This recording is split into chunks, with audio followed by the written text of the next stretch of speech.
Chapter 3000. Sir Zhenhong's reaction was within everyone's expectations. The three guard captains and Lai Fu all knew her nature. She was cold and resolute on the outside and obeyed all orders. She had never been weak or delicate. No matter how difficult it was, she would never say a word. But in fact, her personality was simple, straightforward, and kind. Lai Fu took good care of them and treated them like his own nephew. The four of them were also very respectful to Lai Fu and always called him uncle. Sir Zhenhong didn't want Lai Fu to be punished, so he offered to serve Ji Tianxing. Using practical actions to atone for his sins was a very obvious hint. She had already mustered up a lot of courage to say these words, because she knew that sooner or later she would be offered to a big shot and used as a bargaining chip. This was the destined ending. It was also the greatest role she could play in repaying the third prince. After all, she had almost lost her life back then and the third prince had saved her. The moment she was saved, she made a vow to the third prince. She would have to pay it back sooner or later, rather than wait for the future and be offered to an unknown big shot. Perhaps he was old and ugly, perhaps he was despicable and sinister, perhaps he had strange habits that made people want to vomit. She would be more willing to offer herself to this young master in front of her. After all, although this young master was of a foreign race, he was extremely handsome and divine. Especially the unfathomable and invisible divine power on him that was even more awe-inspiring and worshipping. That special temperament could disregard any race and create a fatal attraction. Therefore, Sir Zhenhong thought to himself, if she could offer herself to this young master Tianxing, she wouldn't feel wronged and could also repay the third prince for saving her life. It was the best of both worlds. However, Sir Zhenhong's words caused the atmosphere in the hall to become even weirder. Lai Fu and the three guard captains had complicated looks in their eyes as they muttered in their hearts. Zhenhong, I have already angered young Master Tianxing. He obviously doesn't like women. Why do you still want to anger him? For a noble big shot like him, this is humiliating him. Oh, you've changed. Are you tempted by this young master because he is very powerful and very valiant? My heart hurts. My innocent Zhenhong actually fell in love with him at first sight? Zhenhong, you are too kind. You are indeed the goddess of my dreams. Don't worry, even if this young master cheated on your feelings, he will abandon you after a few days. You are still pure in my heart. I will still love you and accept you. Lai Fu and the three bodyguard captains each had their own thoughts. Some were worried and anxious, some were heartbroken, and some were helpless and desperate. Of course, there was also an infatuated person who was waiting to take over. However, Ji Tianxing stared at Sir Zhenhong expressionlessly, exerting great pressure on him. Do you really want to follow me? Engulfed by his divine might, Sir Zhenhong was under great pressure. His body trembled slightly and his divine soul trembled.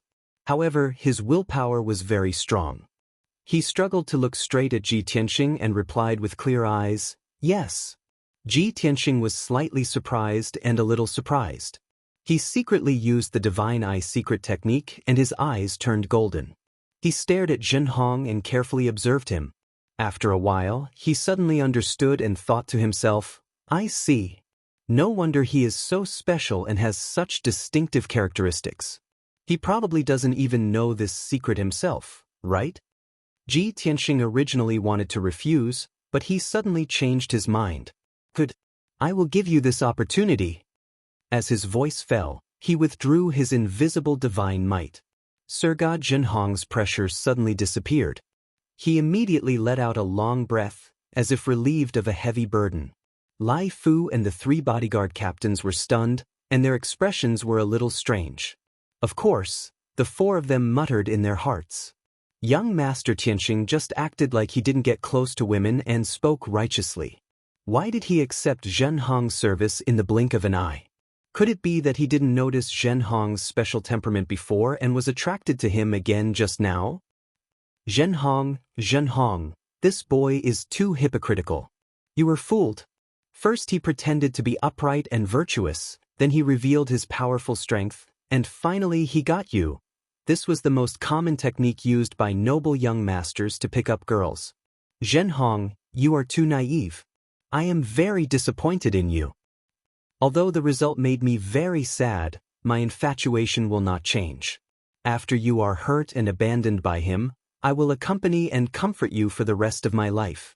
Unlike the four men, Sir God Zhenhong didn't have so many thoughts in his mind. After she calmed down, she hurriedly bowed and said, "Thank you for your kindness, young master." Ji Tianxing didn't say anything more.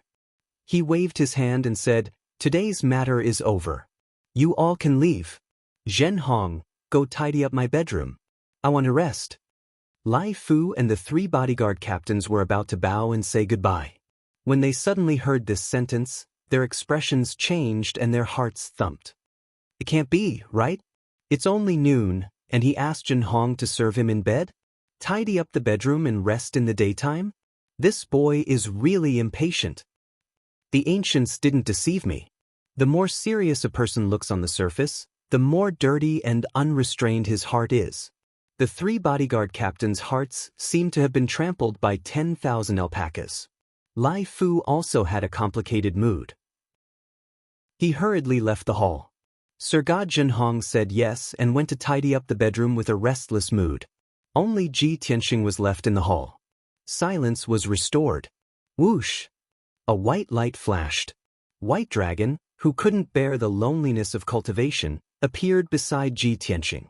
He looked outside the hall and saw the backs of the three bodyguard captains leaving, revealing a playful smile. "Master, I dare to bet that those two guard captains definitely regard you as a mortal enemy. In their minds, you are about to put a hat on them, and grasslands will grow on their heads." Ji Tianxing looked indifferent, frowned and asked, "Why are there two and not three?" White Dragon laughed even more mockingly and said in a playful tone, "That's because the third bodyguard captain is a bootlicker. He would rather take over and continue to bootlicker." Speaking of this, he shook his head sympathetically and sighed, "Unfortunately, that boy hasn't heard a word. A bootlicker, has nothing." Ji Tianxing glanced at him and said with a dignified expression, "You don't cultivate all day, why do you talk so much nonsense? You can't bear the loneliness and don't want to cultivate?" White Dragon smiled and said, "Sure enough, I can't hide from Master's discerning eyes. Recently, I've been stuck in the 9th level of the Heavenly God realm and have encountered a bottleneck. Moreover, the two Masters' wives are also stuck in the half-step Divine Lord realm. And Junior Sister has also been stuck in the 8th level for a long time. I think that everyone has been cultivating in seclusion for too long, so it's appropriate to relax and strike a balance between work and rest." Ji Tianxing turned to look at him and asked, "You mean everyone should stop cultivating and stay in Changfeng Courtyard to rest for a while?" White Dragon quickly nodded and said, "Yes. Before, you were always on the move and the situation was very dangerous, so no one mentioned this matter. Now that we are in the capital, it is more prosperous, and you are safe, so it's time for everyone to relax." Chapter 3001. It wasn't that Ji Tianxing hadn't thought about it before. But he already had an answer. And it was no. However, White Dragon had brought it up. Of course, he couldn't ignore it. He still had to ask for everyone's opinion. Moreover, he had always been a loner. This caused some unnecessary misunderstandings between the Ning family, the third prince, Lai Fu, and Zhenhong. He thought that if Yun Yao and Ji Ku were by his side, they should be able to avoid those misunderstandings. After all, any woman would feel ashamed when she saw Yun Yao and Ji Ku, right? Okay, I'll go to the space-time distortion to see them and ask for their opinions. Ji Tianxing made up his mind. He left the hall with White Dragon and went to the residence. When he and White Dragon arrived at the residence, Sir God Zhenhong had already tidied up the bedroom. The spacious and warm bedroom was not only spotless, but also filled with the elegant fragrance of flowers. The guards and maids outside the door had already been dismissed by Sir God Zhenhong. She was the only one left in the room, waiting anxiously. When Ji Tianxing and White Dragon stepped into the bedroom, they saw that she had already changed into a soft silk dress. Her red hair was loose and hung down to her waist. At this moment, she was not as valiant as before. Instead, she had a charming temperament. She was sitting on the edge of the bed with her hands supporting her chin. She stared at her feet with a complicated look in her eyes. No one knew what she was thinking. Ji Tianxing suddenly felt awkward and had to stop. White Dragon was stunned for a moment. Then, he revealed a naughty smile and transmitted his voice to Ji Tianxing. "Master, I suddenly need to pee. I'll take my leave now. I won't disturb you anymore." With that, he turned around and was about to leave. Ji Tianxing glared at him angrily. Although he didn't say anything, White Dragon understood what he meant. At this moment, Sir God Zhenhong heard the footsteps and came back to her senses. She turned her head and saw Ji Tianxing and White Dragon standing at the door. They were looking at her with strange expressions. She was also stunned on the spot. She looked at Ji Tianxing and White Dragon with a complicated expression. What is young Master Tianxing trying to do? Why did she bring a stranger here? Don't tell me he and that white-haired man want me to serve them? He's clearly an elegant young master. How can he be so disgusting? This thought flashed through Zhenhong's mind. His body suddenly trembled, and his heart was filled with fear. She subconsciously stood up and clutched her dress tightly with both hands. With a nervous expression, she said, "Young Master Tianxing, this servant suddenly feels unwell. I'm afraid I can't serve you. I'll take my leave now." As she spoke, she took a step forward in a panic and was about to escape. "Stop!" However, Ji Tianxing shouted coldly with an expressionless face and stopped her. Zhenhong's body trembled. He could only stop and look down at the ground. The panic in her heart intensified, and she did not dare to raise her head to look at Ji Tianxing's expression. As soon as she thought of the terrifying scene that might occur, she felt endless regret. Unexpectedly, what she expected did not happen.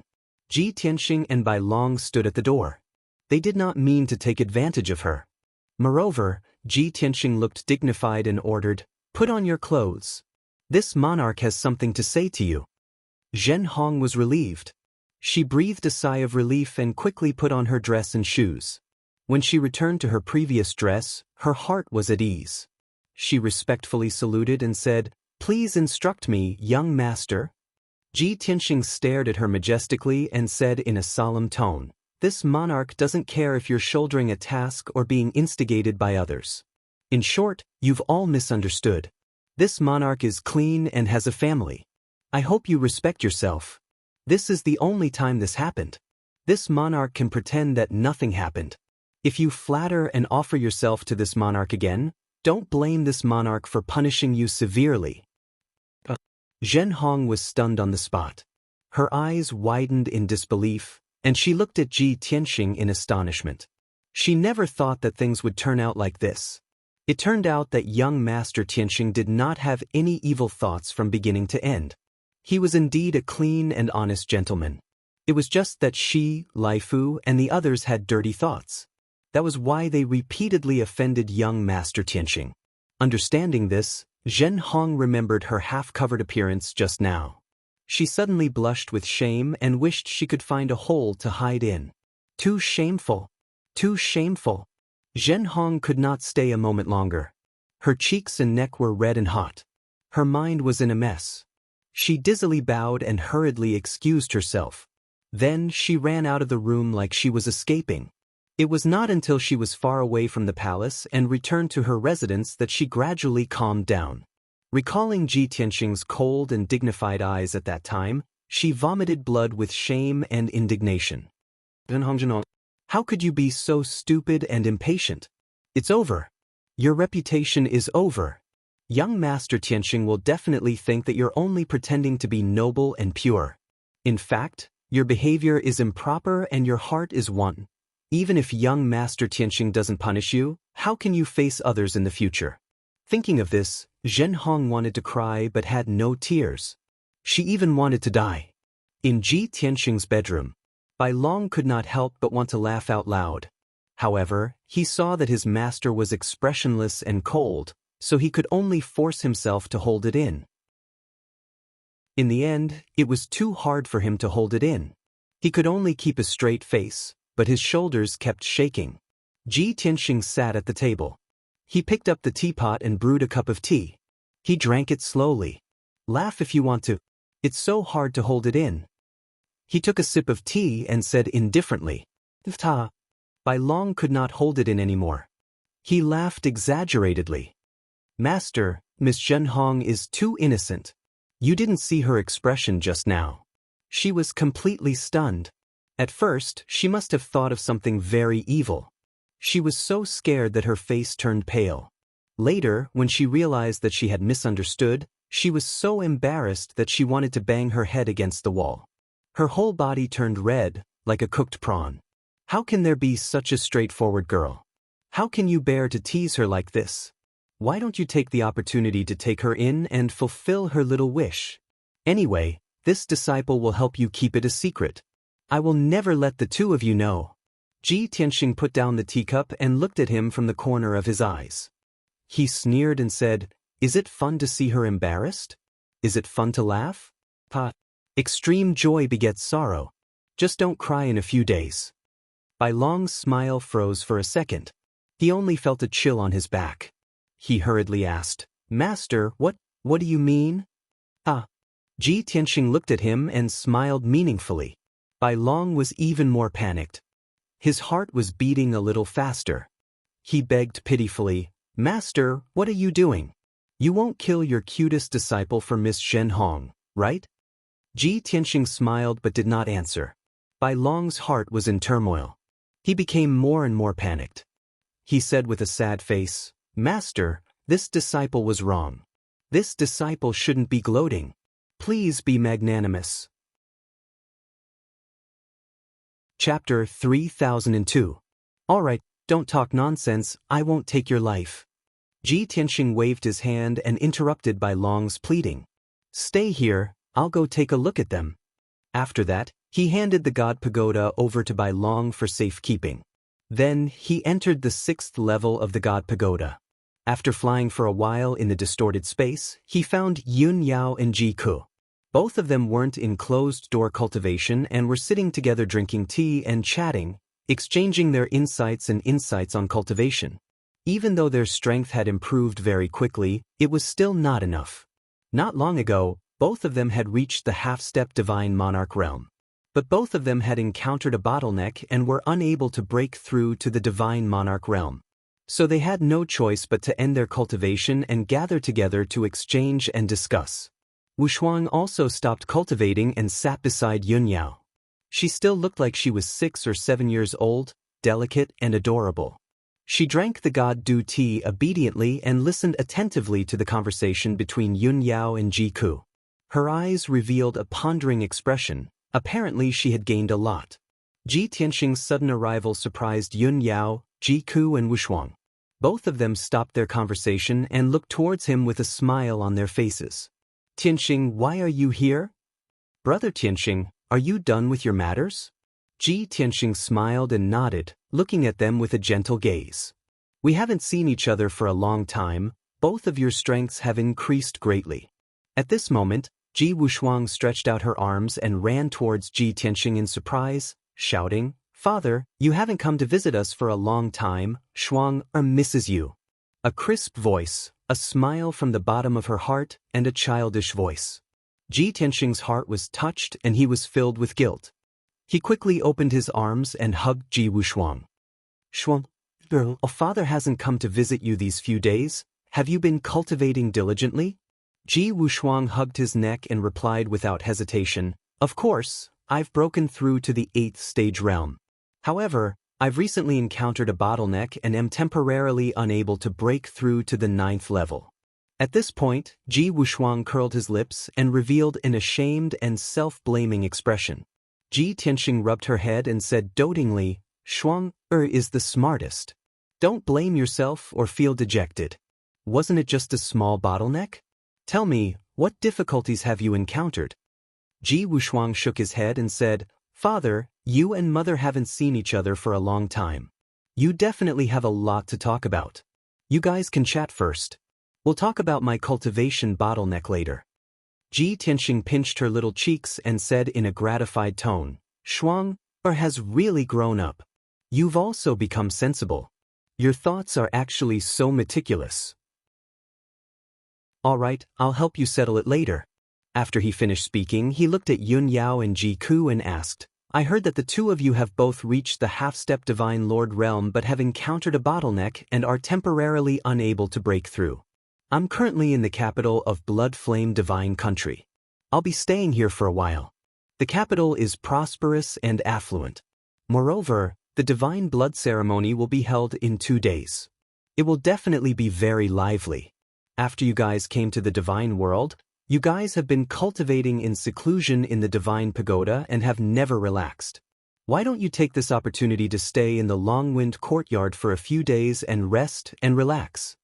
Hearing him say so, Yun Yao and Ji Ku looked at each other and revealed puzzled expressions. However, the two of them understood the reason when they saw each other's reaction. Yun Yao revealed a faint smile and shook her head gently. Tianxing, although we've encountered a cultivation bottleneck, Ku and I are discussing how to solve it. The two of us have never thought of leaving the Divine Pagoda to rest and relax outside.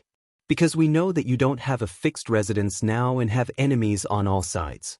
We haven't reached the Divine Lord realm yet. We can't help you or protect ourselves. It's very likely that we'll drag you down. Therefore, it's better for us to wait until we break through to the Divine Lord realm before leaving the Divine Pagoda. It's more suitable for us to stay by your side. Ji Ku also nodded in agreement and said, Big Brother Tianxing, you must have something important to do in the capital of Blood Flame Divine Country. There must be experts gathered here and danger lurks everywhere. At such a crucial time, we won't cause trouble for you.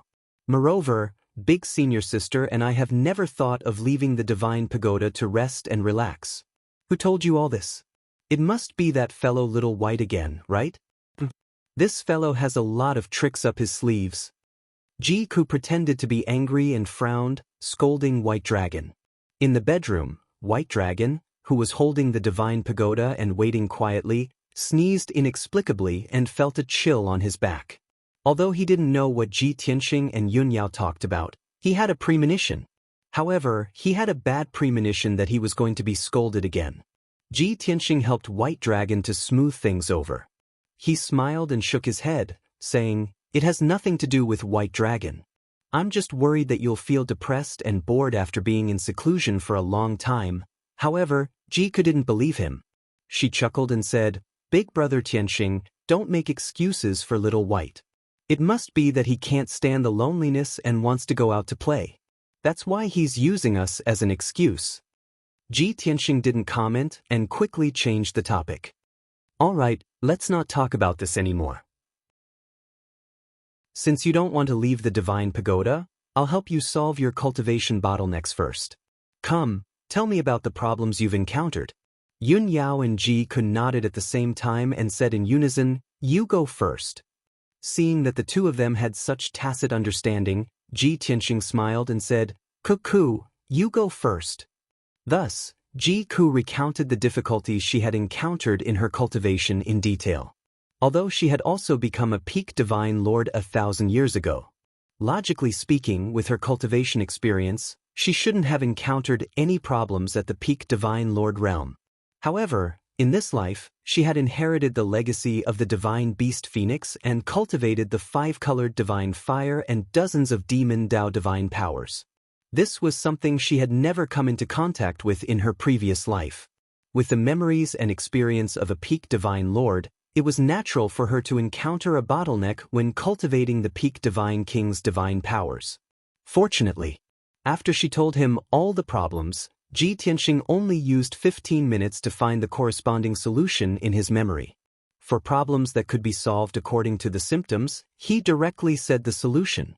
For problems that couldn't be solved directly, he could also beat around the bush, hint, and enlighten Ji Ku. In this way, Ji Ku saw the clear sky through the clouds and immediately came to a realization. The problems that were difficult to solve previously were immediately solved.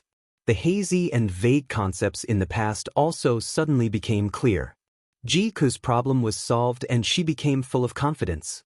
She was confident that she could break through the bottleneck and reach the first level of the Divine Lord realm within 10 days. Ji Ku's problem was solved. It was Yun Yao's turn to talk about the problems she had encountered, as well as the obscure and uncertain perplexities. Originally, she had fused with the 6 divine pearls and awakened most of Goddess Yaoguang's memories. However, what she was currently cultivating was Goddess Yaoguang's divine Dao inheritance, which were all top-notch divine powers and consummate skills. However, there were still some missing memories in her divine soul, and the most important memories had not been awakened. This caused her to occasionally encounter difficulties when comprehending the divine Dao and cultivating king-level divine powers and secret techniques. Chapter 3003. Ji Tianxing listened to Yun Yao's question seriously. It took him 4 hours to come up with a solution. Of course, he had a way to solve most of the problems. He didn't have a targeted and definite solution to some of the problems. However, he could draw inferences and give the most suitable suggestion. As long as Yun Yao tried a few more times, she would definitely be able to solve all the problems. Just like that, Yun Yao's cultivation problem was solved. She was also full of confidence and anticipation that she would be able to break through to the Divine Lord realm in a few days. Ji Tianxing solved their cultivation bottlenecks. Finally, he looked at Ji Wushuang, who was in his arms, and was about to ask her what problem she had encountered. Unexpectedly, Wushuang was lying on his shoulder, quietly in a daze. Her delicate little face revealed a thoughtful expression, as if she was thinking about something. There was also a hint of melancholy in her big, clear eyes. Ji Tianxing, Yun Yao, and the others immediately saw the problem. Shuang, what are you thinking about? Oh right, Shuang, didn't say anything for such a long time just now. She was very quiet. I can see that Shuang has something on her mind. Ji Wushuang came back to her senses and quickly shook her head when she saw the 3 pairs of concerned eyes. I'm fine. Don't worry and don't guess blindly. She pouted and revealed an innocent smile. However, she was still young and too innocent. How could she hide it from Ji Tianxing, Yun Yao, and Ji Ku? Ji Tianxing looked at her lovingly and scratched her little nose with his finger. He asked, Shuang, what were you thinking about just now? Tell Dad and Mom? Do I really have to tell them? Wushuang looked up at Ji Tianxing. She still wanted to keep her little secret and didn't want to reveal it. However, Tianxing, Yun Yao, and the other 2 said firmly, Of course. If there's anything that makes you unhappy, you must tell us. Shuang, be good. Tell us. Ji Wushuang hesitated for a moment before whispering, Father, I want to see what the God realm is like. Her voice was very soft and lacking in confidence. After she finished speaking, she lowered her head, not daring to look at her parents' reaction. She expressed her wish carefully, but she was worried that it would cause trouble for her parents or that she would be rejected. Back then, she was born in the 5 elements world of the lower planes. However, ever since she was born, she spent 95% of her time cultivating in the divine pagoda. The only people by her side were her mother, Ji Ku, Qian Yu, and Black Dragon. Only Ji Tianxing had left the divine tower to participate in the battle before he conquered the major galaxies and destroyed the heaven-punishing race. After everyone ascended to the God realm, she never left the God pagoda. What exactly was the legendary eternal God realm like? She didn't know that she didn't even have a vague shadow in her heart. She couldn't even begin to fantasize. Even though she knew that her parents did not allow her to leave the pagoda in order to protect her. Letting her cultivate in the distorted spacetime was also to let her grow faster. However, she was only a young girl after all. Her temperament was very pure and simple. She also longed to leave this cold and dark space and see the outside world. Blue sky, white clouds, green water, green mountains, and hundreds of flowers. These things that couldn't be more ordinary were very distant to her. However, she was too obedient and sensible. She had always hidden her true thoughts in the bottom of her heart and did not express them. Now, for the first time, she expressed her wish to her parents. It was inevitable that she would feel uneasy. Ji Tianxing, Yun Yao, and Ji Ku immediately quieted down. The 3 of them looked at each other. Their expressions became complicated. Their eyes were filled with self-blame and guilt. This was because they had guessed Wushuang's thoughts. They also understood their own negligence. The atmosphere was a little heavy. Wuxuang pursed her lips and hugged Ji Tianxing's neck. She comforted him softly. Father, I'm sorry. I'm not sensible. Don't be troubled. I was just saying.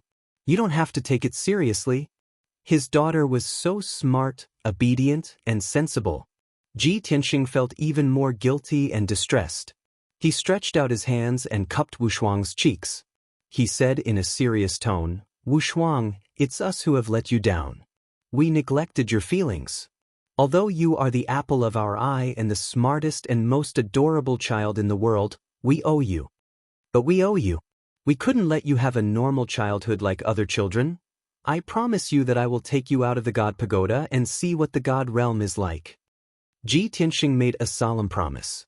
A faint smile appeared on Wuxuang's little face. Her eyes were filled with gratitude. She was about to speak when Yunyao quickly shook her head and refused.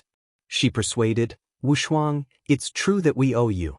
However, we still have many opportunities to make up for it in the future.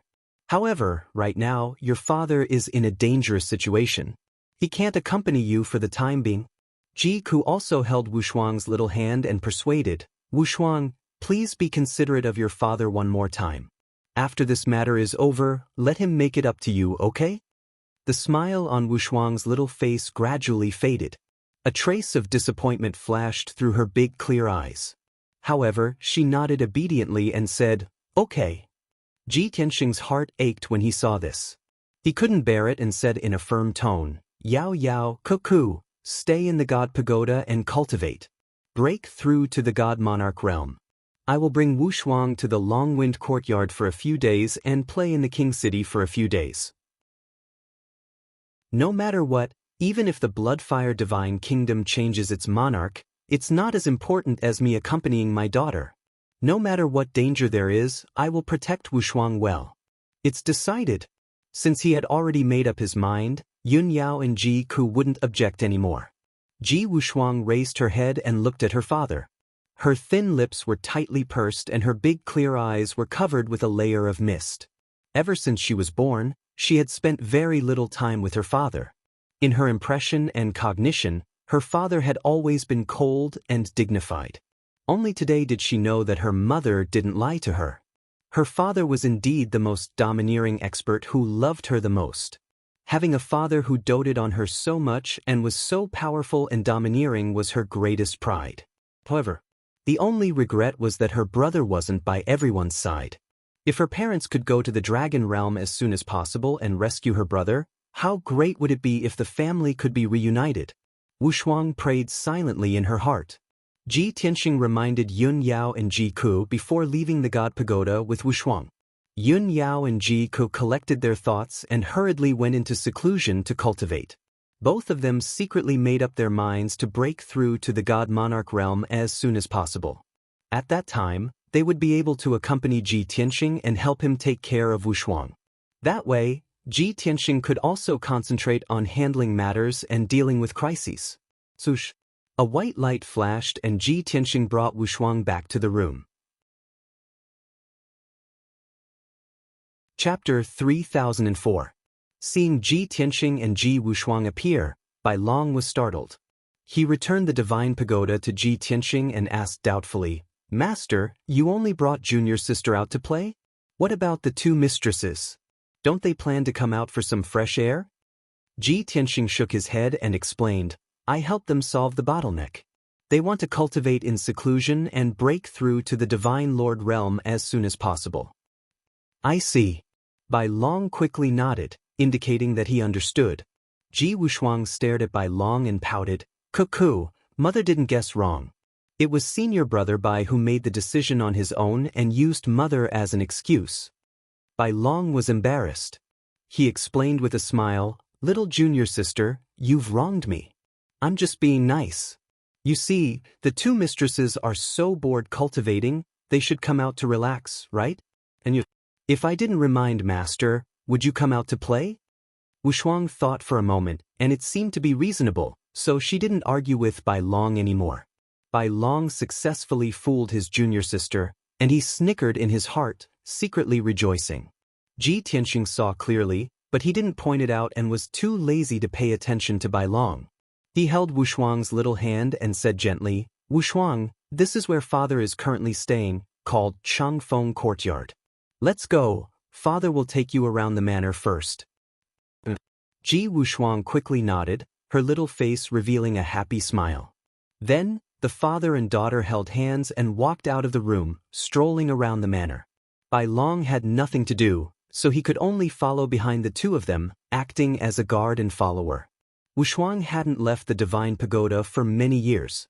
Even if she was just strolling around the Changfeng courtyard, she was in a happy mood and laughed continuously. "Father, is this the manor where the gods live? Apart from being more magnificent than the mortal world's houses, there isn't much difference? I always thought that the gods of the divine realm lived in the sea of clouds or in caves. Father, the divine power here is so rich, it's a treasure land for cultivation. Wow! There are so many flowers and plants over there, so beautiful. There are butterflies and bees in this season? Father, did you secretly do something?" Wushuang seemed to be particularly excited. Her small figure shuttled back and forth in the manor. She felt that everything was strange and interesting. There were hundreds of blooming flowers, a dark green bamboo forest, verdant pine trees, and a lotus pond full of lotus seeds. Even the flocks of spirit birds, butterflies, and flying ants were the targets of her observation. She was like a curious baby, carefully observing everything in the manor. Normally, she was very quiet and didn't speak much. Today, she spoke dozens of times more than usual, and her clear and melodious laughter never stopped. Ji Tianxing was not only patient, but he also enjoyed this rare moment of warmth. He followed closely behind Wushuang and patiently answered all her questions. Looking at her smiling face that was like a flower, looking at her jumping around, looking at her dancing with the butterflies among the flowers. He watched as she flew into the sky and flew side by side with all kinds of spirit birds. This scene made him smile dotingly. At this moment, he'd completely let go of his grudges and schemes to accompany his daughter with all his heart. At first, the white dragon felt a little bored. Later, he was also infected by Wushuang's naivety and happiness. He actually didn't care about his image and played with Wushuang, trying his best to make her happy.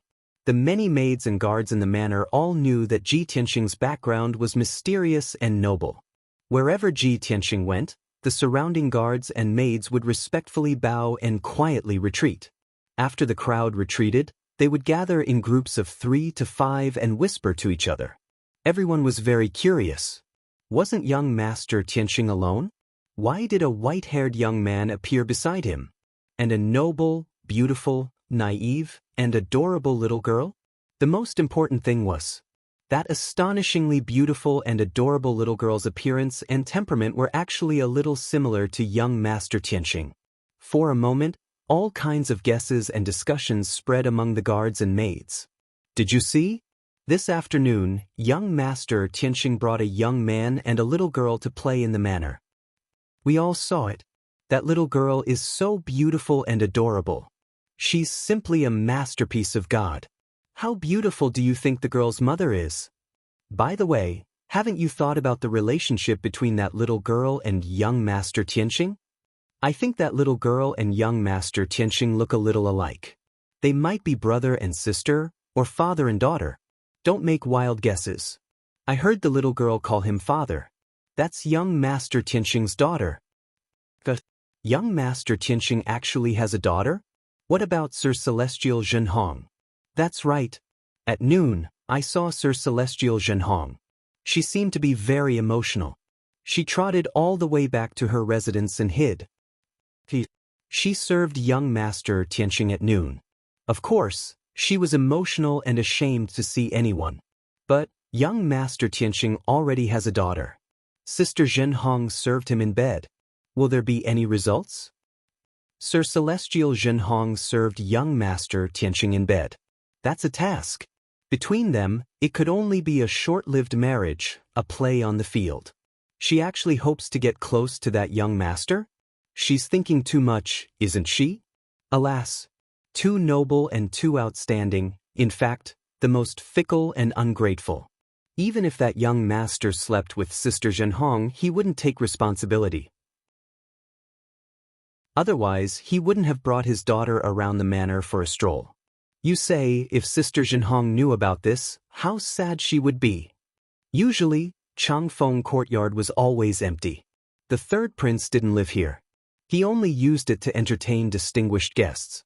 As a result, the guards and maids of Changfeng Courtyard were very idle. Often, there was no task to do for a few years. People who were too idle liked to gossip. They could talk about trivial things for a long time. As a result, in just 2 hours, the news spread throughout the manor. Not only the 100 maids, but even the 300 guards also knew what had happened today. As a result, the manor was full of discussions about Ji Tianxing and Sir Zhenhong, as well as Ji Tianxing's daughter. Countless people felt sorry for Sir Zhenhong, and a small number of people's impression of Ji Tianxing became very bad. And Ji Tianxing knew all of this like the back of his hand. He accompanied Wuxia for the whole afternoon and walked around the entire Changfeng Courtyard. But secretly, his divine sense had been covering the entire manor. Everything that happened in the manor couldn't escape his detection. After sunset, he returned to his residence with Wuxia and White Dragon. Wuxia played around for the whole afternoon and was a little tired. So, Ji Tianxing let her rest in the room, and White Dragon guarded outside the door. He went to the conference hall and summoned Lai Fu, Sir Zhenhong, and the 3 captains of the guards for a temporary meeting. Chapter 3005. Night fell. The conference hall was brightly lit. Lai Fu, Zhenhong, and the 3 guard captains stood respectfully in the hall. Ji Tianxing sat at the head of the table, looking dignified and looking down at the 5 people indifferently. The atmosphere in the hall was oppressive. Lai Fu and the others were nervous and had a dignified expression. This was the first time that Ji Tianxing officially called them to discuss in the hall since he moved into the Changfeng Courtyard. The 5 people could feel Ji Tianxing's anger and guessed that something bad would happen tonight. Sure enough, Ji Tianxing said in a low voice, "The people of the Changfeng Courtyard must have been idle for too long. They have nothing to do all day long, so they talk about right and wrong. I have only lived here for a day, but there are hundreds of rumors and slanders filling the whole courtyard. Lai Fu, as the housekeeper of the Changfeng Courtyard, you connived with the people under you to spread rumors and make trouble. How should you be punished? The whole Changfeng Courtyard is in a mess. Wouldn't it damage the reputation of the third prince? Have you ever thought about the consequences? If those maids and guards only talked about him behind his back, he would not be so angry. But those idle people not only criticized him and Zhenhong, but also involved Wuxia. Wasn't that courting death? Ji Tianxing didn't want his daughter to be hurt even a little bit, even if she was criticized by others. He must immediately stop the rumors and use thunderous means to deter everyone. Therefore, he directly condemned with a fierce tone and a dignified look. The invisible pressure of the divine soul suddenly shrouded the whole hall. Lai Fu, Zhenhong, and the others were all shocked, and a strong fear was born in their hearts. Especially Lai Fu, he quickly bowed and apologized. "Young Master Tianxing, please don't be angry. It's this old man's fault for not being able to stop the spread of rumors in time. This old man doesn't want to shirk the responsibility, and I dare not damage the reputation of the Lord. This old man deserves to die 10,000 times. I have betrayed the trust of the Lord and the young master. Please punish me heavily." Ji Tianxing stared at him expressionlessly and said in a deep voice, "How can a punishment deter those idle people? This June will cut the Gordian knot and stop the rumors with blood." Lai Fu's body stiffened, shock flashed across his eyes, and his heart trembled. He subconsciously thought that Ji Tianxing wanted to kill him to establish his authority. Zhenhong and the 3 captains also had the same idea. Their complexions changed dramatically. The 4 of them bowed at the same time and said in a sincere and anxious tone, "Please calm down, young master. Housekeeper Lai Fu can't be blamed for this. We are all responsible. It's because we didn't discipline him well that he ended up like this." Friends, please prompt. Pay attention to the rest of your eyes after reading for a long time. 00 recommended reading. Punish them all. This subordinate is willing to share the burden for Butler Lai Fu and accept the punishment together with Uncle Lai Fu. Ji Tianxing glared at the four of them and said coldly, "You guys are quite loyal to your friends. However, all of you are indeed guilty and should be punished together." Zhen Hong and the three captains fell silent. Lai Fu secretly heaved a sigh of relief. At least, Ji Tianxing said that they should be punished together, not killed together. Ji Tianxing stared at Sir God Zhen Hong and said in a deep voice, "The rise of the rumors originated from the misunderstanding at noon. Not only the maids and guards in the mansion, but even Lai Fu and the three captains might have misunderstood. So, it's no wonder that the maids and guards believed it without a doubt. Zhen Hong, tell them in person what happened at noon." As soon as he said this, Sir God Zhen Hong froze in place. "This?" She opened her mouth in astonishment, and her expression became extremely awkward. Her eyes also became evasive. What happened at noon was too embarrassing, too shameful. After she returned to her residence, she stayed in her room for the whole afternoon. It took her a long time to calm herself down.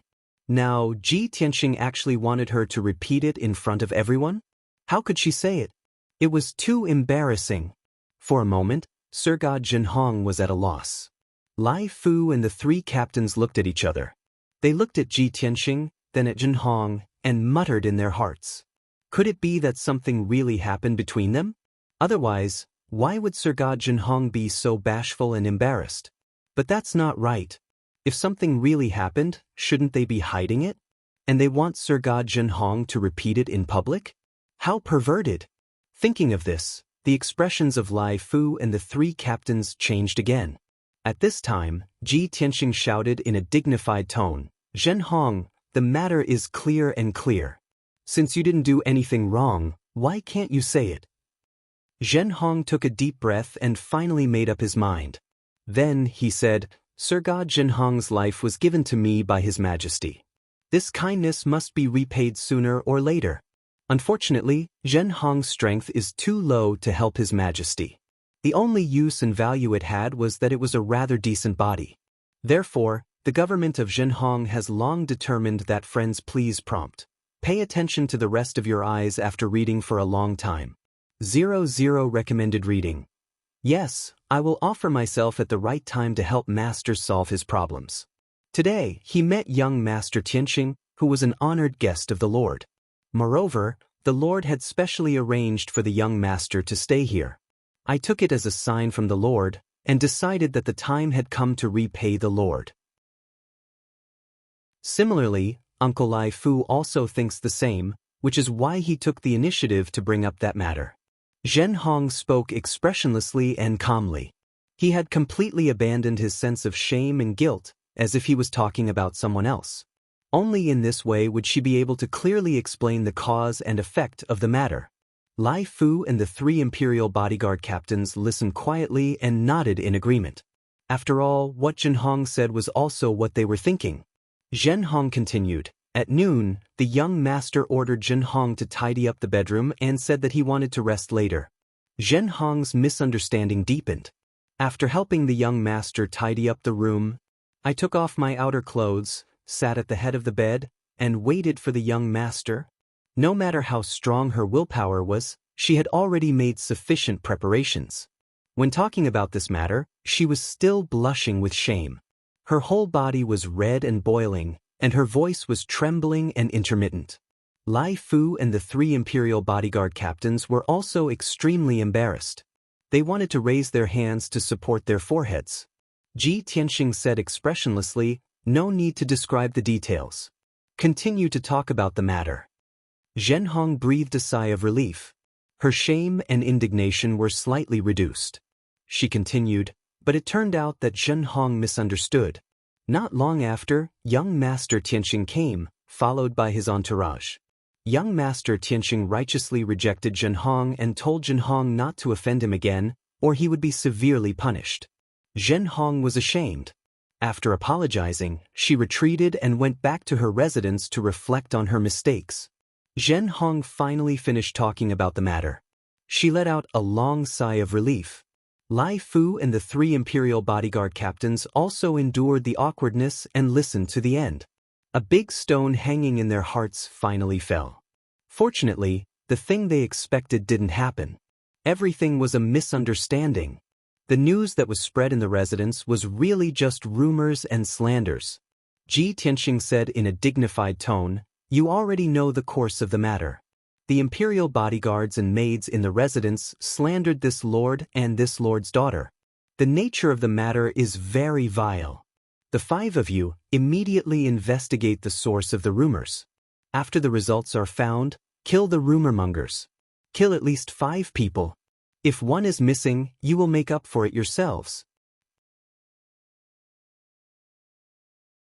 Chapter 3006. Ji Tianxing had never been lenient in killing those Protoss. What's more, those Protoss maids and guards had only themselves to blame. But his methods were so ruthless, and his requirements were so harsh. The faces of Lai Fu, Jin Hong, and the others all changed, and their eyes showed horror. They didn't expect that Ji Tianxing would be so angry and start a massacre just because his daughter was criticized. Didn't he spoil his daughter too much? Although they thought so in their hearts, Lai Fu and the others didn't dare to refute and could only act according to the order. After saying yes, the 5 immediately left the hall to investigate the source of the rumors. Under the strict order, the 5 people were extremely efficient. In just a quarter of an hour, they found the original rumormongers. They selected 5 of the worst among those rumormongers and beheaded them in public in the square. Those 5 people not only created rumors, but also spread rumors. They even added oil and vinegar, distorted the facts, and said filthy things. They deserved to be killed. Hundreds of maids and guards gathered in the square and watched the 5 people being killed with their own eyes. All of them were so frightened that their hearts trembled and their souls scattered. After all, they also participated in the rumor and discussion. If they really wanted to investigate, their crimes didn't deserve death, but they couldn't escape punishment. Later, Lai Fu clarified the truth in public and strictly ordered everyone to keep their mouths shut and not make any more rumors. Many maids and guards quickly nodded to show that they understood. Soon, this matter was dealt with. The rumors that were spreading in the Changfeng courtyard were finally stopped. It was 6:45, and it was time for dinner. Lai Fu ordered the imperial chef to prepare a table full of dishes and personally sent them to Ji Tianxing's residence. He also wanted to take this opportunity to apologize to Ji Tianxing and ease the atmosphere. Although Ji Tianxing ordered the 5 rumormongers to be killed and didn't punish him, Jin Hong, and the others. But he knew in his heart that Ji Tianxing was just giving face to the 3rd prince and didn't touch them for the time being. If they did something again next time, Ji Tianxing wouldn't be soft-hearted to kill them. Originally, Ji Tianxing didn't have the habit of eating. He would only occasionally attend banquets on important occasions. He originally wanted to refuse and ask Lai Fu to return the banquet. Friends, please prompt. Pay attention to the rest of your eyes after reading for a long time. 00 recommended reading. However, when he thought about it again, Wuxia had never been to such an occasion, nor had he tasted the delicacies of the divine realm. Therefore, he brought Wuxia and White Dragon to the restaurant for dinner. Dozens of exquisite delicacies were placed on the white jade round table, which had a circumference of 10 feet. Not only did it look, smell, and taste good, but it also shone with divine light and was full of spiritual energy. Wuxia was very happy to see this. Not only was she amazed, but she also pulled Ji Tianxing aside and asked him all sorts of questions. She was interested in everything. Ji Tianxing pulled her to sit down and accompanied her to taste each dish. The white dragon stood at the side and answered Wuxia's questions from time to time. Lai Fu also stood obediently, constantly pouring wine for Ji Tianxing. Although Wuxia was young, she had inherited her mother's elegance. Even when tasting such a large table of delicacies, she was still very elegant, lively, and cute. Seeing her smile continuously, happy and satisfied, Ji Tianxing's mood became even more cheerful, and more smiles appeared on his face. Seeing this scene, Lai Fu's heart finally fell to the ground. He thought to himself, young Master Tianxing's love for his daughter is really hard to come by. It seems that I've made the right move this time. In the future, if I want to get closer to young Master Tianxing, I just have to do my best to please his daughter. After an hour, dinner was over. The amount of delicacies on the table was not reduced, and many dishes were still the same. Wuxuang only tasted each dish twice, so of course, she could not eat much. But even so, she was still very full, very happy, and very satisfied. Ji Tianxing brought Wuxuang out of the restaurant and went to the garden to look at the stars, planning to tell her a story. Just as he walked into the garden, he saw that in the clear night sky, there were not only silver stars, but also dense multicolored light spots. Wuxuang looked up and asked in confusion, "Father, didn't you say that most of the stars are silver and white? Why are there so many colorful ones?"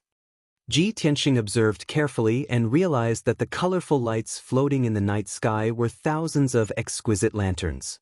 He patted Wuxuang's head and explained with a smile, "Those are not stars, they are all lanterns." "Why are there so many lanterns?" Wuxuang raised her cute little face, blinked her big clear eyes, and asked, "What festival is it today?" Without waiting for Ji Tianxing to reply, Lai Fu took the initiative to explain, "Young lord, this is the annual Lantern Festival in the capital. And NB friends, please prompt. Pay attention to the rest of your eyes after reading for a long time. 00 recommended reading, SP. It was to commemorate the ancestors who founded the Divine Kingdom, and also to celebrate the completion of the Divine Kingdom. Every year at this time, the Lantern Festival lasted for 2 days. At night, the citizens would walk on the streets and release their own exquisite lanterns. Not only would the city be lively and bustling, there would also be all kinds of delicacies, vendors, and programs, as well as all kinds of lantern competitions. If young lord went to the city to play, you would definitely be able to enjoy countless beautiful sceneries and taste all kinds of delicacies. With young lord's intelligence and wisdom, if you were to participate in the lantern competition or guess the riddles, you would definitely be able to come out on top. Lai Fu explained the origin and content of the Lantern Festival, and then praised Wuxuang. Although Wuxuang was clever, she did not take Lai Fu's boasting seriously. But everyone liked to hear praises, so of course she would feel happy. Thus, she became interested in the Lantern Festival in the city and looked forward to it. Even if she did not say anything, Ji Tianxing saw her bright eyes and envious face looking at the sky full of lanterns and guessed her thoughts. "Wuxuang, Father will bring you to the Lantern Festival, okay?" Ji Tianxing pulled Wuxuang and asked with a smile. Wuxuang smiled sweetly and quickly nodded, "Okay. Father is the best." "Then let's go." Ji Tianxing chuckled and left the garden with Wuxuang and White Dragon. Lai Fu quickly followed and asked respectfully, "Young lord, if you take young lord to the Lantern Festival, this old servant will send 2 guard captains to follow you. They can protect you and young lord, and you can also have people around you, which will save you a lot of trouble."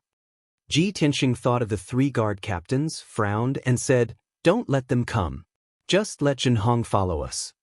How could Lai Fu dare to say no? Of course, he nodded and said with a smile, "Okay. This old servant will inform Miss Zhenhong. She is meticulous and will take care of young lord more carefully." After that, he quickly used his divine sense to inform Sir Zhenhong. After a while, when Ji Tianxing and the others walked to the gate of Changfeng Courtyard, Sir Zhenhong also rushed over. She came in front of everyone, bowed to Ji Tianxing, and greeted him and Wuxuang. Wuxuang nodded with a smile, called Sister Zhenhong, and secretly stared at her to observe. This call of sister made Zhenhong's cheeks a little hot, and her eyes became evasive. She did not dare to look directly at Ji Tianxing and his daughter. But she still liked this smart and cute little girl very much. Chapter 3007. Ji Tianxing and the others took a luxurious carriage and left the long-winded courtyard. The carriage was very spacious, like a small moving palace. Not only was the interior magnificent, comfortable, and convenient, but it was also pulled by 8 pure white Pegasus horses. On the cornice of the 4 corners of the carriage, there were also luxurious gemstone lamps hanging, showing the emblem of the royal family. When the people of the royal city saw it, they naturally knew that it was the carriage of the royal family. The people in the carriage should be relatives of the royal family or noble princes. Naturally, when the carriage drove on the wide street, countless people moved to the sides. After a short quarter of an hour, the carriage drove to Nanfeng Street and stopped. This 100-meter-wide street was actually bustling with people, jostling shoulder to shoulder. Looking from the street to the end of the street, it was crowded with people. Countless people walked in groups of 3 or 5, holding beautiful lanterns in their hands, their faces full of smiles. Countless shops on both sides of the street were also decorated with lanterns and colored banners, hanging all kinds of lights.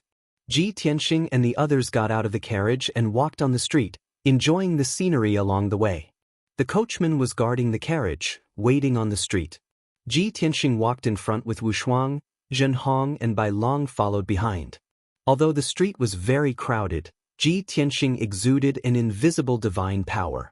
The pedestrians and people around were blocked by an invisible force, unable to get close to them. In this way, no matter how crowded the street was, they were unimpeded. Wuxia looked at everything around her with curiosity, her delicate little face full of smiles. She often stopped and watched for a moment when she saw something interesting. For example, some clever people made a variety of lanterns in different shapes. They were not the traditional lanterns at all, but were made into figures, kites, and divine beasts. There were also many lanterns made into lifelike divine birds, spreading their wings and flying in the night sky, which were particularly eye-catching. Wuxia was fascinated by it, and while she was amazed, she would also ask Ji Tianxing. The father and daughter held hands and strolled leisurely, which was also very warm. Bai Long and Xianxia looked at their backs, and their minds relaxed and were full of warmth. When they passed by a shop selling lanterns, Wuxia stared at a doll lantern for a long time. That, friends, please prompt. Pay attention to the rest of your eyes after reading for a long time. 00 recommended reading. The doll lantern was very realistic. It was a 3-foot-tall boy. He didn't look childish at all. Instead, he looked exceptionally handsome and cold. There was even a hint of arrogance between his brows. Even though this puppet was of the Protoss race and had a head full of white hair. However, it didn't make people feel strange. Instead, it made him look even colder. Xianxia's attention was always on Wuxia. He saw Wuxia staring at the doll lantern as if she was thinking about something. Therefore, Xianxia took the initiative to buy the doll lantern and gave it to Wuxia. Wuxia was stunned for a moment before reaching out to take the lantern. She thanked Xianxia. Xianxia smiled and waved his hand, saying, "Young master is too polite. I think this lantern is exquisitely made and interesting. Young master should like it, right?" Wuxia nodded. She held the doll lantern and looked at it carefully. Ji Tianxing touched Wuxia's head and asked, "Wuxia, there were so many beautiful lanterns before. There were peacocks, phoenixes, and all kinds of divine beasts. Why did you take a fancy to this lantern?" Wuxia pursed her lips, lowered her head, and whispered, "Father, I miss my brother." Ji Tianxing instantly fell silent. He carefully observed the doll lantern again. It was actually somewhat similar to Wu Hen's appearance, silhouette, and temperament. He immediately understood. No wonder Wuxia stared at this lantern for a long time. He sighed silently in his heart. He squatted down and took Wuxia's hand. With a solemn expression, he said to her, "Wuxia, father will do his best to find your brother as soon as possible." Wuxia nodded and hugged the doll lantern even tighter. Bai Long watched from the side. His mood was complicated, and he sighed secretly. Although Xianxia did not know what was going on, he could feel that Ji Tianxing and Wuxia's mood was somewhat heavy. Thus, she pulled Wuxia's hand and comforted her. "Young mistress, the Lantern Festival is a tradition of our Kingdom of Gods and is also the most important festival of the year. As long as you light this lantern and let it fly into the night sky, it will fly to where you want it to go with your thoughts and blessings. The people you care about will also feel your feelings. You can try." Wuxia looked at Xianxia with burning eyes and asked, "Really?" Ji Tianxing and White Dragon thought to themselves. Of course, it was fake. However, both of them remained silent, not wanting to spoil the atmosphere. Xianxia nodded at Wuxia and said seriously, "Of course it's true. Try it." Friends, please prompt. Pay attention to the rest of your eyes after reading for a long time. 00 recommended reading. Wuxia hesitated for a moment before injecting divine power into the flower lantern to light it up. Suddenly, the doll lantern became bright and gorgeous. It slowly rose into the night sky and flew toward the distant sky. This kind of flower lantern was expensive to make. Not only was the material special and strong, but it also contained arrays and god stones. With the support of the arrays and divine power, the flower lantern could fly to very far places. Not long after, the doll lantern flew thousands of feet into the night sky and became one of the lanterns and stars in the sky. Wuxia kept looking up at the doll lantern, her eyes full of hope and expectation. She also prayed silently in her heart, hoping that her brother would be safe and that he could return soon and reunite with his family. After a long time, when the lanterns flew further and further away, they could no longer see them clearly. Only then did they continue shopping. Next, they shopped several streets and bought a few more lanterns and many snacks. Wuxia even participated in a lantern riddles competition and successfully won the championship, winning the applause and amazement of the audience. Unknowingly, 2 hours passed. Xianxia, who had been smiling and in a good mood, suddenly frowned. In his deep eyes, a cold, murderous intent flashed. Because his divine sense detected that within 1,000 feet radius, there were several groups of people secretly watching them. In fact, from the moment they left the Changfeng court in the carriage, those groups of people had been secretly watching them. They had been watching until now and had not left. The street was bustling with people. Xianxia was playing happily with Wuxia and did not seem to notice anything strange.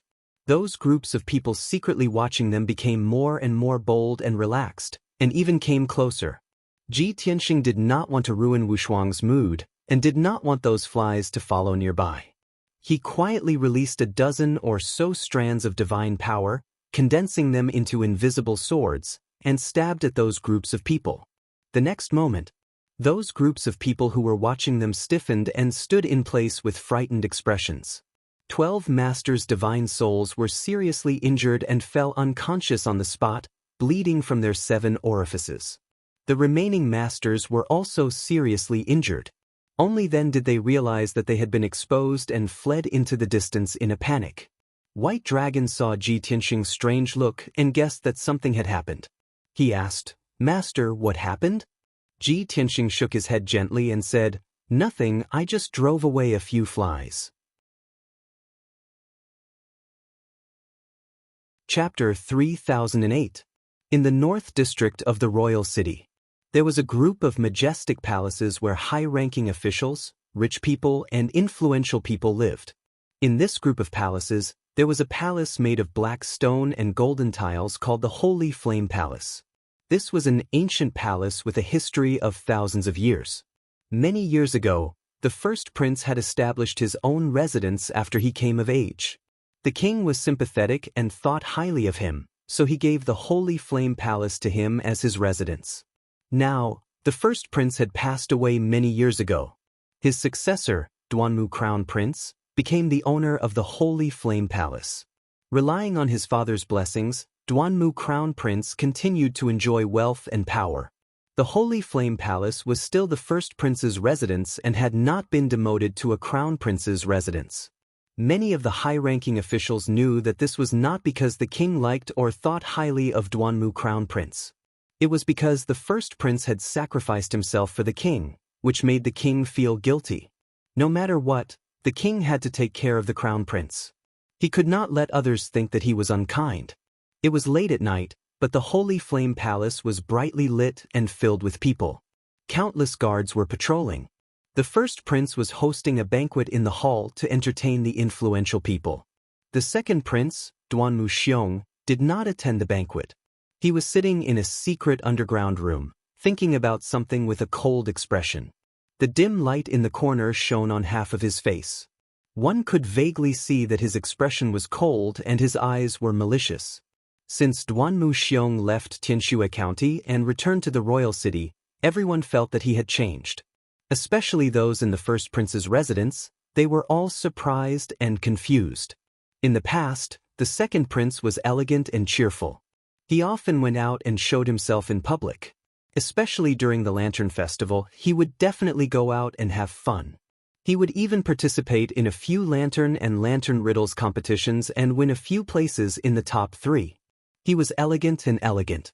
But in the past month, the second prince had been living in seclusion. He claimed to be cultivating in seclusion. The few times he showed up, his aura was malicious and cold, which made people feel intimidated. Outsiders did not know the reason. However, the second prince and his trusted aide were well aware of the situation. It was all because of that bastard Tianxing. Duanmu Xiong would never forget the pain and humiliation he had suffered that night in the Maple Woods Manor. Body readers, please rest your eyes after reading for a long time. 00 recommended reading. He was poisoned, his internal organs and meridians were damaged, and the tools to carry on his ancestral line were destroyed. He even had his face stepped on by Ji Tianxing, forcing him to lower his head and apologize. Most importantly, the poison was still in his body and could erupt at any time. This was a nightmare that Duanmu Xiong could never forget for the rest of his life. For more than a month, he didn't dare to sleep for even a moment. As long as he closed his eyes, the scene of that night would appear in his mind. He was suffering great pain and suffering, and his mind was on the verge of collapse. During this period of time, he had used all his resources to find the palace's imperial physicians, secular doctors, and several divine doctors. Even high divine lord realm powerhouses, he also found quite a few.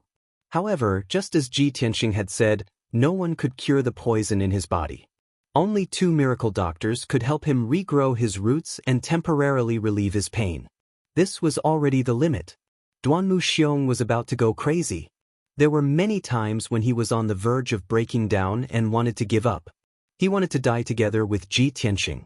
He would rather die together with Ji Tianxing than be tortured again. Swoosh! Suddenly, a black shadow flew into the secret room and arrived in front of Duanmu Xiong. The black shadow was wearing a large black robe and a bronze mask, so his face couldn't be seen. However, from his body shape, he was a lean and capable middle-aged man. The black shadow reported in a deep voice. Reporting to the crown prince, the people who were watching tonight were discovered and were all injured by Tianxing. They have already retreated. Duanmu Xiong's expression didn't change. He looked coldly at the black shadow and asked, "He has already been in the capital for a day. What's the result of the investigation?" The black shadow replied, reporting to the crown prince, "Since he entered the capital, more than a dozen of our small teams have been watching him. After a day of investigation, we have gained a lot of important information." Duanmu Xiong raised his eyebrows and his eyes brightened. "Speak." The black shadow reported. He was taken away by the third prince's men as soon as he entered the city and settled in the Longwind Court. The leader of the maids in the Longwind Court is Divine Lord Zhenhong. He seems to be interested in Zhenhong and asked her to serve him at noon. The news spread in the Changfeng courtyard, and everyone knew about it. After Zhenhong went to bed, he swaggered around the city with his daughter and played for a few hours in Changfeng courtyard. At night, he suppressed the rumors and slanders and killed 5 maids and guards. The black shadow concisely described what happened in the Changfeng courtyard. Friends, please prompt. Pay attention to the rest of your eyes after reading for a long time. 00 recommended reading. You have to report it to me. After Duanmu Xiong heard this, he furrowed his brows, and his eyes flickered with hatred. Damn beast, he just got in touch with Prince Yu Sanjing and moved into Changfeng courtyard, and he slept with Zhenhong? Duanmu Xiong had a close relationship with the third prince and the princess consort. He had been to Changfeng courtyard many times, so of course he knew the immortal Zhenhong. Moreover, he was also attracted by Zhenhong's special temperament and wanted to get his hands on him. But the third prince seemed to value Zhenhong very much, and he seemed to have other uses for it. Duanmu Xiong didn't dare to act rashly, so he could only endure and wait for an opportunity. But he didn't expect that the fruit he was looking for would be picked by Ji Tianxing. The most hateful thing is that the beast has a daughter. He already has a family, so why did he fight with me for Ning Xiyuan and Zhenhong? He is a despicable, hypocritical, heinous, and bastard. Duanmu Xiong clenched his fists, and the veins on his forehead bulged. He cursed with a ferocious face. The black shadow remained silent. After Duanmu Xiong calmed down a little, he persuaded, maybe it's just a rumor. After all, he suppressed the rumors and killed 5 guards and maids. Duanmu Xiong sneered, what about tonight? He went to the Lantern Festival. Who followed him? The Black Shadow answered truthfully, the immortal Zhenhong. Ah! Duanmu Xiong sneered even more disdainfully. First he killed people to suppress the rumors, then he took his new wife to go shopping. I have never seen such a shameless person. The Black Shadow remained silent and didn't say much. Duanmu Xiong gradually calmed down and thought for a moment. He said in a low voice, he chased me from Tianxue County to the Imperial City and has been suppressing and humiliating me. If I don't get rid of him, I will never have a day of peace. Today he just arrived at the Imperial City, and he took Zhenhong by force. He even deliberately showed off in public, just to disgust me. If I don't get rid of him as soon as possible, I don't know what he will do again. After that, he ordered the Black Shadow, go and tell Purple Fiend Star that I am willing to pay 30 billion for Tianxing's life. The Black Shadow's body shook, and he persuaded, Prince, 30 billion will empty the Imperial City's savings. The eldest prince will definitely be furious. Ha! Duanmu Xiong sneered, so what if I go bankrupt? When has my big brother ever cared about my life? I have had enough. Even if I have to die together with that beast, I won't hesitate.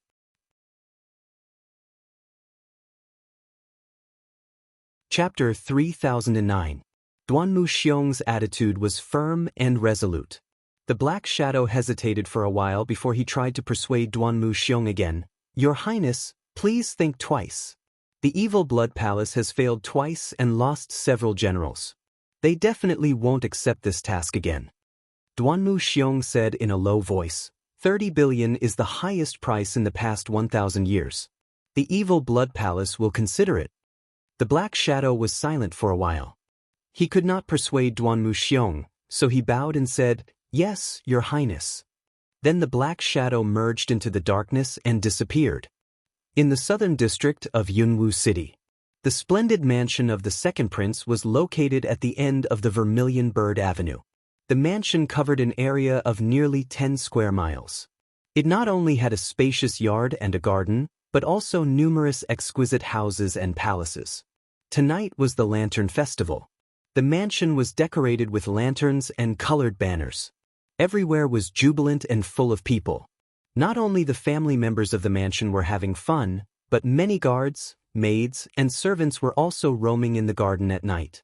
However, in the study of the second prince deep in the palace, the atmosphere was different. Different from the jubilation outside, the study was heavily guarded and the atmosphere was quite solemn and austere. 4 of the prince's advisors with different appearances were standing respectfully in the study, helping the second prince come up with a plan. 5 divine emperors in armor also stood solemnly and listened to the second prince's orders. These sir-gods were all important figures who held great authority in their hands.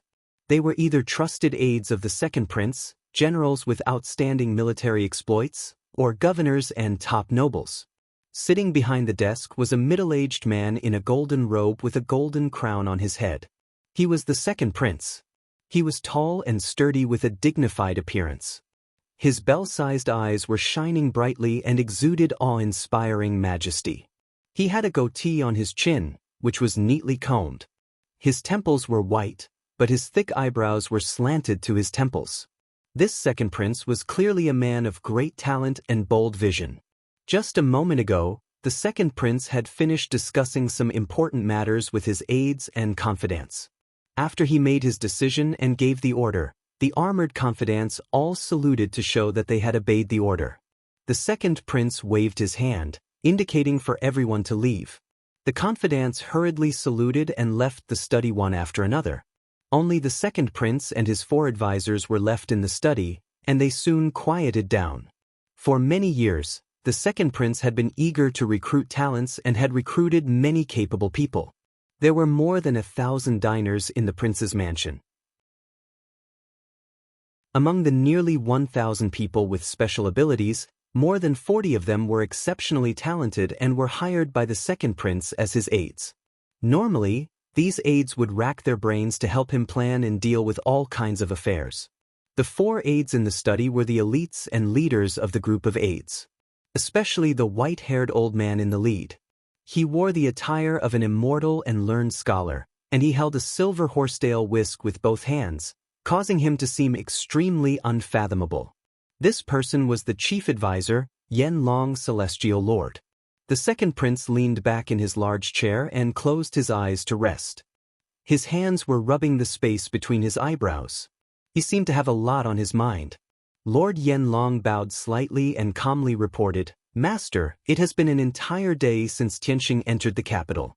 Many things have happened in this day. First, he was taken to the long-wind courtyard by the third prince's people for a temporary stay. Lord Yanlong reported to the second prince all the information that his spies and scouts had brought back to him. The second prince closed his eyes and listened quietly. No one could see any change in his expression. After a while, Lord Yanlong finished reporting everything that had happened in the day. Only then did the second prince open his eyes, and the corners of his mouth curled into a cold smile.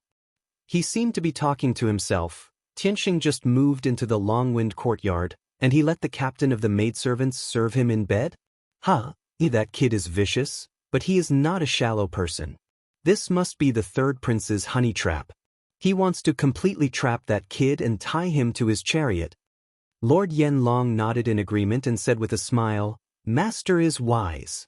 Judging from Tianxing's previous behavior, he is not the kind of person who is attached to women. The incident of serving him in bed was most likely the third prince's honey trap.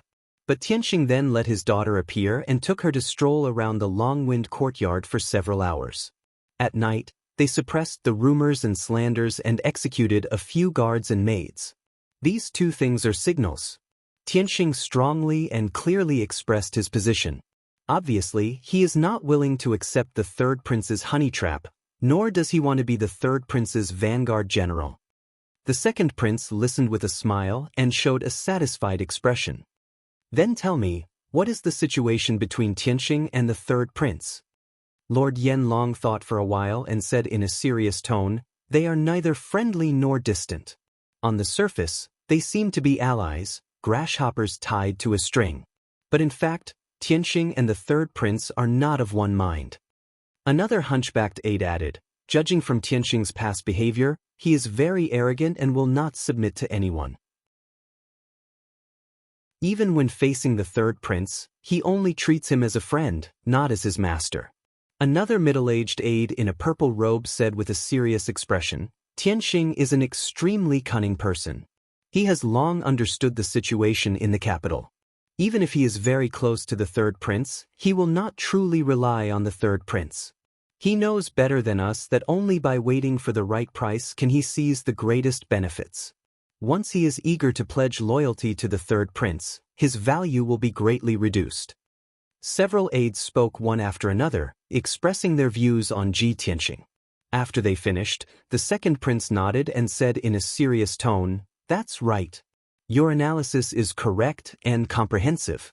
Tianxing and the third prince's state shows that they are not completely united. We still have a chance." "A chance?" Lord Yanlong frowned in confusion and asked, "My lord, what do you mean?" The second prince's lips curled into a cold smile. "Even though Tianxing and I have a deep grudge against each other, he only killed my men and stole my belongings. There is no direct enmity between him and this king. At this critical moment, I am magnanimous and will not pursue him for the time being. In addition, I have been fighting openly and covertly with the third prince for so many years and have been able to maintain a balance without any results. Now, the fifth prince has appeared out of nowhere and is about to be crowned crown prince. At this time, we should set aside our prejudices and grudges and work together with the third prince to deal with the fifth prince. If I were to discuss cooperation with the third prince, he would definitely refuse. Tianxing has come at the right time. We will try to rope him in and use him as a bridge. I believe the third prince will agree." The aides thought for a moment and showed expressions of agreement. Lord Yanlong also smiled. "That's right. As long as we can convince Tianxing, we can force the third prince to agree to the cooperation. This subordinate is willing to step forward and help the lord with his troubles.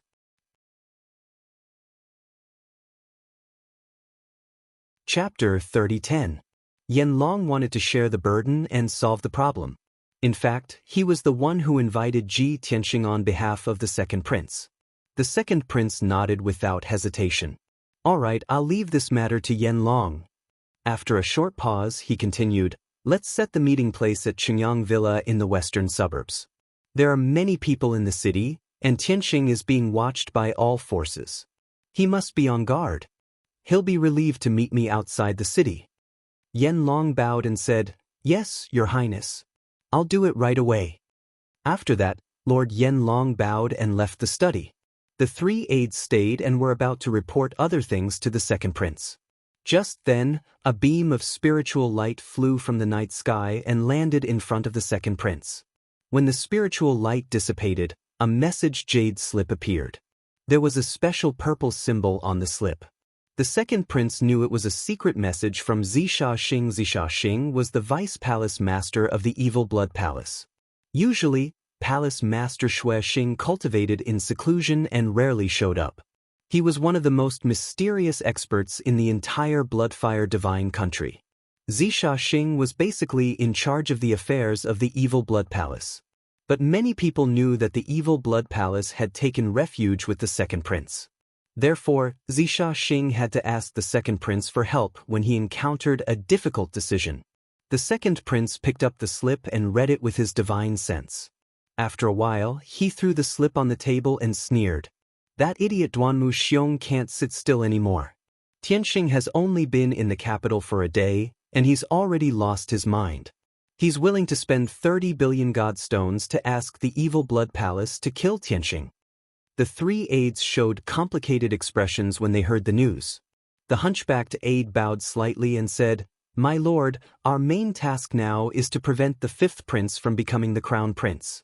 To deal with the fifth prince, we have to win over Tianxing and cooperate with the third prince. Therefore, Tianxing is still useful for the time being. We can't kill him. The purple-robed aide also nodded in agreement and said in a disdainful tone, second prince is young and full of vigor, but he is not good at scheming and scheming. It will be difficult for him to achieve great things.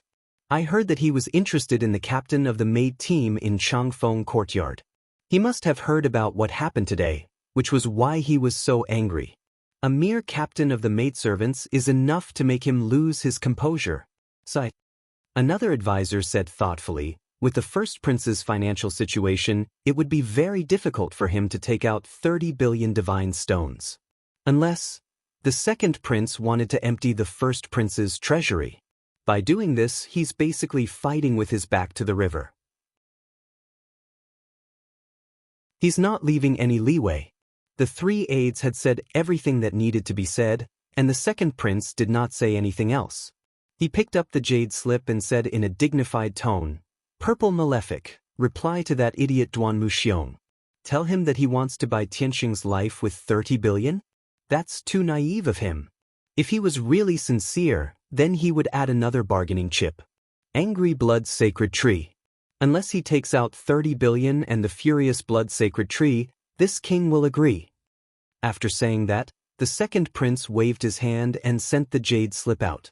When the three aides heard the words Angry Blood Sacred Tree, their bodies shook and revealed a look of deep shock. Because the three of them knew the origin of the Angry Blood Sacred Tree, as well as its powerful effects and precious value. Many years ago, the first prince sacrificed himself for the king, which shocked the entire blood flame divine kingdom. At that time, the entire capital was covered in mourning, and countless people and courtiers were crying and wailing. The king also blamed himself and was very sad about the first prince's sacrifice. Therefore, the king gave the first prince a lot of posthumous titles. He also did his best to reward and comfort the first prince's widow and 2 sons. There was no need to say much about the various hereditary titles and treasures. But the most shocking thing was that the king actually bestowed the Angry Blood Sacred Tree to the first prince's residence. As everyone knew, the Blood Flame Sacred Tree was the #1 treasure of the divine kingdom. As for the Angry Blood Sacred Tree, it was a small tree that grew from the roots of the Blood Flame Sacred Tree. Although the value and effect of this item was not as good as the Blood Flame Sacred Tree, it was still a divine king. However, it was also a supreme-grade monarch-level divine object. Its effect was very similar to the bloody flame divine tree. It was equivalent to a weakened version. With the angry blood sacred tree, one could activate their bloodline to the greatest extent, strengthen their talent, and assist in cultivating the royal family's inherited mental cultivation techniques. It was not an exaggeration to say that with the angry blood sacred tree, one's strength would increase by at least 5 times. Back then, the king had bestowed the angry blood sacred tree to the first prince's residence to compensate the 2 princes. Who would have thought that the 2 princes were people with mediocre talent, unlike the first prince who was extremely talented? They had used the angry blood sacred tree to cultivate for many years and used up a huge amount of cultivation resources. In the end, the first prince was only a 3rd-level divine monarch, and the second prince was only a 2nd-level divine monarch. It was also fortunate that they had the help of the angry blood sacred tree and the countless resources and elixirs bestowed by the king. Otherwise, with Duanmu Xiong's dull talent, he could not even reach the 2nd-level divine monarch. The 2nd prince, 3rd prince, 4th princess, and 5th prince all coveted the angry blood sacred tree. However, the king had bestowed that treasure to the first prince's residence. Even if they wanted it, they could only suppress their thoughts and not scheme to snatch it. Unless they had a way to make the 2 princes willingly give the angry blood sacred tree to someone else. Therefore, the 2nd prince would often think of ways to cheat the first prince's residence of the angry blood sacred tree. Although Duanmu Xiong was dull, he was not too stupid. He also knew that the angry blood sacred tree was bestowed by the king and represented his father's blessings. That was the first prince's residence's heirloom and must not be lost. In the past, no matter how the 2nd prince tried to beat around the bush and scheme, Duanmu Xiong would always be able to resist. Duanmu Xiong had been able to hold himself back from the start to the end, resolutely refusing to take out the raging blood divine tree. As for this time, the 2nd prince was just following the usual practice and mentioned it again. He did not have much hope. The reason why he wanted the angry blood sacred tree was more to make Duanmu Xiong retreat. After all, Tianxing could not be killed now. The 3 aides also understood the 2nd prince's thoughts and did not say anything. Soon, the 2nd prince put this matter aside and discussed other matters with the 3 aides. In the wee hours of the morning, the bustling royal capital gradually calmed down.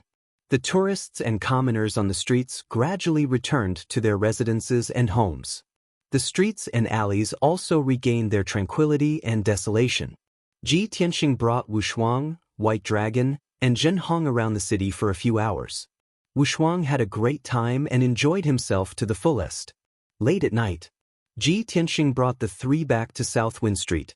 The carriage had been waiting there, and the coachman stood there respectfully. Everyone boarded the carriage and returned to Longwind Courtyard. 15 minutes later, the carriage arrived at the gate of Longwind Courtyard and stopped. Ji Tianxing and the others had just alighted from the carriage when they saw an equally luxurious carriage parked beside the bronze lion at the gate. A white-haired old man wearing a white robe and holding a horsetail whisk walked down from the carriage with a smile on his face towards Ji Tianxing. Chapter 30:11. This white-haired old man was the 2nd prince's chief of staff, Emperor Yanlong. He walked to Ji Tianxing with a horsetail whisk and bowed with a smile. "Greetings, young Master Tianhang. I am Yanlong." Ji Tianxing and the others stopped and looked at Celestial Lord Yanlong. "Yanlong." Ji Tianxing frowned and asked, "The 2nd prince's chief of staff?" He had investigated the 2nd prince's background. Therefore, he knew about Emperor Yanlong. He also knew that this person's strength was a 7th-degree realm high god monarch. "That's me." Celestial Lord Yanlong bowed and replied with a smile. Ji Tianxing asked calmly, "Lord Yanlong, are you here on behalf of the 2nd prince to send me a message? Or are you inviting me to be your guest?" Celestial Lord Yanlong showed a look of admiration and said, "I've long heard that Mr.'s wisdom is unparalleled. Now that I've seen it with my own eyes, I'm truly impressed. You're right.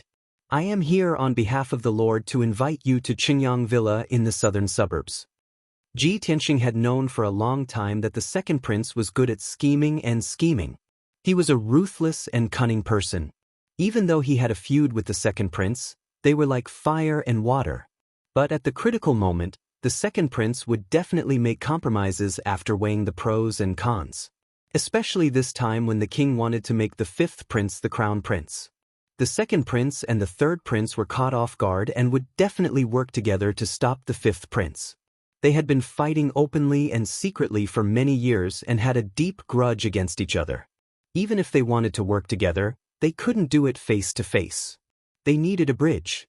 Ji Tianxing knew that he was the best candidate. Therefore, before he entered the imperial city, he knew that the second prince would try to rope him in. As expected, God Lord Yanlong came tonight. Southern suburbs? Qingyang Villa? Ji Tianxing raised his eyebrows and said with a playful smile, "The second prince chose a villa outside the city? I am afraid this is not a good banquet." Celestial Lord Yanlong looked solemn and quickly explained, "You've misunderstood. My lord is thirsty for talents and has long noticed young master's talent. He wants to make friends with you. Now that the young master has come to the capital city, as the host, the master must take advantage of this opportunity to entertain you with a banquet. Don't worry, young master. Master is inviting you to be a guest with great sincerity. He definitely has no ill intentions." Ji Tianxing thought for a moment, then nodded and said, "All right, wait here for a moment." Seeing that he had agreed to attend the banquet, Lord Yanlong was secretly relieved. He quickly bowed and said, "I will be waiting for you here." Ji Tianxing turned to look at Wushuang and said gently, "Wushuang, father has to go out of the city and can't accompany you. You must be tired tonight. Go back to Changfeng courtyard and have a rest." Ji Wushuang also understood that it was inconvenient for her father to take care of important matters outside the city. Therefore, she nodded obediently and said, "Father, people's hearts are sinister and the environment is complicated. You have to be careful." Ji Tianxing touched her head and said with a smile, "Well, father will be fine. Rest assured, father will be back soon." After that, he looked at Zhenhong and said, "Zhenhong, accompany Wushuang back to the residence to rest. You have to guard her at all times. There must be no accidents." Zhenhong nodded without hesitation and said solemnly, "Rest assured, young master. Changfeng courtyard is heavily guarded. There will be no accidents." Ji Tianxing did not say anything more and waved them away. He watched Zhenhong and Wushuang enter Changfeng courtyard, then walked to Celestial Lord Yanlong with the white dragon. Celestial Lord Yanlong bowed and made a gesture of invitation. Ji Tianxing and the white dragon boarded the gorgeous carriage, followed by Celestial Lord Yanlong. After the three of them entered the carriage and sat down, the coachman drove the four mythical beasts and left Changfeng courtyard. This luxurious and reserved carriage sped through the night and soon arrived at the West City Gate. After leaving the capital, the carriage flew into the night sky and went straight to the western suburbs. Qingyang Courtyard was one of the properties under the second prince's name. This beautiful, secluded, and elegant residence was located on Mount Qingyang, 9,000 miles away from the imperial capital. The courtyard covered an area of thousands of acres. It was beautifully and elegantly built. It had a simple and elegant temperament. Usually, the second prince rarely came here. He would only come here to entertain important guests or to secretly discuss important matters or to meet someone. The courtyard was covered by a powerful divine formation and was guarded by hundreds of guards. The degree of security was no less than the Changfeng courtyard of the third prince. Just a quarter of an hour later, the carriage arrived at the gate of Qingyang courtyard. Celestial Lord Yanlong took Ji Tianxing and the white dragon into Qingyang courtyard. The three of them passed through 2 courtyards and a garden. They arrived at the third courtyard and walked toward the splendid guest hall. Along the way, Ji Tianxing and the white dragon secretly observed the layout of the courtyard and the distribution of the defenses. Bai Long quietly reminded Ji Tianxing through telepathy, "Master, this courtyard is heavily guarded, and there are divine formations everywhere. If the second prince has evil intentions, I'm afraid we will be in danger. It will be very troublesome." Ji Tianxing waved his hand and said, "The second prince is not stupid. He is not an impulsive person. He knows better than anyone that he can't do anything to me at this juncture. Moreover, I have already checked. There are no large numbers of experts in the courtyard. It should be safe. The white dragon felt relieved after hearing this. Soon, the three of them stepped into the guest hall. As soon as they entered the brightly lit hall, Ji Tianxing saw a large table in the middle of the hall. It was filled with delicious food and wine. More than a dozen young and beautiful maids were standing respectfully in attendance. The second prince, who was wearing a golden robe, was sitting on the main seat and waiting patiently. Celestial Lord Yanlong walked toward the second prince and reported, "Master, young Master Tianxing is here." The second prince immediately stood up and looked at Ji Tianxing with a smile. He cupped his hands and bowed. "I have heard of young Master Tianxing's name and deeds. I admire you. To be honest, I have been friends with you for a long time. To be able to invite young Master here as a guest tonight, this prince is truly fortunate." The second prince laughed heartily and walked toward Ji Tianxing with open arms. He wanted to give him a warm hug. His forthrightness and enthusiasm were a bit too much. Ji Tianxing frowned but did not show it on his face. He was 10 steps away from the second prince. He cupped his hands and bowed. "Greetings, Your Highness. It is my honor to be invited by the second prince." He politely refused the second prince's hug and enthusiasm. The second prince knew what was going on. Disappointment flashed in his eyes, but he did not show any embarrassment on his face. He retracted his arms without leaving a trace and pulled Ji Tianxing's sleeves instead, inviting him to take a seat in the guest seat. "Good wine and food have been prepared. Young master, please take a seat. Let's drink a few cups." As he spoke, the second prince picked up the wine pot and personally poured wine for Ji Tianxing.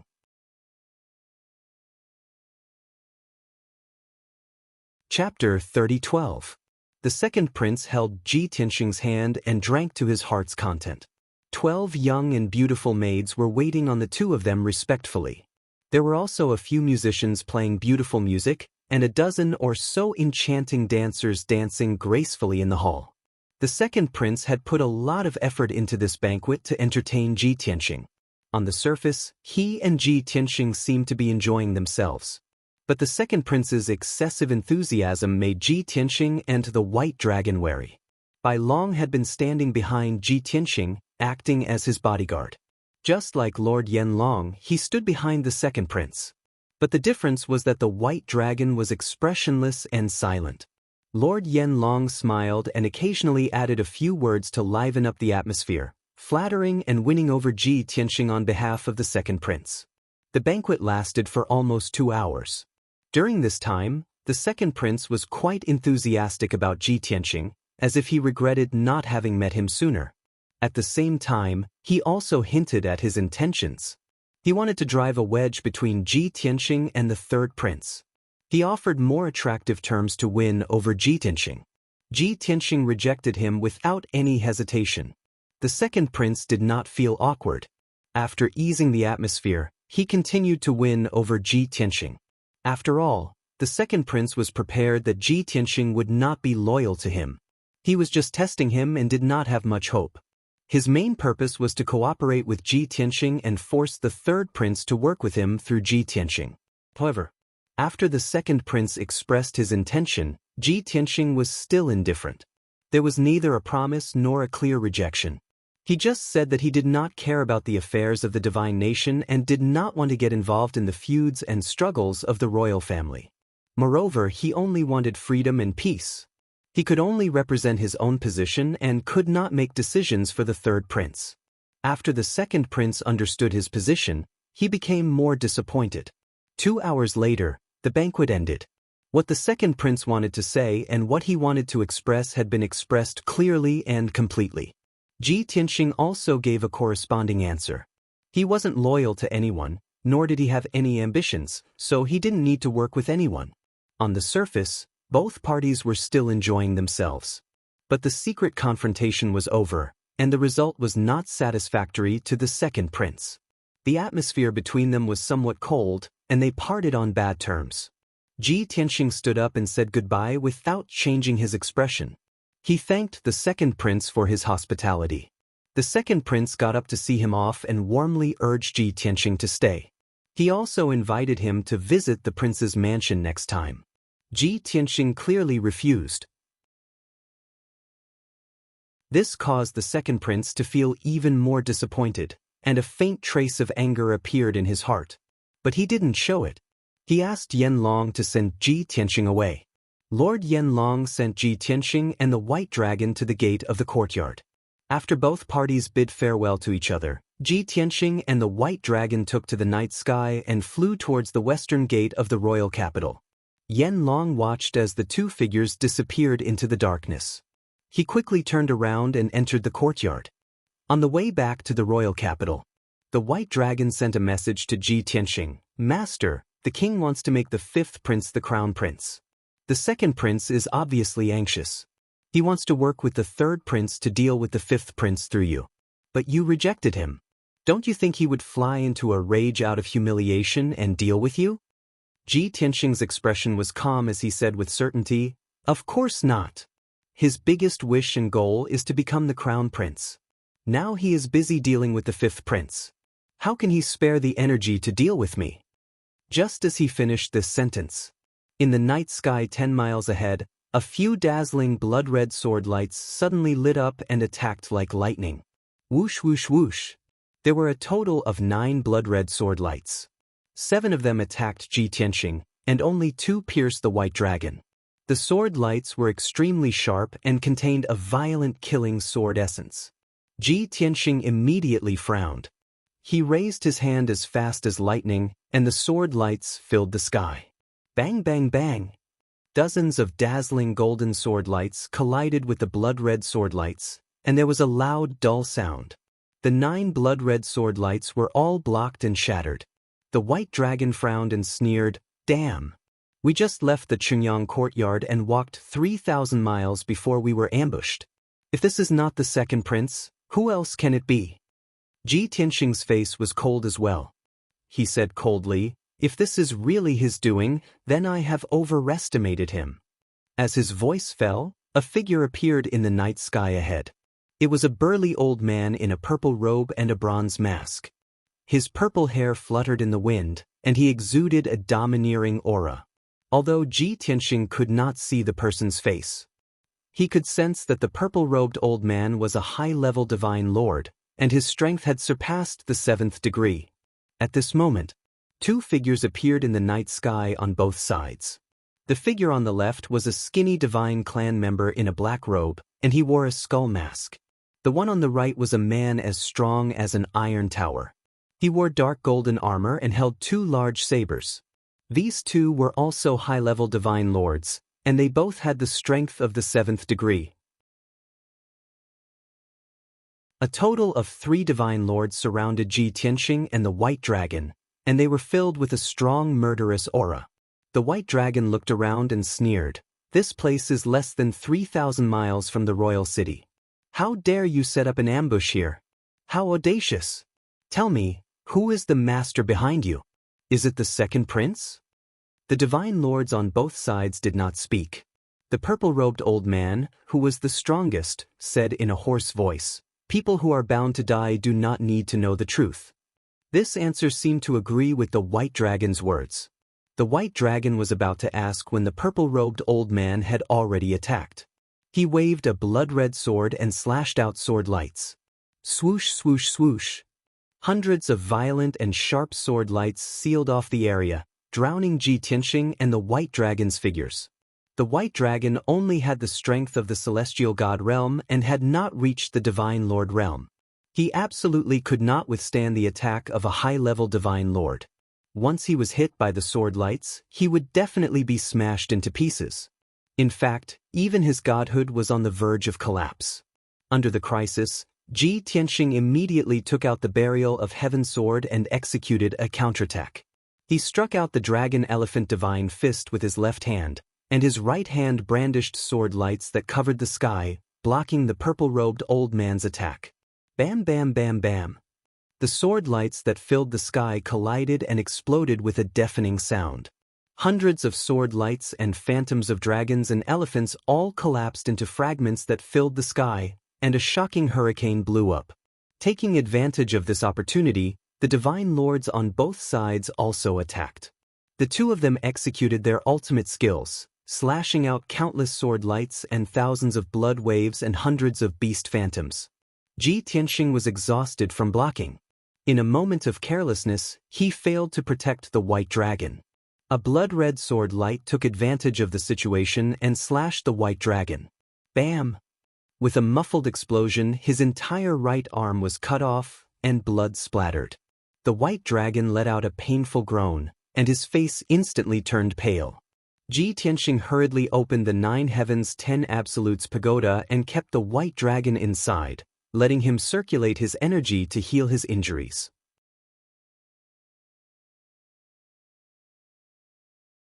Chapter 3013. Bai Long could not take part in the battle between the upper-level Sir Gods. After he entered the God Pagoda, Ji Tianxing felt more at ease. Even though he was facing off against 3 Sir God experts alone and was surrounded from beginning to end, he did not need to worry about Bai Long's safety and divert his attention to protect him. In this way, he could unleash a stronger battle power and temporarily block off the attacks of the 3 Sir Gods. The 3 Sir Gods were also determined to kill. They wanted to end the battle as soon as possible, because they knew that this place was not far from Sun-bearing Courtyard and Royal City. If they could not kill Ji Tianxing in half an hour, many experts would be alerted to investigate the situation. By then, it would be difficult for them to kill Ji Tianxing. Therefore, the 3 Sir Gods did not say a word and attacked with all their might. They originally thought that there would be 2 7th-degree Realm God Monarchs and an 8th-degree Realm God Monarch. Killing Ji Tianxing would be a piece of cake. But the 3 of them did not expect Ji Tianxing to be so tenacious and use all kinds of ultimate skills to block off their attacks. Even though Ji Tianxing had been injured after exchanging 30 moves, Ji Tianxing had been injured. As time passed, the 3 Sir Gods became more anxious and their attacks became more ferocious. They did not hesitate to get injured so that they could kill Ji Tianxing as soon as possible. Even so, Ji Tianxing still held on until the end.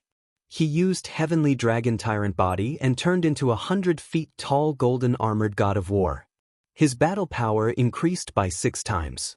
The fierce attacks of the 2 7th-degree Sir Gods were blocked by his sword Dao Divine ability. As for the 8th-degree Realm Purple-Robed Elderly's ultimate skill, he used various secret skills to neutralize more than half of its power. Even if he was hit by the purple-robed elderly, he only suffered some light injuries.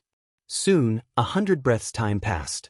Both parties had already exchanged more than 200 moves, and the aftermath of the battle destroyed the surrounding 500 miles of mountain range. The surroundings turned into ruins and the heaven and earth was filled with thick smoke and dust. Dull loud sounds reverberated in the night sky and dazzling divine light kept flashing.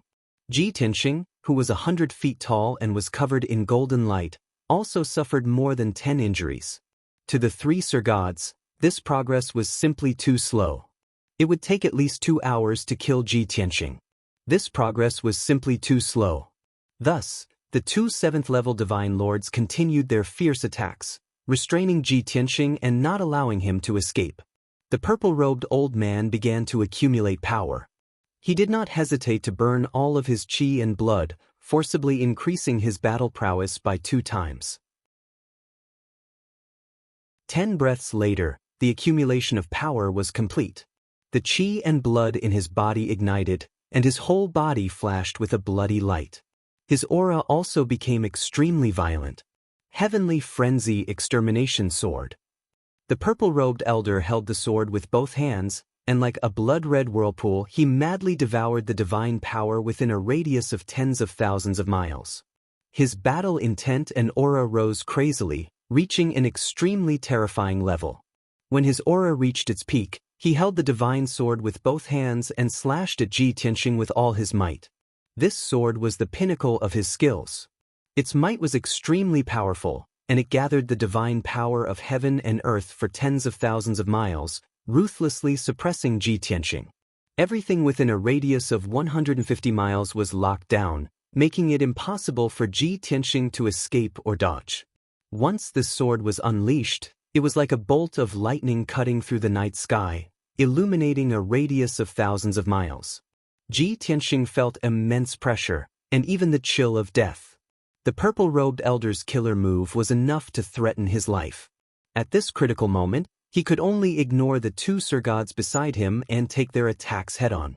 He had to use all his strength to resolve the purple-robed elder's killer move. Daylight Sword. Ji Tianxing roared angrily, holding the barrier of heaven with both hands, his expression extremely solemn. His movements seemed to be slow as he stabbed at the purple-robed elder. Suddenly, endless divine power surged out of his body, and after being amplified by the barrier of heaven, it formed a circle of dazzling golden divine light.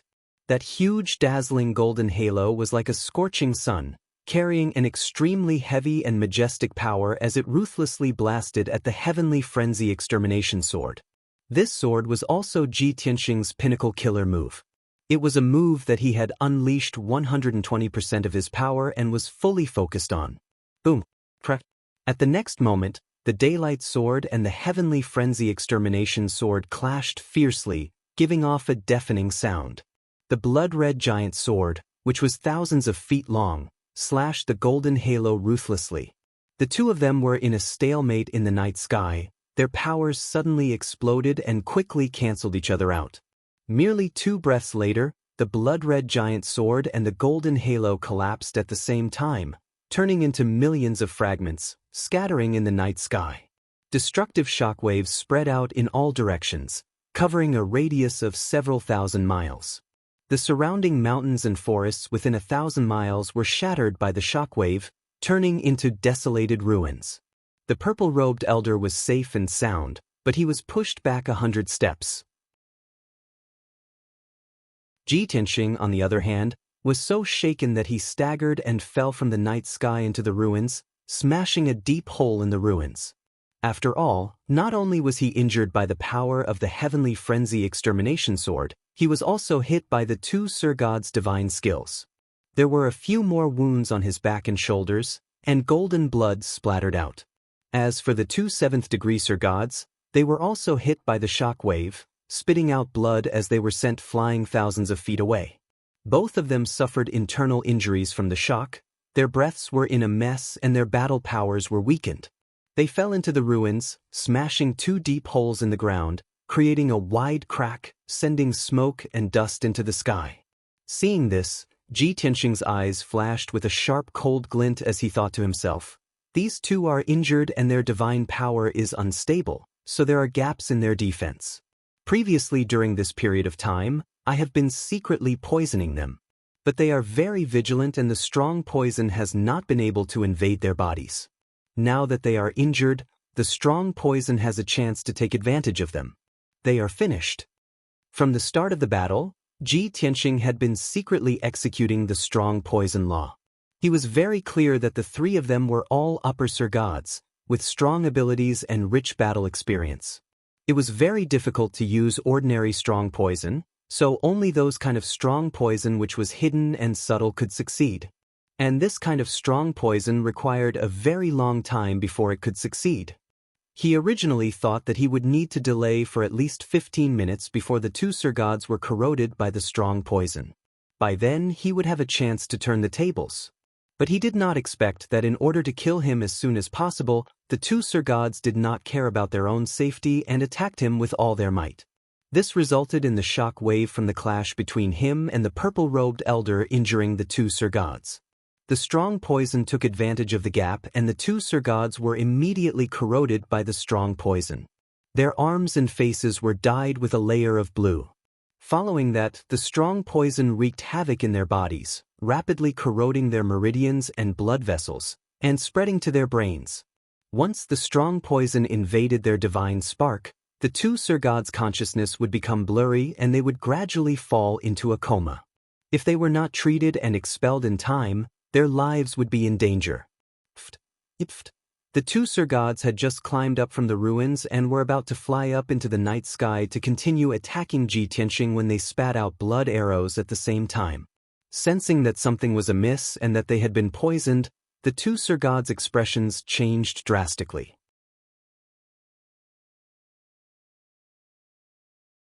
Chapter 30:14. Damn it, how did I get poisoned? Damn it, I've also been poisoned. My bloodline has been corroded. The two Sir God realm experts exchanged looks. They were so frightened that they screamed angrily. Immediately, they felt a stabbing pain all over their bodies, as if they were being cut by knives. Their internal organs were also burning with pain, as if they were being burned. The unbearable pain made them tremble all over, and their teeth creaked as they gritted their teeth. We already knew that the little bastard was good at using poison, so we were very cautious. But we didn't expect that we would still fall into his trap. The two divine lords didn't dare to delay and stopped attacking Ji Tianxing. They hurriedly circulated their energy to expel the poison. Seeing this, Ji Tianxing ignored his injuries and charged over with the burial of heaven. He wanted to quickly kill the two divine lords while they were poisoned. Only then could he focus on dealing with the purple-robed elder. Unfortunately, Ji Tianxing was stopped by the purple-robed elder just as he flew out with his sword. The purple-robed elder also realized that the two divine lords were poisoned and couldn't fight for the time being. Ji Tianxing wanted to take the opportunity to kill, so he could only block him. Swish, swish. The purple-robed elder swung his divine sword with all his strength, sending out sword beams that covered the sky and enveloped Ji Tianxing. Ji Tianxing was stopped, so he could only give up on the two divine lords and use all his strength to block the purple-robed elder's attack. Clang, clang, clang, clang, clang, clang, clang, clang, clang. The purple-robed elder was indeed stronger. Ji Tianxing used all his strength to block and counterattack, but he couldn't get rid of his opponent. Taking advantage of this opportunity, the two Sir Gods who were poisoned hurriedly consumed divine elixirs to heal their wounds. But the poison that Ji Tianxing had deliberately released was too overbearing. Even if they consumed detoxification pills and circulated their divine power to expel the poison, they still couldn't get rid of it. The two Sir Gods were so worried that their hearts were burning with anxiety and fear. Cold sweat broke out all over their bodies. At this time, the purple-robed old man's divine sense detected a divine light shining from the west gate of the capital city. There were a few Sir Gods leading dozens of experts rushing over at lightning speed. Damn it, as expected, after dragging it out for too long, we were discovered by the Imperial City's guards. The purple-robed elder frowned and cursed in his heart. At the same time, he released his divine perception towards Qingyang Courtyard. There was no doubt that the vicinity of Qingyang Courtyard had also lit up with divine light. Several auras of divine lord powerhouses were currently rushing over with lightning speed. In the previous 15 minutes, the commotion caused by the fighting was too great. The loud noise spread for thousands of miles, and the divine light shone for thousands of miles. The Imperial Guards of the Qingyang residence and the Imperial capital had only just arrived to check on the situation. Their reactions were already considered slow. Damn it! The purple-robed old man's expression became increasingly unsightly as he cursed hatefully. He knew full well that it was time for them to withdraw. If they couldn't kill Ji Tianxing within 100 breaths of time and cause such a huge commotion, their mission had already failed. No matter how unwilling he was, he could only grit his teeth and make up his mind. He ordered the two Sir Gods, "Don't just stand there, retreat quickly, I will cover you." The two poisoned Sir Gods already had half of their bodies turning blue and were twitching all over. Even if they stayed, they wouldn't be able to fight much and would even become a burden. Hearing the purple-robed old man's order, the two of them turned around without hesitation and flew towards the night sky in the north. They also knew that the situation was urgent and they had to retreat as soon as possible. Even if they were covered in wounds and were poisoned, they endured the pain and increased their speed to the maximum. In less than 10 breaths of time, they had flown over 1,000 miles away. Ji Tianxing was rather anxious. He wanted to stop the two Sir Gods and at least kill one or two of them. He wanted to seize their godheads and refine their divine souls and memories. In this way, he would be able to find out who sent these three Sir Gods. Unfortunately, the purple-robed old man blocked him with all his might, making it impossible for him to withdraw. Soon, another 5 breaths of time passed. The group of Imperial Guards from the Imperial capital was still 2,000 miles away from the battlefield. As for the Sir God experts from the Qingyang side courtyard, They were only 600 miles away from Ji Tianxing and the purple-robed old man. The purple-robed old man saw that the time was up and he couldn't stay any longer. He made a feint at Ji Tianxing and teleported away from the battlefield. Ji Tianxing had already guessed that the purple-robed old man would escape and was prepared to stop him. However, the purple-robed old man was slightly stronger and his teleportation ability had reached perfection. He wanted to stop him, but he was a quarter of an instant too slow and the purple-robed old man escaped. In the next moment, the purple-robed old man teleported 1,000 miles away and disappeared without a trace. Damn it! Ji Tianxing didn't chase after him. He stared coldly at the night sky in the north and cursed under his breath, although he could vaguely guess the identities of the three Sir-gods. However, the current situation in the imperial capital was confusing and he didn't dare to be completely sure. I thought that after reaching the 3rd level of the Sir-god realm, I would be able to fight against an 8th level upper-level Sir-god. I didn't expect to meet such experienced Sir-gods. I'm still a little weak and can only remain undefeated. Ji Tianxing muttered to himself and sighed. He was also eager to break through to the 4th level and become a middle-level Sir-god. At this moment, the experts from the Qingyang side courtyard arrived at the battlefield. Swoosh, swoosh, swoosh. 3 figures flashed with divine light and appeared in front of Ji Tianxing. The leader was the 2nd prince. Behind him was Sir-god Yanlong and a burly man in golden armor. The 3 of them were upper-level Sir-gods and had a strong aura. The man in golden armor was also present at the Qingyang side courtyard. However, he didn't participate in the banquet and had been guarding the secret chamber. Ji Tianxing used his divine senses to check the situation in the side courtyard and sensed the aura of this person. After the 3 of them arrived, their gazes gathered on Ji Tianxing and they sized him up. He had already returned to his original appearance. His long hair was messy and his white robe was tattered and stained with blood. Seeing that his life wasn't in danger, the 2nd prince heaved a sigh of relief. "Young Master Tianxing, what's going on? Who was it that ambushed you here and injured you?" The 2nd prince looked at him with concern and asked angrily. Ji Tianxing said calmly, "The 3 upper-level Sir-gods all hid their true faces. I don't know their identities or origins." Hearing this, the 2nd prince's eyes flashed with a hint of surprise. Sir-god Yanlong and the man in golden armor were also shocked and in disbelief. They had long known that Ji Tianxing was very strong and comparable to an upper-level Sir-god. However, they didn't dare to believe that Ji Tianxing had only suffered light injuries after being ambushed by 3 upper-level Sir-gods and fighting for so long. If it were them, they definitely wouldn't be able to do it.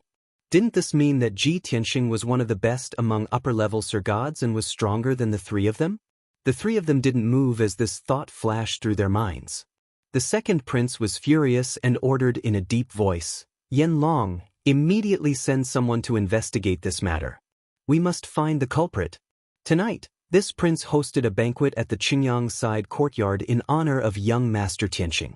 In the end, young Master Tianxing was ambushed the moment he left the Qingyang side courtyard and was injured. If we don't find out the truth, others will think that this prince did it.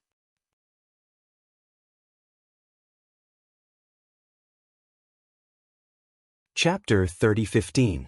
The 2nd prince's words were very straightforward. Obviously, he was telling Ji Tianxing that this had nothing to do with him. But Ji Tianxing did not know him well enough, so he could not be sure if he was telling the truth. After all, it was normal for a scheming person like the 2nd prince to not be able to tell the truth from the lies. Yanlong cupped his hands and acknowledged the order. He quickly sent a message jade slip to convey the 2nd prince's order. At this moment, the group of experts and masters from the royal city also arrived at the battlefield.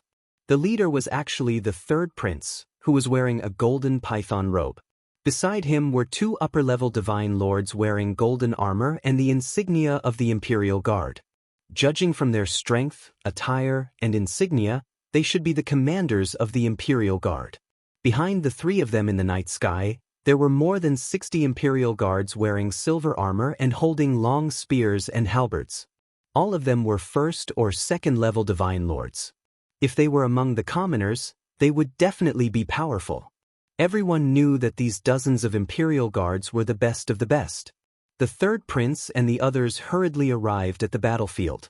Their eyes were locked on Ji Tianxing as they flew over worriedly. I was wondering who was fighting outside the city and causing such a big commotion. So, it's young Master Tianxing. The third prince recognized Ji Tianxing. Seeing him injured, the third prince was very surprised and shocked. He turned his head and saw the second prince beside Ji Tianxing. He immediately frowned. Why is second brother here too? The third prince was the commander of the imperial guard appointed by the king. He had full authority to command 20,000 imperial guards. Although he was usually quite free and handed the matters of the imperial guard to the commanders, he was still in charge of the imperial guard. But these 2 days were the Lantern Festival, and there were many people in the royal city. It was very easy for accidents to happen. So, he could only personally lead the imperial guard to maintain order and safety in the royal city. Just now, he heard from his subordinates that there was a big commotion outside the western suburbs. After hearing the news, he was filled with anger and rushed over with his trusted generals. He did not expect to see Ji Tianxing and the second prince here. Hearing the third prince's question, the second prince smiled and took the initiative to explain, "Third brother, there is something you don't know. Please listen to my explanation. This prince has long heard of young Master Tianxing's deeds and has long been in awe of him. Tonight, this prince will host a banquet in Qingyang courtyard to entertain him. This can be considered as fulfilling the duties of a host." Who would have thought that young Master Tianxing would encounter an ambush right after he left the courtyard? There were a total of 3 high divine lords on the other side, and they all wanted to kill young Master Tianxing. Fortunately, young Master Tianxing was strong enough to hold on for 7 or 8 minutes under the siege of the other party and only suffered some minor injuries. I heard from my subordinates that there was a big battle here, so I rushed over to check the situation. The second prince did not hide anything and simply told him what had happened. After the third prince heard this, his expression did not change, but in his heart, he was muttering. Doesn't second brother have a deep grudge against young Master Tianxing? Why would they host a banquet for him? Moreover, young Master Tianxing actually agreed? He is not willing to be loyal to this prince and is neither close nor distant to this prince. Yet he is in contact with second brother. What is he trying to do? At the thought of this, the third prince felt a little worried. However, he did not show it and hurriedly asked Ji Tianxing in concern, "Young Master Tianxing, how are your injuries? Are they serious?" Ji Tianxing shook his head and said, "They're just light injuries, nothing serious." "Third prince, you don't have to worry." "That's good." The third prince nodded slightly and said in an indignant tone, "Which bastard actually ordered 3 high divine lords to attack young Master Tianxing? Killing people in public in the outskirts of the capital is simply disregarding the law. They must be caught and beheaded in public." With that, he ordered the golden armored commander beside him, "Commander Mo, bring everyone to check the battlefield and investigate the clues and traces." Commander Mo hurriedly cupped his fists and bowed, acknowledging the order. Then, he brought more than 60 imperial guards with him to investigate the battlefield. There was only one golden armored commander left beside him. At this time, he looked at the second prince and sneered. "Everyone knows that second brother and young Master Tianxing have a long-standing grudge against each other. I really don't understand why second brother would invite young Master Tianxing to be his guest." Moreover, the banquet was held in the western suburbs outside the capital. Most importantly, right after the banquet ended, young Master Tianxing was only 1,500 kilometers away, and the assassins could not wait to kill him. How can there be such a coincidence in the world? "Second brother, aren't you going to explain?" The third prince's intention was obvious. He was making things difficult for the second prince. Just now, the second prince had driven a wedge between him and Ji Tianxing. Now, he was also trying to drive a wedge between the second prince and Ji Tianxing. This was especially true when he claimed that those 3 high divine lords were assassins. This was already an obvious hint. Everyone knew that the assassins of the Evil Blood Palace called themselves assassins. The second prince had expected that the third prince would point the finger at him. He was not angry. Instead, he spread his hands and looked at Ji Tianxing. He said with a wry smile, "Young Master Tianxing, did you see that? Just now, I said that someone must have misunderstood and thought that it was me who did it. You really didn't let me down." After that, he said to the third prince, "Third brother, this is indeed a coincidence. It's normal for you to suspect me. But this prince can pat his chest and swear that this matter has absolutely nothing to do with this prince. Young Master Tianxing is so elegant and knowledgeable. I drank and talked with him for half the night. I felt like old friends with him at first sight. I regret that I didn't meet him sooner. I can't wait to befriend him. Why would I order assassins to ambush him?" The second prince said with certainty. He did not seem to be lying at all. But everyone knew that it was difficult for a shrewd person like him to judge whether he was telling the truth or not. The third prince stared at him expressionlessly and said in a low voice, "Second brother, you should know that we won't believe you easily. And I know that you're an expert in making what is false true and what is false false. It's useless for us to argue here. Let's wait for the results of the investigation to come out." The second prince nodded slightly in agreement. He looked at Ji Tianxing and asked, "Young Master Tianxing, what do you think?" Ji Tianxing also nodded and said calmly, "Guessing is useless. We can only confirm the answer with real evidence. Before the truth comes out, you don't have to fight with each other to avoid letting the fisherman profit." The two princes were stunned when they heard the words fisherman reaping the benefits from the fight. They immediately understood Ji Tianxing's meaning.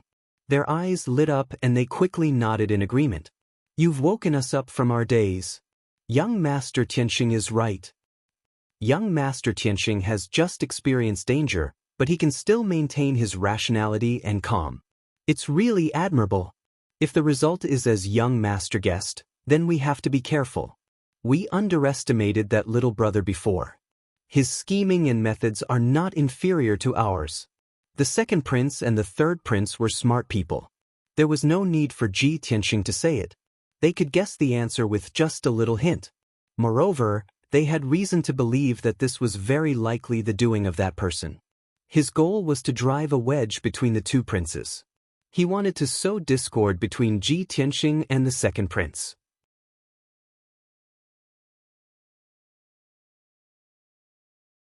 Chapter 30:16.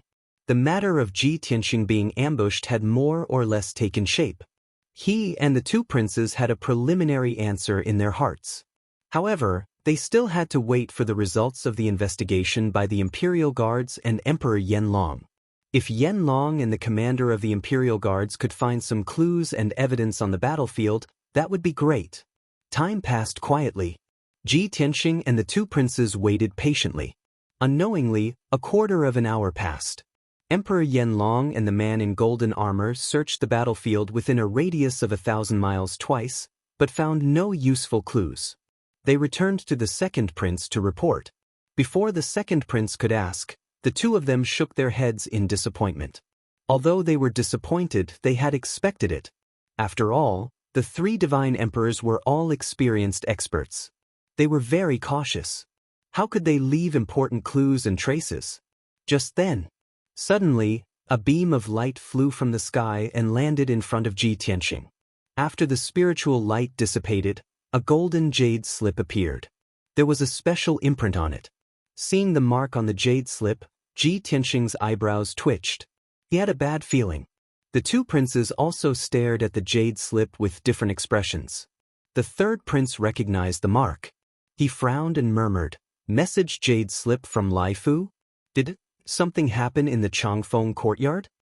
Ji Tianxing did not say anything. He quickly picked up the message jade slip and read the content with his divine sense. Lai Fu's old voice immediately sounded in his mind. "Young Master Tianxing? Something big happened. An expert sneaked into the Changfeng courtyard, injured Jinhong, and kidnapped the young master." Lai Fu's tone was very anxious and worried. He was panting. Apparently, he had just finished a battle. Ji Tianxing's body immediately stiffened. His face changed dramatically, and his eyes became gloomy like ice. Anger and killing intent suddenly surged out of his body. His eyes were dyed with a layer of blood. "You are courting death." The two words burst out of his throat. It was like piercing ice, and also like a sharp blade that could kill people. The two princes both felt an immense pressure, as well as a terrifying killing intent that shook the heavens. The two of them looked at each other, not knowing what was going on. However, they all knew very well that Ji Tianxing was truly enraged and was about to start a massacre. That's strange. He was attacked by 3 divine monarchs and was badly injured. Yet he was still able to remain calm and rational. What exactly happened to make him so angry? The two princes were puzzled. Without saying a word, Ji Tianxing put away the golden jade slip and turned to leave at lightning speed, heading straight for the west gate of the royal city. Young Master Tianxing, what happened? The second prince raised his hand, wanting to ask Ji Tianxing to stay and ask him about the situation. However, Ji Tianxing ignored him. His figure flickered a few times and disappeared into the darkness. The third prince also turned and left without hesitation, chasing after Ji Tianxing to the west gate of the royal city. At the same time, he also sent a voice transmission to the 2 commanders of the imperial army and ordered, "Go to the Changfeng courtyard immediately, something big has happened." The 2 commanders of the imperial guards received the order and quickly gathered the imperial guards who were investigating the battlefield and rushed to the Changfeng courtyard at the fastest speed. 15 minutes later, Ji Tianxing returned to the Changfeng courtyard. Lai Fu, with messy hair and sweaty forehead, was waiting in the courtyard of the East Wing, anxiously pacing back and forth. The East Wing was Wushuang's residence. At this time, there were more than 50 guards guarding the small courtyard, and no one was allowed to come close. When Ji Tianxing teleported back and appeared in the small courtyard, Lai Fu breathed a sigh of relief as if relieved of a heavy burden. He hurried to greet him and saluted, "Young master, you're finally back." Ji Tianxing's face and aura were frighteningly gloomy. He did not waste time and ignored Lai Fu. He directly released his divine sense to cover the entire Changfeng courtyard and carefully explore. He saw that the East Wing, which covered an area of 100 feet, had become dilapidated. More than a dozen houses had collapsed, and many broken fences and walls were exposed in the ruins. There were also several ravines in the small courtyard, and the defensive formation had long been broken.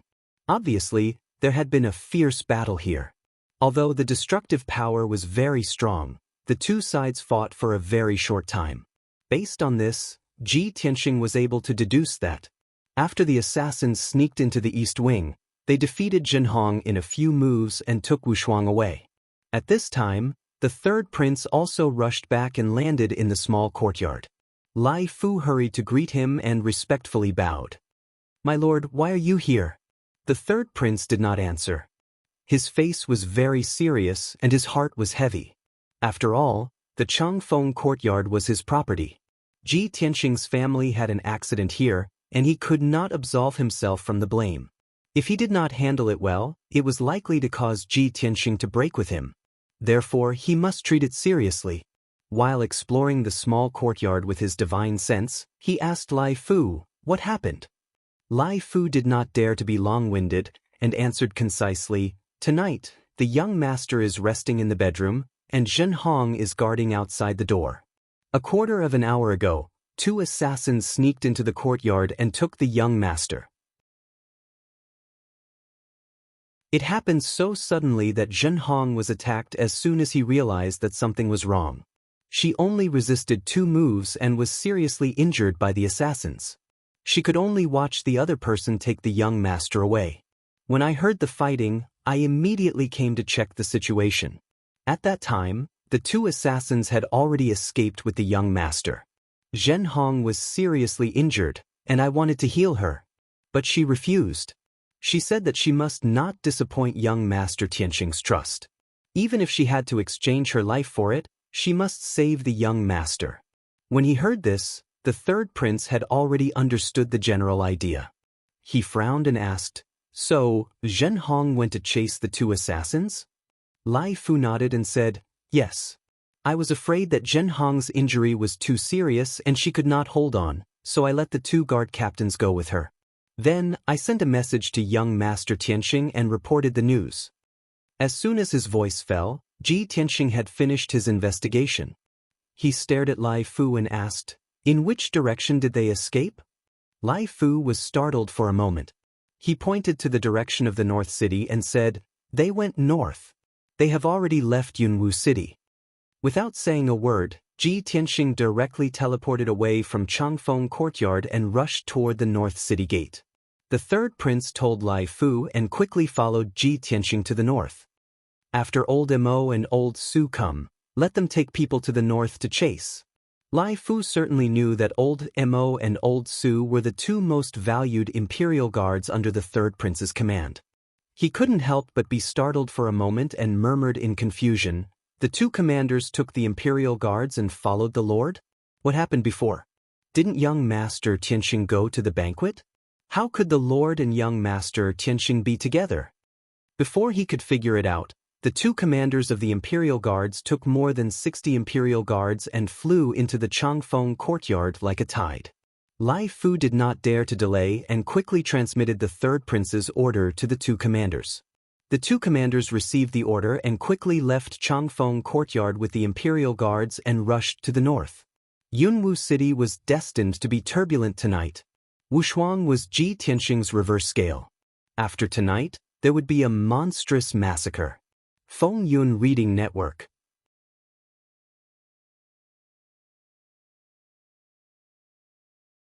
Chapter 3017. Ji Tianxing thought that even if the other party was sinister and cunning, they would not break into the Changfeng Courtyard. In Yunwu City, they had to be more restrained. After all, everyone in Yunwu City knew that it was the third prince's courtyard. Once the other party sent people to the Changfeng Courtyard, it was equivalent to openly declaring war on the third prince. Therefore, when he went to the banquet in the Qingyang Courtyard, it was inconvenient to take Wushuang with him, so he let her rest in the Changfeng Courtyard. He was a bit worried, so he had Zhenhong stay close to Wushuang to protect her. But he underestimated the other party's madness. In order to take revenge on him, they sent experts to break into the Changfeng Courtyard and forcibly took Wushuang away. This undoubtedly showed that the other party was determined to kill him by hook or by crook. Originally, all forces in Yunwu City had to keep a low profile and abide by the basic rules of the game. Since the other party broke the rules, Ji Tianxing had nothing to worry about. Kill everyone on the other side, regardless of their strength or identity. Half an hour later, Ji Tianxing left Yunwu City and flew 50,000 miles to the north. He was worried, so he flew at an extremely fast speed. The third prince, 2 imperial army commanders, and dozens of imperial army elites could not keep up with him. When he flew over a vast mountain range, Ji Tianxing's divine sense detected 2 auras of divine emperors on a mountain peak 3,000 miles to the left. He released his divine sense to investigate carefully and found that the 2 auras were the guard captains of the Changfeng Courtyard. In addition, there was another person on the mountain peak.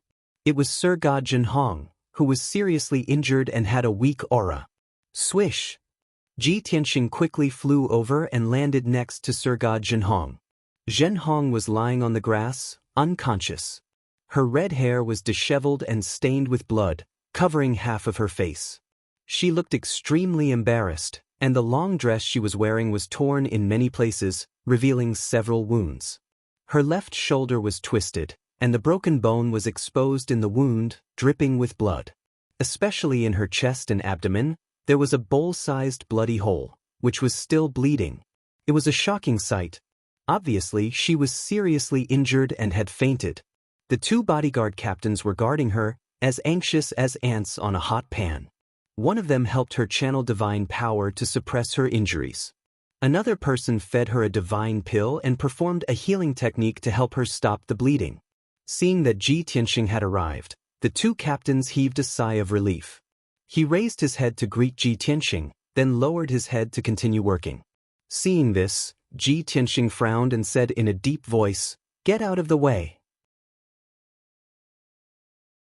The strength of the 2 guard captains was slightly lower, and their treatment methods were very mediocre. Knowing that Ji Tianxing was going to save Zhenhong, the 2 of them hurriedly retreated. Inside the heaven-mending orb, there were still thousands of life-saving divine lights that could revive thousands of martial gods. However, Zhenhong was a divine lord powerhouse. Ji Tianxing could only release all of his life-saving divine light and pour it into her body. As he extended his palms, he activated the power of the heaven-mending orb. A dense, sacred white light gushed out of his palm and enveloped Zhenhong, who was seriously injured and unconscious. Soon, thousands of life-saving divine lights were injected into her body. Under the watchful eyes of the two guard captains, the wounds on Zhenhong's body healed at a speed visible to the naked eye. The blood stopped flowing and the wounds healed quickly. Even her divine power was recovering quickly. Her originally weak and chaotic divine soul aura also gradually stabilized. After a few breaths, Zhenhong was out of danger. After 100 breaths, the wounds all over her body healed, and her injuries were greatly reduced. When the two guard captains saw this scene, they were so shocked that they were dumbfounded. They couldn't help but exclaim in surprise and disbelief. At this moment, the third prince, the two guard captains, and more than 60 elite guards arrived at the mountain peak. Seeing Zhenhong unconscious on the ground, the third prince quickly asked about her situation. After learning that she was seriously injured and unconscious, and that Ji Tianxing had healed her, the third prince felt slightly relieved. Soon, Zhenhong slowly woke up. As soon as she opened her eyes, she saw Ji Tianxing, the third prince, the two guard captains, and the two guard captains surrounding her. Everyone looked at her with a dignified expression, their eyes full of concern. She quickly got up and was about to salute everyone. The third prince raised his hand to stop her and asked anxiously, "Zhenhong, you tracked the murderer here and fell unconscious? What about the murderer? Which direction did he escape in?" At the mention of this matter, Zhenhong's eyes dimmed, and an expression of extreme self-blame appeared on her face. She said guiltily, "My lord, young Master Tianxing, I'm sorry. Zhenhong is useless. I failed to live up to your trust and failed to protect the young lord." Ji Tianxing frowned slightly and said in a deep voice, "Let's talk about this later. Tell me first, where did the murderer escape to? Do you have any clues?" Zhenhong felt even more ashamed and lowered her head even more. "The murder? Zhenhong is useless. I couldn't catch up with the murderer and was left further and further behind. They escaped to the north. Before I fell unconscious, I could still track their aura. Now that I've been left behind, I can't detect their residual aura." Obviously, they had lost track of them. Ji Tianxing was full of unwillingness and continued to ask, "Then did you see clearly what the two murderers looked like?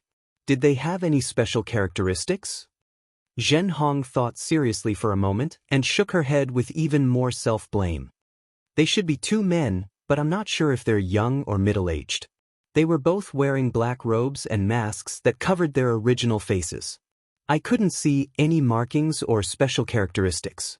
Hearing this, Ji Tianxing, the third prince, and the others looked even more disappointed. Zhenhong was the best witness and the most crucial clue about the two murderers. But now, the clue was broken. No matter how anxious Ji Tianxing was, he couldn't find the murderer's whereabouts. The third prince also understood this and hurriedly persuaded Ji Tianxing, "Young Master Tianxing, don't be too anxious. You must calm down at this time. The clue is broken. Why don't we go back to Royal City first and discuss countermeasures?" After a pause, he also said with self-blame, "I'm also deeply sorry and angry that such a thing happened. Damn the murderers, they broke into the Longwind courtyard and kidnapped Wuxia. This is a public declaration of war against me. The other party not only wants to take revenge on you, but also wants to sow discord between us. Young Master Tianxing, please rest assured that I also have an unshirkable responsibility for this matter. I will definitely help you save Wuxia." Ji Tianxing nodded and said in a deep voice, "Although the clue is broken, I'm still not reconciled. Let's continue to look for clues around." After that, he left the mountain peak and flew north, carefully investigating the situation along the way. The third prince also quickly followed with the commander of the imperial army. Everyone spread out and flew across the night sky at a moderate speed, carefully searching a radius of 20,000 miles. In this area, no trace or clue could be hidden from everyone. But unfortunately, after searching for an hour and tens of thousands of miles, they didn't find any useful clues. In desperation, Ji Tianxing and the third prince could only leave and return to Royal City to make a long-term plan.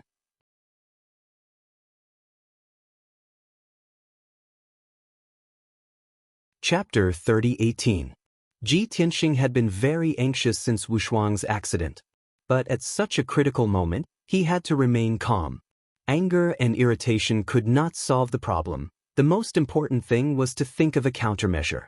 On the way back to the capital, Ji Tianxing frowned and pondered. As soon as they returned to the Changfeng court, Ji Tianxing and the third prince entered the study to discuss countermeasures. Two commanders of the imperial army followed them in, waiting for orders.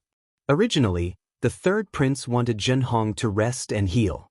But she refused to rest and forced herself to enter the study to participate in the discussion. Wushuang's kidnapping made her feel very guilty and self-reproachful.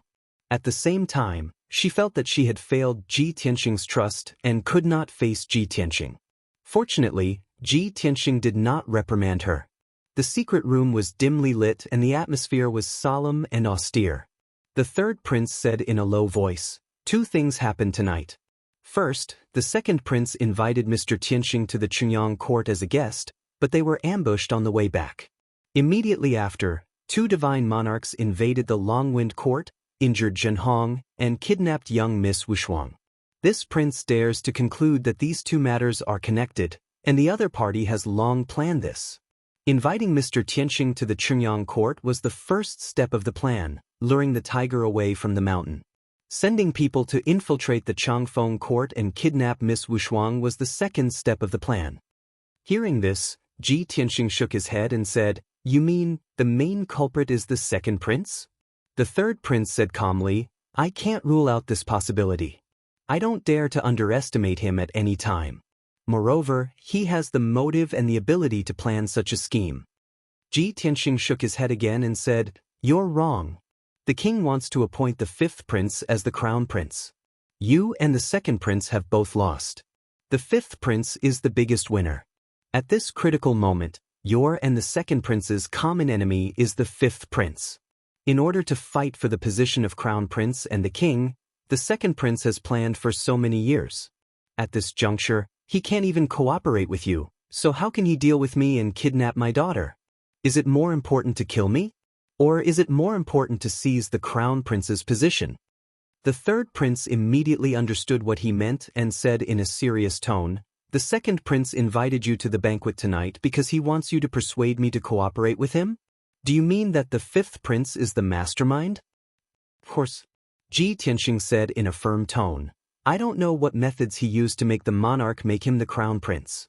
This was the decree of the monarch. As long as the monarch didn't pass away, it was basically a done deal. Therefore, the fifth prince had already won and would soon become the crown prince. At this time, what he wants to do the most is to take revenge and get rid of me, the thorn in his side." The third prince nodded in agreement. "That makes sense."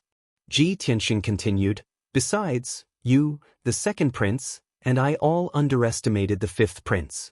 He must have planted spies in Changfeng court to monitor our every move. Therefore, he knew that my daughter was in Changfeng courtyard and that I went to Chunyang courtyard to attend the banquet. This is an excellent opportunity for him. How could he let it go?" Listening to his analysis, the third prince suddenly understood and nodded repeatedly. "That was most likely the case. The fifth prince sent people to kill you. If the operation succeeded, he could frame the second prince, causing me and the second prince to turn against each other, and there would be no possibility of cooperation. If the plan failed, the fifth prince would send two other monarchs to sneak into Changfeng courtyard to kidnap Miss Wushuang. In this way, they could use Miss Wushuang as a hostage to take the initiative and then find a way to deal with you." Ji Tianxing nodded slightly and said, "That's right. This is the fifth prince's plan to kill two birds with one stone. And it's one step after another, interlinked. His goal is to get rid of me. Before he kills me, Wushuang should be safe. Let's wait. It won't be long before they carry out the third step of the plan." The third prince nodded again and said in a dignified tone, "Next, he will send someone to send you a message, asking you to go to a certain place to see Miss Wushuang. And that place, he has already set up a large number of troops and set up an inescapable net. If you don't want anything to happen to Miss Wushuang, you must go to that place and walk into the net. Speaking of this, he sneered and said, then we will wait for his message. I will gather a large number of imperial guards and see what tricks he can play. Ji Tianxing glanced at him and asked, nominally, the imperial guards are the sword of the monarch. You used a large number of imperial guards to help me deal with my private affairs. Aren't you afraid that he will complain and the monarch will punish you in anger? The third prince sneered and said, the monarch is about to appoint the fifth prince as the crown prince. I have already lost all my previous efforts. What is there to be afraid of? Besides, the fifth prince sent people to Changfeng courtyard to kidnap Miss Wushuang. This is not just a public slap in my face.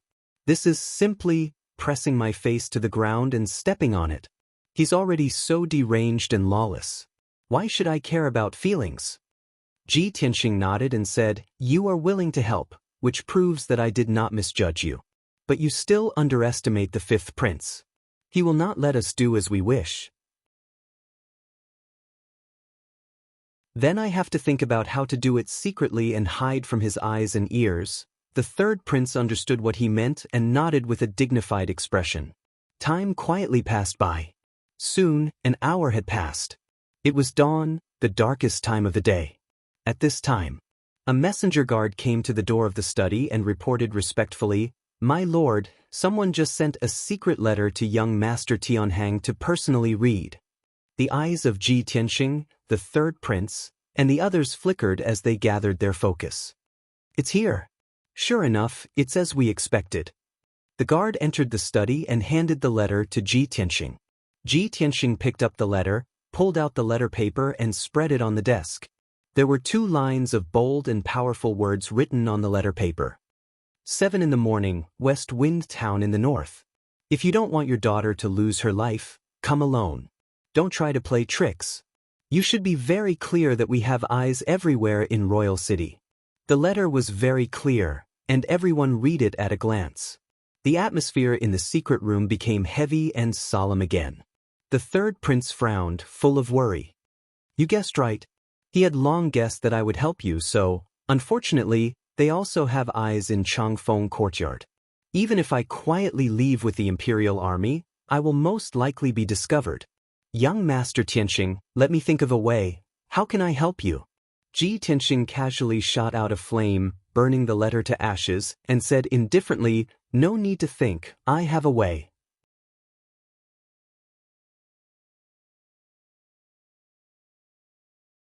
Chapter 30:19. No one knew what Ji Tianxing, the third prince and others discussed in the secret room. The people of the Changfeng courtyard only knew that the third prince was full of resentment and helplessness, and left dejectedly. Looking at that appearance, he seemed to be unable to help Ji Tianxing, so he felt guilty and annoyed. Of course, 2 commanders of the imperial army and more than 60 elites of the imperial army were also taken away by him. After leaving the Changfeng courtyard, the third prince and others returned to the palace and rested. At least, the spies and informants hidden in the dark saw the result. But no one knew that Ji Tianxing had quietly left the Changfeng courtyard with the help of the armillary sphere secret technique. He was not discovered by anyone and quietly sneaked into the palace. Then, he found the third prince, the commanders of the imperial army, and the 60 elites of the imperial army one by one. Under his guidance, everyone entered the Jiutian Tenju Tower and stayed on the 3rd floor of the tower. There was no other way. The 1st floor of the tower had too many ancient buildings, and the 2nd floor had the statues and altars of the primitive demon god. The 4th floor was a boundless sea, in which there were hundreds of millions of sea beast bones. There were too many clues in these spaces, and it was easy to expose the secrets of the tower. Only the 3rd floor space was a dark wasteland. There was only an ancient tomb made of black stone in the middle. As early as many years ago, Ji Tianxing had cracked the ancient tomb. The demon god scriptures and secret techniques hidden in the ancient tomb were also given to Ji Ku to practice. Now the ancient tomb was ruined, and only a pile of broken black stone was left. It was useless, and it would not expose the secrets of the Jiutian Tenju Tower. After a while, Ji Tianxing settled the third prince and the imperial army. Everyone stayed in the dark space, sitting cross-legged and waiting patiently. Ji Tianxing quietly returned to the Changfeng courtyard and entered the study room. The whole process was stealthy, and no one noticed the abnormality. Then, he lifted the state of invisibility and walked out of the study room openly. He did not take anyone with him, left the Changfeng courtyard alone, and rushed to the north gate of the royal city. In the process, no one knew how many eyes and divine sense were secretly watching him. Not only were there spies in Changfeng court, but there were also spies everywhere in King City. When the spies and informants saw Ji Tianxing leave royal city alone and fly towards the north, they hurriedly sent messages to report the news. And NB friends, please remind me, after reading for a long time, please pay attention to the rest of the eyes. 00 Recommended Reading. SP, West Wind Town was located in the north of Royal City.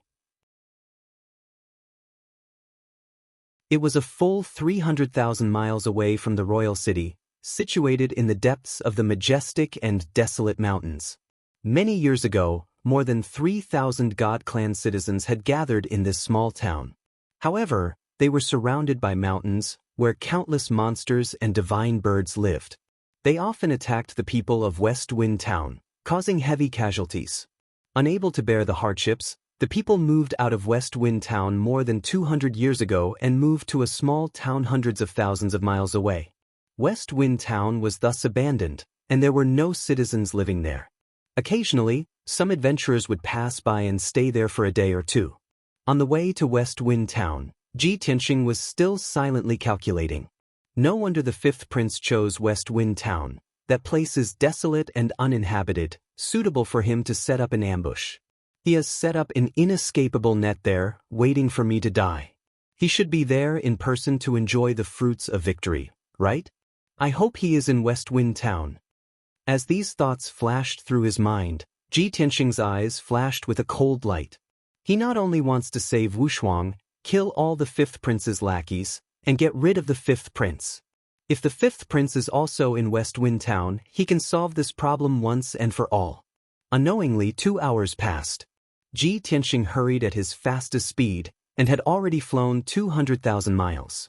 At this moment, a communication jade slip flew over from the horizon and landed in front of him. It was just an ordinary jade slip, without any formation encryption. He picked up the jade slip, his divine sense entered it, and the voice of a young man sounded in his mind. At least you know your place and know that playing tricks is useless. However, you have to hurry, there is less than 2 hours left.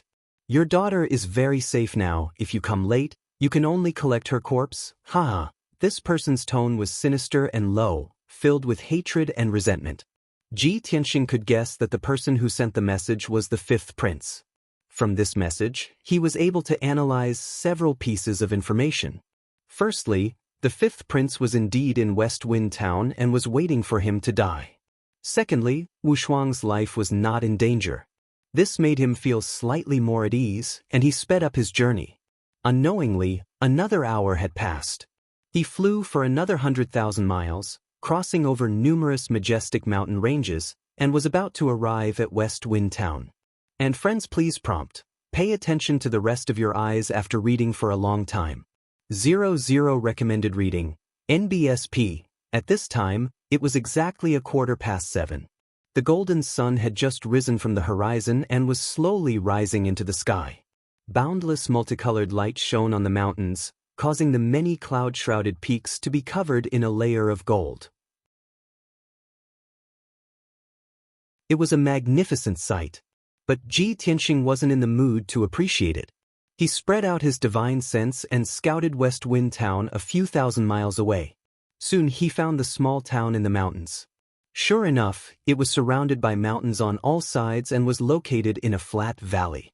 A clear river that was 100 feet wide passed through the middle of the small town and flowed south along the foot of the mountain. The small town was not big, only 10 miles in radius. There were hundreds of palaces and houses in the town, but they were all abandoned and old. Most of them had collapsed and become a pile of ruins, revealing many dilapidated walls. Even the houses and palaces that did not collapse were overgrown with weeds and were a mess. Perhaps the fifth prince was fearless and was not afraid that Ji Tianxing would not come. There were actually 300 experts around the small town, all of them at the 8th and 9th level of the celestial god realm. Those experts were all wearing black armor, holding sabers, swords, and long spears surrounding the small town. In addition, there was a palace that occupied an area of 10,000 feet in the middle of the small town. That palace was relatively well preserved and still had a majestic and solemn aura. Ji Tianxing detected that there were actually hundreds of Divine Lord Realm experts outside the palace, even though they were all first and second level Divine Lords. But there were nearly 100 of them, and they were still a very powerful and terrifying force. Most importantly, he even detected the auras of 6 high-level Divine Lords inside the palace. It's indeed an inescapable net, a sure kill trap. Fortunately, he's a prince and has a powerful backer. That's why he can gather so many Divine Lord experts. A cold light flashed across Ji Tianxing's eyes as he muttered to himself. From the looks of it, he has failed too many times previously. Even the Blood Sword sect was destroyed by me. This time he must get rid of me. That's why he's willing to put in so much effort in order to be foolproof.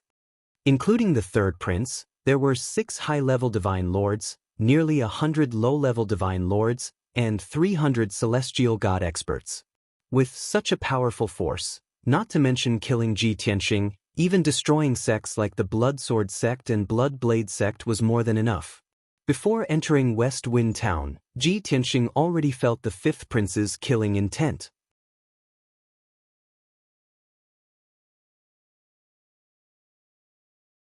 Chapter 30-20. There was a flash of white light and Ji Tianxing descended from the sky, landing in West Wind Town. The eyes and divine senses of the 300 celestial gods gathered on him. They all sneered, their eyes filled with mocking killing intent. Even the 100 or so lesser divine lords outside the palace noticed Ji Tianxing's arrival and began to size him up with their divine senses. Ji Tianxing walked toward the palace without a change in expression, ignoring everyone's reaction. 100 breaths later, he arrived at the palace gates.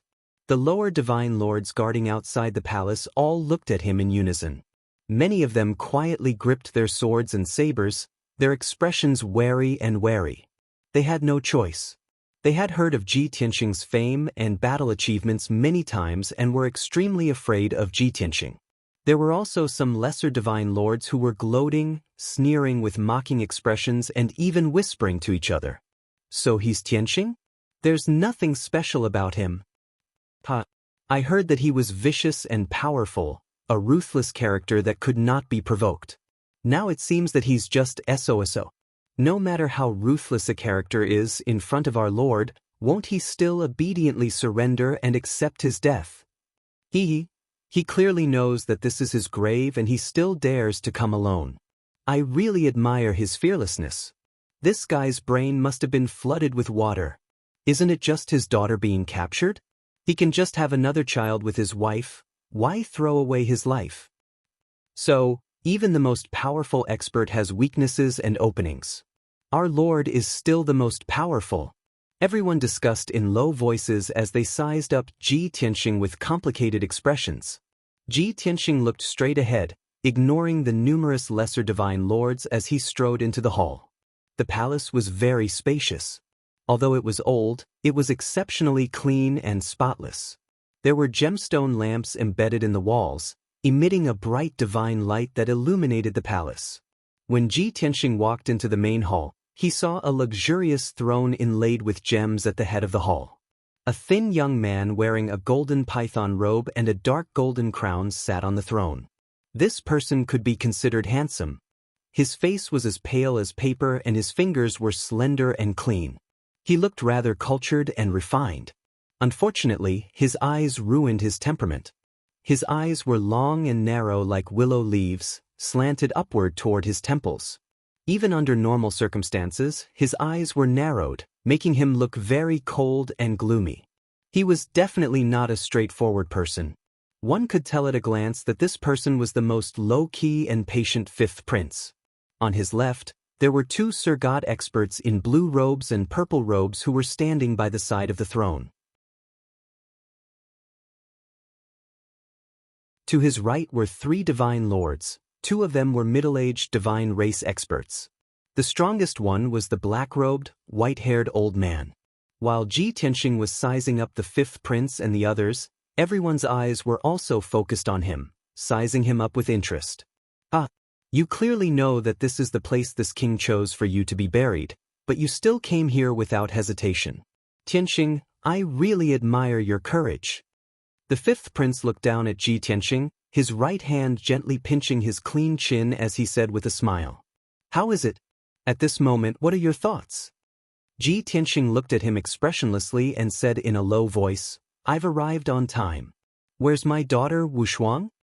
The fifth prince smirked and said, What's the hurry? Your daughter is fine. I don't want to do anything to a child. But you've already done it, Ji Tianxing said coldly. Shame and anger flashed in the fifth prince's eyes, but he immediately covered it up. He quickly changed the topic and said with a cold smile, From the day you offended me and became my enemy, you were destined to end up like this. Although I've lost a few times during this period. That's because I've never taken you seriously and underestimated you. Now that I've taken you as my opponent and set up such a big formation to kill you, you must be honored, right? Ji Tianxing said indifferently, You thought you were noble and disdained to take me as your opponent. But the result was that you repeatedly failed in front of me, and even your most loyal lackey, the Blood Sword sect, was wiped out by me. Such a tragic defeat caused you to suffer heavy losses, lose face, and become the laughingstock of the entire divine kingdom. So, you did not hesitate to gather so many experts to deal with me, just to wash away your shame. Now the more proud you are, the more you want to vent your anger and resentment, the more it proves how badly you lost and how embarrassed you were. Indeed, the fifth prince had long hated him to the bone and regarded him as a thorn in his side. It was not easy to set up this trap and lure Ji Tianxing to West Wind Town. How could he bear to kill him? That would not be enough to vent his anger. He wanted to humiliate Ji Tianxing and torture Ji Tianxing. When his anger subsided, he would completely kill Ji Tianxing. But Ji Tianxing had long been aware of the fifth prince's thoughts. These words were merciless and exposed the fifth prince's shameful act in front of everyone. The fifth prince's heart burst with anger again, his hands trembling and the corners of his eyes twitching. However, he was confident of victory and considered himself the winner, so he quickly suppressed his anger. Ah, no wonder you make enemies everywhere and are so hateful. The fifth prince grinned and sneered, not hiding the murderous look on his face. Speaking another word to a lowly person like you is blasphemy to me. Ji Tianxing said indifferently, Some people look like gold and jade, but are actually worthless. They think they are noble and unparalleled, but are actually as lowly as insects. And some people's nobility and extraordinariness are beyond your imagination. The fifth prince flew into a rage again. His fists were clenched so tightly that creaking sounds could be heard. The veins on his forehead were bulging, and he almost could not help but attack. Too hateful, too damn infuriating. The blue-robed divine lord beside the throne immediately scolded, Little bastard, don't be so arrogant. Your daughter is in our hands, and now you are also a prisoner. Don't forget your situation. The life and death of you and your daughter are in the hands of the fifth prince. If you want your daughter to live, kneel down and kowtow obediently and beg for mercy. When the fifth prince heard these words, the anger in his heart subsided. Men, bring that little girl here. Following his order, the stone door in the corner of the hall opened. Two lower divine lords in silver armor escorted Ji Wuxia into the main hall. The moment Ji Wuxia appeared, Ji Tianxing looked at her with concern, checking on her condition. Fortunately, she had not been hurt or tortured. Her delicate hair and clothes were neat and tidy, and her mental state was also very clear. However, she was tied up with a dark golden rope, and her arms were behind her back. Not only was it difficult for her to move, but her divine power was also sealed. She could not fly or use divine powers. But no matter what, seeing that she was safe and sound, Ji Tianxing was completely relieved. The two divine lords escorted Wuxia to the fifth prince's throne. The fifth prince took out a dagger that glowed with green light and said with a cold smile, "I can't believe that such a lowly race and bloodline like yours could give birth to such a delicate and cute daughter. But I hate perfect things the most. If I can cut this pretty little face a few times, it should be very satisfying, right?"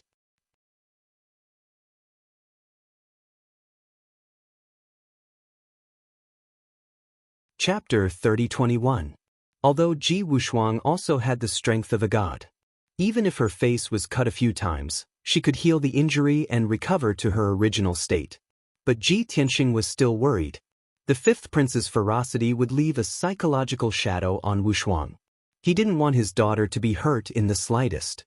Fortunately, Ji Wuxia had been very calm and had a composure that didn't match her age. Even when the fifth prince put on such a big show and waved a poisoned dagger in front of her, she was never afraid. She just looked at Ji Tianxing worriedly, afraid that he would also fall here. After all, there were hundreds of experts and strong people in West Wind Town. Ji Tianxing couldn't leave alive by himself.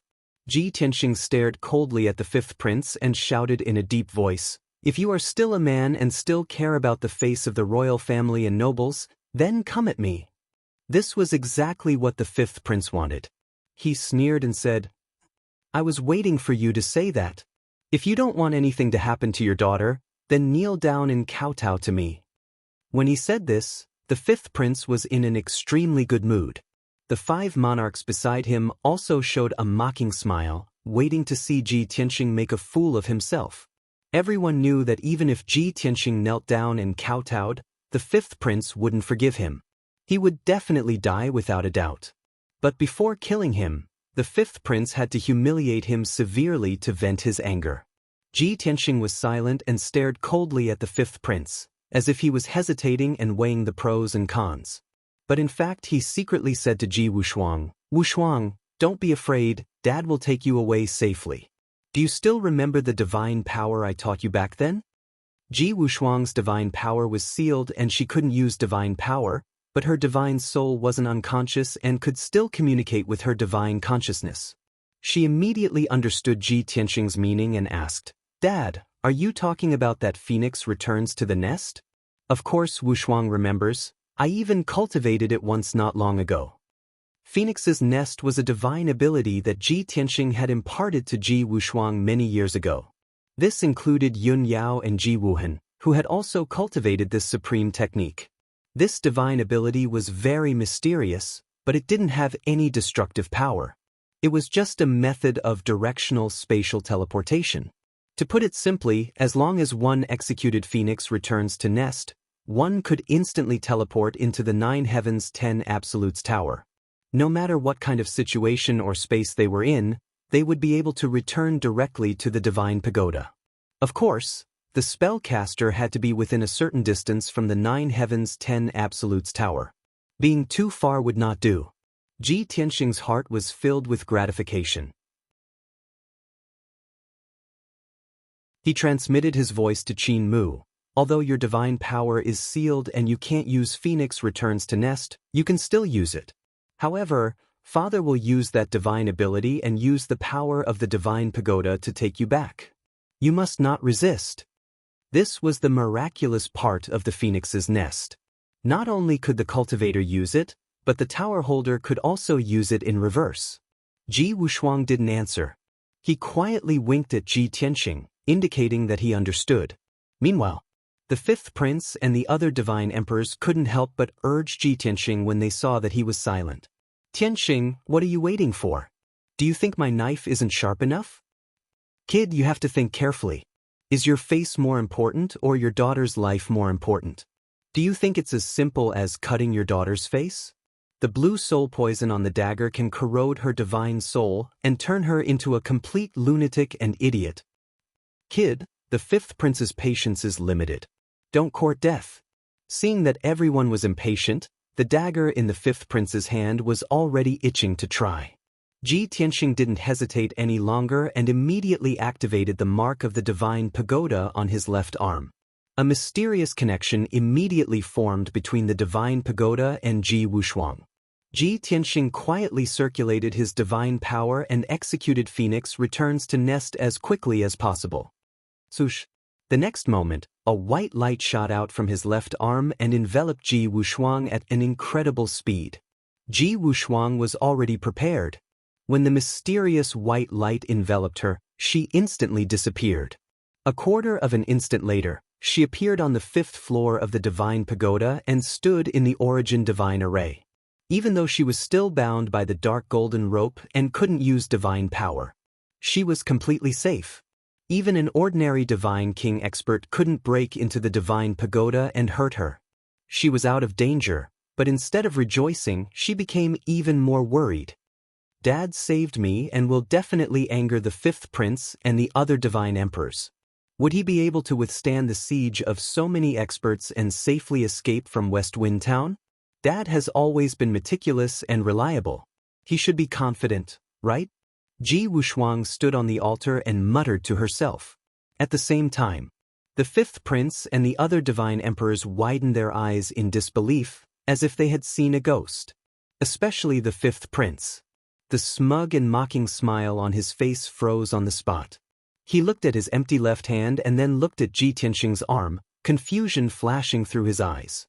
A moment ago, he was holding Ji Tianxing in his left hand and holding a poison dagger in his right, forcing Ji Tianxing to kneel and admit his guilt. But now Ji Wushuang had disappeared.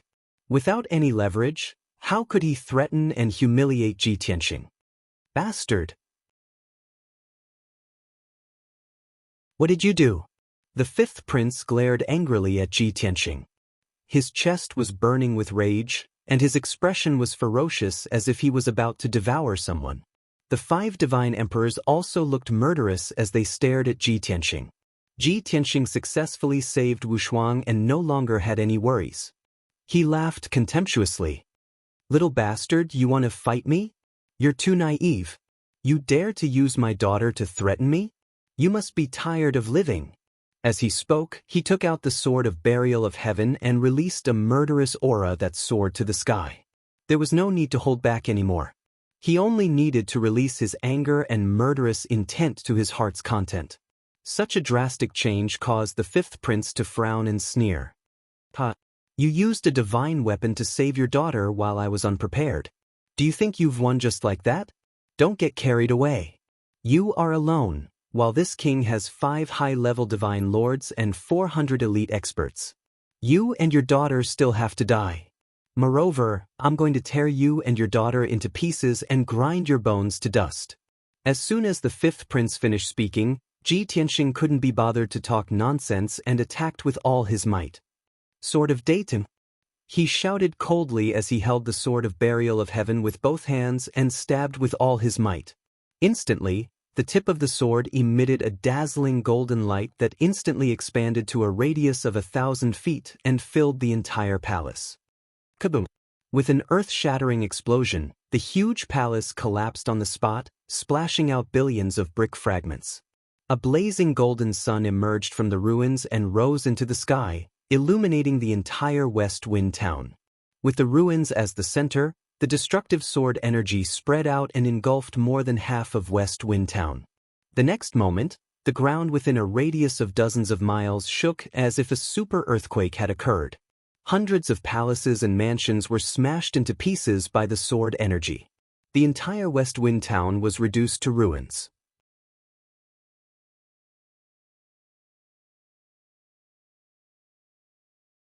Chapter 3022. The moment Ji Tianxing attacked, it was an all-out sword Dao ultimate technique. The power of this sword was truly terrifyingly powerful. Not only did it turn West Wind Town into ruins, it also injured more than a dozen low-level divine lords and more than 20 elite experts. However, the 5th prince and the 5 high-level divine lords were fine. When Ji Tianxing attacked, everyone realized that something was wrong and immediately cast spells to block, joining forces to protect the 5th prince. Even so, the incomparably violent impact still sent the 5th prince and the 5 high-level divine lords flying back more than 10 miles. The 6 of them drew an arc in the sky and fell into the messy ruins. After that, Ji Tianxing flew high into the sky and stood there, overlooking the ruins. Seeing the confused and fearful expressions on the faces of the lower divine lords and elite experts around him, the corners of his mouth curled up in a cold and sinister smile. The fifth prince and the 5 high-level divine lords also flew out of the ruins and stood high in the sky. They faced off against Ji Tianxing across the sky, tens of thousands of feet away. Little bastard! You're really courting death. This king originally wanted to let you live a little longer, but I didn't expect you to be so eager to die. Then this king will fulfill your wish. As he spoke, the fifth prince took out a dark golden divine sword and held it firmly in his hand. The black-robed, white-haired divine lord also stretched out his palms, his 10 fingers filled with dazzling 5-colored divine flames, his entire body bursting with a violent aura. He angrily glared at Ji Tianxing and coldly shouted, "Little bastard, you dare to attack hundreds of us alone? This is not confidence or courage, but arrogance and ignorance. This old man will immediately let you experience what it means to live a life worse than death." Ji Tianxing looked at the crowd with a cold smile and said, "I'm alone? To tell you the truth, I came here today to kill all of you. Not a single one will be left alive." As his voice fell, he opened the 3rd level of the 9 Heavens 10 Absolutes pagoda. Whoosh whoosh whoosh. Streaks of white light appeared in the sky one after another, continuing to appear without end. In a short 2 breaths, the 3rd prince and many experts of the Imperial Guard appeared in the sky. A total of 63 people lined up neatly in the sky, forming a formation. Previously, they had been waiting patiently in the darkness on the 3rd level of the Divine Pagoda. At this moment, they could finally show themselves. All of them were clad in armor and wielding swords, emanating murderous aura. The 5th prince and many divine emperors were dumbfounded when they saw the 3rd prince and the Imperial Guards appear out of nowhere. "It's you? 3rd Imperial brother, and the Imperial Guards? You? How did you? This is impossible. Didn't you all return to the palace to rest? Our spies have been monitoring him all the way. They clearly saw him alone. How could this be? How did you do it?" Everyone's expression changed drastically. They were both shocked and in disbelief. At the same time, a trace of worry appeared in his heart. The 3rd prince was also wearing a golden armor and holding a broad, heavy sword. He angrily shouted with a dignified voice, "Old 5, you sent people to break into Changfeng Courtyard and openly robbed my guests. How dare you? You're openly challenging the laws of the Kingdom of God. You even used young Master Tianhong's daughter as a hostage to ambush him with a large army. This is even more sinister and despicable. Do you still have the demeanor of a royal child? You don't deserve to be a prince of the Kingdom of God, let alone the crown prince. I'm ashamed to be your brother."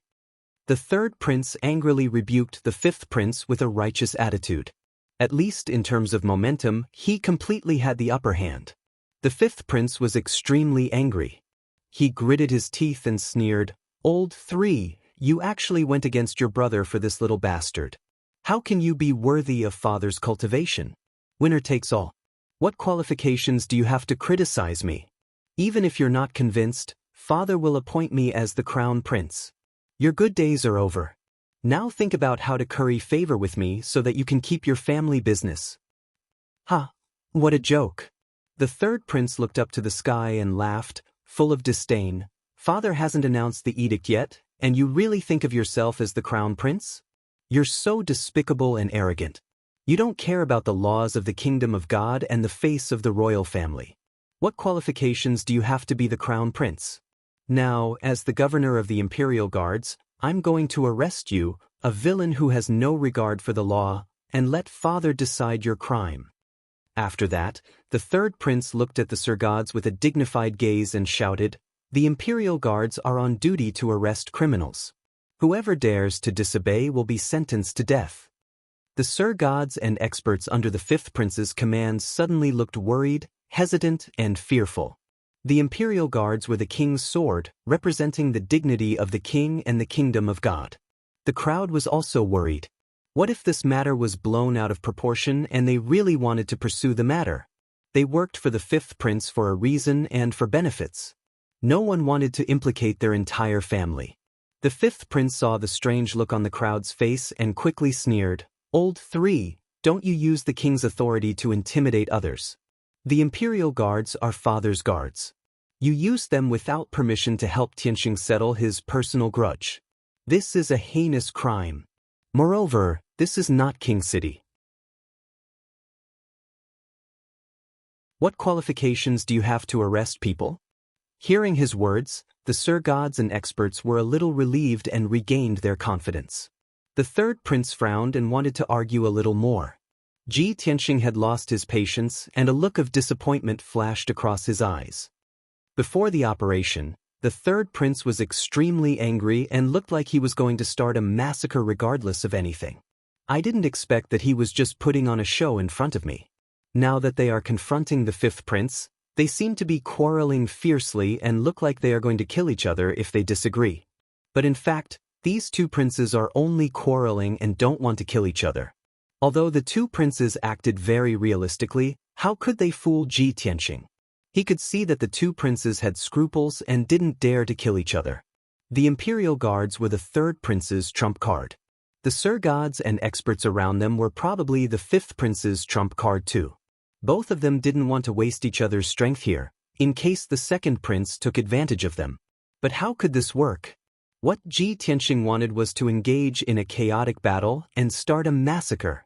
Therefore, while the two princes were arguing, he secretly used his poison divine power and released 9 invisible poisons. Under his precise control, the 9 poisons quietly spread among the Sir Gods and experts. But the third prince and the imperial guards beside him weren't affected. After releasing the poisons, Ji Tianxing waved the burial of heaven and charged at the few Sir Gods not far away with a thunderous force. They were 8 low-level Sir Gods. They were all holding Kenshin weapons and were ready to attack. They hadn't received the fifth prince's order to attack and didn't dare to act without permission. They also didn't expect Ji Tianxing to suddenly attack. Sun-shattering sword. The burial of heaven waved the sword and instantly slashed out 18 5-colored sword beams. They carried more than 60 nomological powers and enveloped the 9 Sir Gods.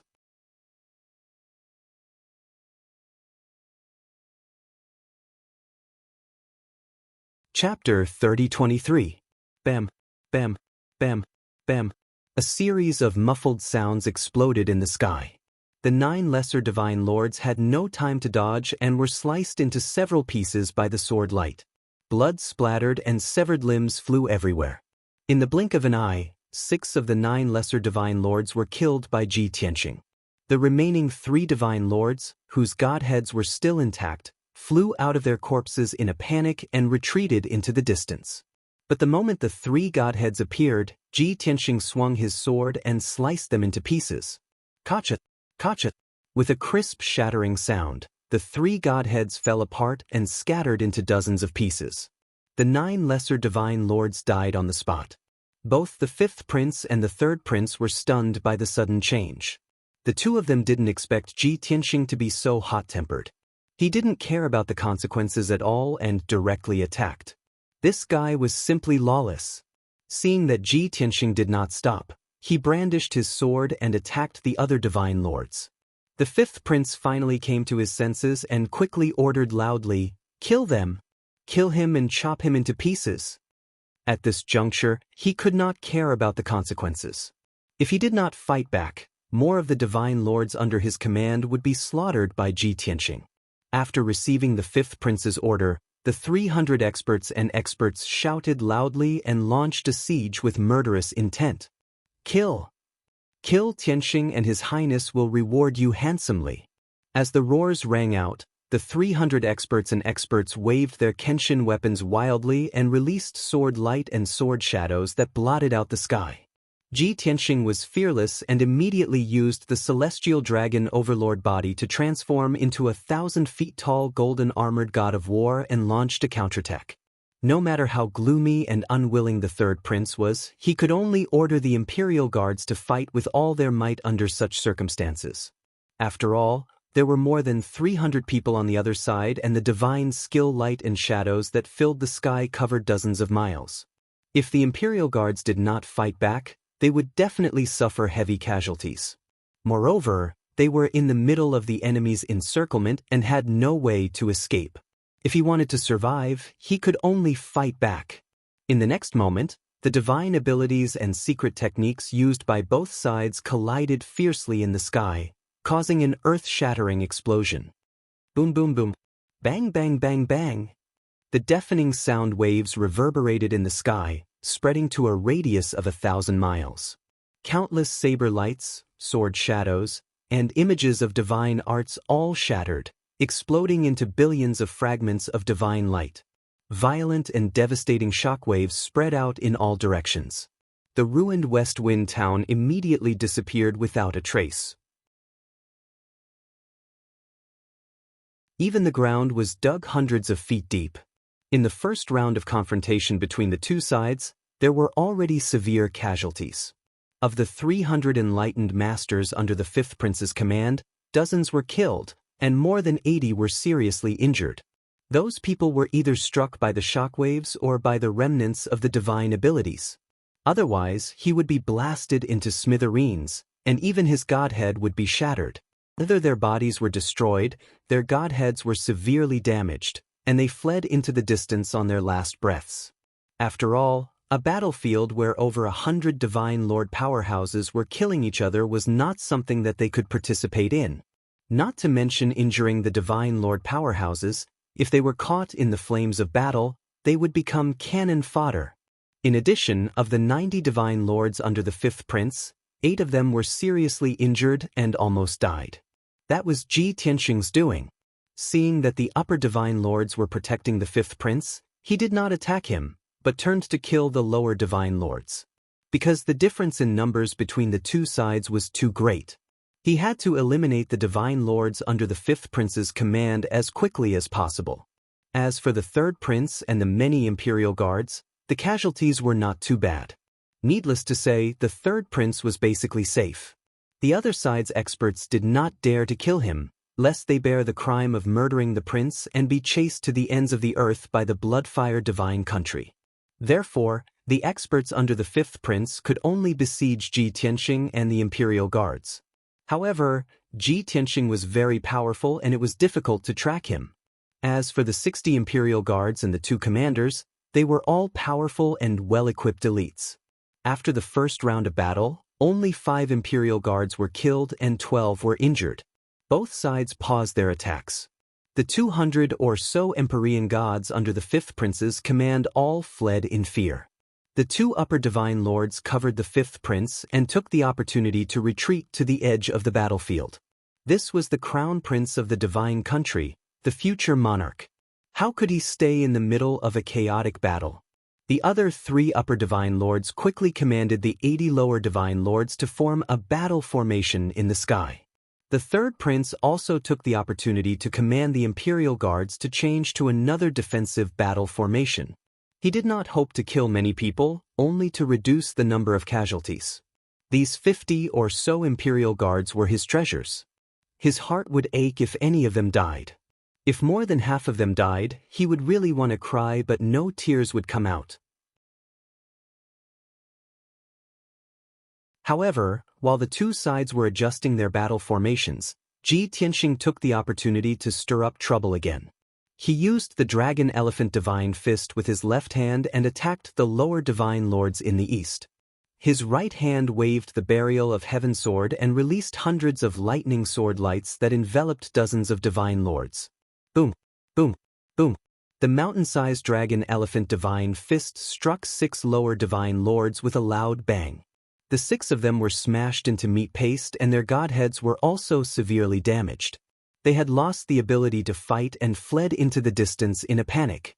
The 30 or so Divine Lords were also killed by the hundreds of lightning sword lights and turned into a rain of blood and flesh. They did not even manage to protect their godheads and died on the spot. At the edge of the battlefield, the Fifth Prince saw this scene and was so angry that his eyes almost popped out of their sockets. Damned beast! You will die a horrible death. Kill him. Everyone, surround him and kill him for this prince. The Fifth Prince roared at the top of his lungs, his eyes red with anger. No one knew that the reason he was so angry was not because he was grieving for those experts who had died. It was because half of the divine lords and elite experts had been lent to him by that faction. If one more person died today, he would have to pay an even higher price to become the monarch in the future. That faction had not helped him for free. Many divine lords received the order and immediately used their ultimate killing moves to surround Ji Tianxing. Hundreds of glowing saber lights and sword shadows, which blotted out the sun, fell from the sky and bombarded Ji Tianxing. What was worse was that the fifth prince even shouted at the third prince, "Third brother, as long as you retreat with the imperial guards, our grudge will be written off. Don't interfere in this matter and this prince will owe you a favor." How arrogant was the fifth prince before? Now, he had taken the initiative to beg for peace and lowered his head to the third prince. It was obvious that he was really desperate. Of course, it was also obvious that his hatred for Ji Tianxing was bone deep. The third prince hesitated for a moment and was struggling in his heart.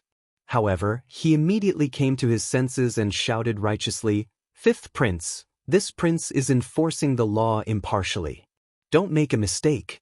It's not too late to stop now." He knew very well that the fifth prince's words could not be trusted. If he really took the imperial guards away and allowed the fifth prince to kill Ji Tianxing, he would have no hope of fighting for the throne.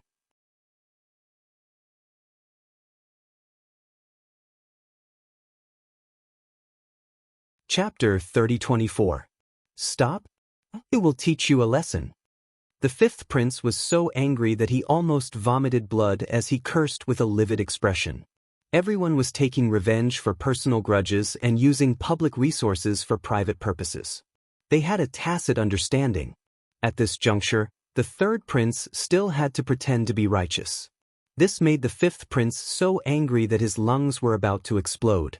Seeing that the negotiation was not going to work, he could only order those Sir Gods to kill Ji Tianxing at all costs. Boom, boom, boom. Divine arts that blotted out the sky suddenly engulfed Ji Tianxing. However, most of the divine arts attacks were blocked by the Imperial Guard's battle formation. A small number of blade lights and sword shadows hit Ji Tianxing, but they were either neutralized by him or blocked by him. He was pushed back 10,000 feet and only suffered some light injuries. This was not a big deal. He pounced toward another group of Sir Gods with murderous intent. Heavenly Dragon World / Sect Returning Swords. Ji Tianxing's fighting spirit was high. He exploded with his peak fighting strength and madly executed his Sword Dao divine arts. At this moment, his fighting strength was comparable to a Sir God who had just reached the 8th degree realm. He was really invincible. Once those low-level Sir Gods were hit by his Sword Dao divine arts, if they did not die, they would be seriously injured. As for the third prince and the Imperial Guards, not only did they form a formation to block the attacks, they also frequently helped Ji Tianxing out. This made Ji Tianxing kill to his heart's content as he wantonly slaughtered the Sir Gods under the fifth prince. Very quickly, 30 breaths passed. There were only about 50 low-level Sir Gods under the fifth prince and half of them were injured. Not long after the battle began, he had lost 50 low-level Sir Gods. Most of them were killed by Ji Tianxing. Only a dozen or so were killed by the Imperial Guards. This made the fifth prince so depressed that he vomited blood. He wished that he could personally go up and tear Ji Tianxing into pieces. However, 2 high-level Sir Gods kept protecting him and were determined not to let him go up. Helpless, the fifth prince could only order the 3 high-level Sir Gods to attack Ji Tianxing with all their might. They had to hold him back and stop him from wantonly slaughtering. Upon receiving the order, the 3 high-level divine lords charged towards Ji Tianxing without a care in the world, joining forces to besiege him. The 3 of them cooperated with each other very well. Their methods were sinister and ruthless. They used all kinds of divine abilities and absolute arts at their fingertips. They were veteran Sir Gods who had gone through thousands of battles. No matter how strong Ji Tianxing was, being entangled by the 3 of them, he wouldn't be able to escape in a short time. Moreover, there were still dozens of lower divine lords who were constantly casting spells to sneak attack him. Ji Tianxing immediately fell into a disadvantageous position. He was beaten back repeatedly by the 3 high-level divine lords and was exhausted from defending himself. However, he had been retreating to the edge of the battlefield. He was not seriously injured and was still in peak condition. Seeing him getting closer and closer to the fifth prince finally realized that something was wrong. What does this little bastard want to do? Escape? Is he trying to assassinate me? The fifth prince suddenly guessed the answer. He narrowed his eyes and grinned. I am the crown prince. How dare he assassinate me? What a lawless person. At the same time, he sent a voice transmission to the two high-level divine lords beside him. Song Yan, Bai Zhu, take this opportunity to kill him. Song Yan was the black-robed, white-haired old man. He was the strongest of the 5 high-level divine lords. Bai Zhu was a middle-aged man who was as thin as a bamboo pole. His skin was as white as paper and he knew more than 20 evil divine abilities. These two were the fifth prince's most trusted aides. Therefore, they would rather not participate in the battle and stay close to the fifth prince to protect him. However, Ji Tianxing was closing in on them, intending to assassinate the fifth prince. They no longer hesitated and stepped forward to stand in front of the fifth prince. While protecting the fifth prince, they stared at Ji Tianxing, ready to strike at any time. Ji Tianxing and the 3 high-level divine lords fought for more than 20 moves. Finally, he retreated to the edge of the battlefield, only 10,000 feet away from the fifth prince. He used a sword Dao divine ability to force the 3 high-level divine lords back. Then, he took the opportunity to use a divine ability secret art to assassinate the fifth prince. Sword piercing the 9 heavens. Suddenly, his body glowed with golden light, as dazzling as the sun. He held the huge sword of burial of heaven with both hands and unleashed 120% of his strength, slashing out a 1,000-foot-long sword. The huge sword was golden and dazzling, as if it was real. It contained a divine might that could destroy heaven and earth. More than 60 kinds of divine patterns could be seen on the huge sword blade, as if they contained the truths of the great Tao. Before the sword light arrived, the terrifying slaughter sword intent had already suppressed Song Yan, Bai Zhu, and the fifth prince. The 3 of them looked serious and shocked as they used all their strength to block the attack. 9 Flames Dragon.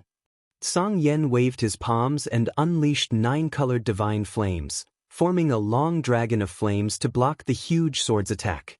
Vanishing Illusion. Bai Zhu stretched out his pale hands and released black and white divine power, forming a huge roulette in front of the 3. Even the fifth prince took out an ancient bronze chessboard to block in front of him. Kaboom! The huge sword finally slashed down, instantly severing the long dragon of flames. Then, the black and white roulette was also cut in half by the huge sword. Bam! In the end, the huge sword, which had been weakened by 40%, struck the ancient bronze chessboard with an earth-shattering boom. The ancient bronze chessboard trembled violently. The fifth prince's face turned pale as he was sent flying. While he was still in midair, he opened his mouth and spat out a mouthful of blood. Clearly, he had been injured by the sword. His internal organs and meridians had all been damaged. However, the ancient bronze chessboard's defense was very strong. It was not cut in half, and he managed to survive. Ji Tianxing had wanted to take advantage of the situation to pursue and kill the fifth prince, but Song Yan and Bai Zhu had risked their lives to protect the fifth prince. The other 3 high-level divine lords also took the opportunity to attack him fiercely.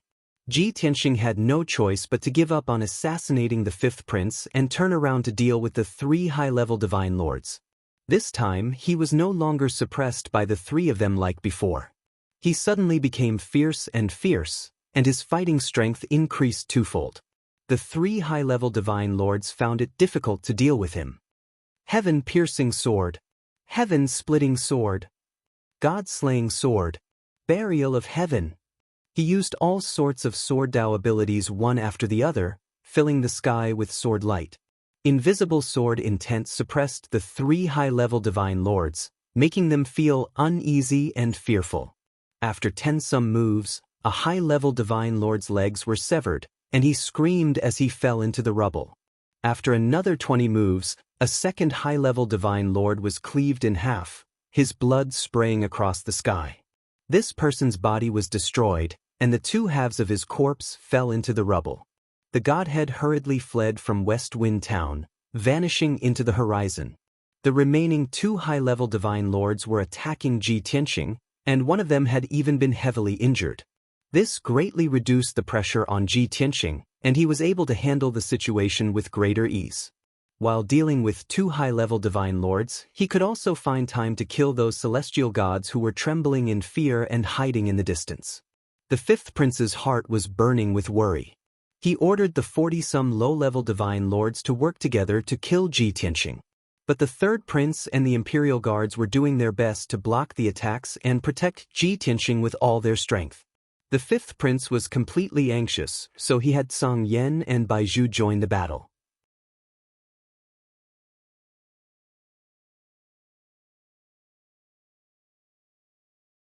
Chapter 30-25. Song Yan and Baizhu joined the battle and attacked Ji Tianxing together with the other two high divine lords. The pressure on Ji Tianxing suddenly increased and his attacks slowed down. It was even harder for him to gain the upper hand, and he had to defend himself and counterattack. Song Yan and Baizhu had not participated in the battle and were in their peak condition. The moment they attacked, they used all kinds of ultimate moves and their attacks were very fierce. However, their aura was like a drum of energy, then weakened and exhausted. After 100 breaths of time, Ji Tianxing blocked and neutralized all their ultimate moves. Their attacks also slowed down, and the power of their attacks decreased a little. Only now did the battle stabilize and become peaceful. The strength of the two high divine lords was even weaker, especially the guy who had both his legs chopped off. He was already somewhat exhausted. Even Song Yan and Baizhu had used up a lot of their divine power.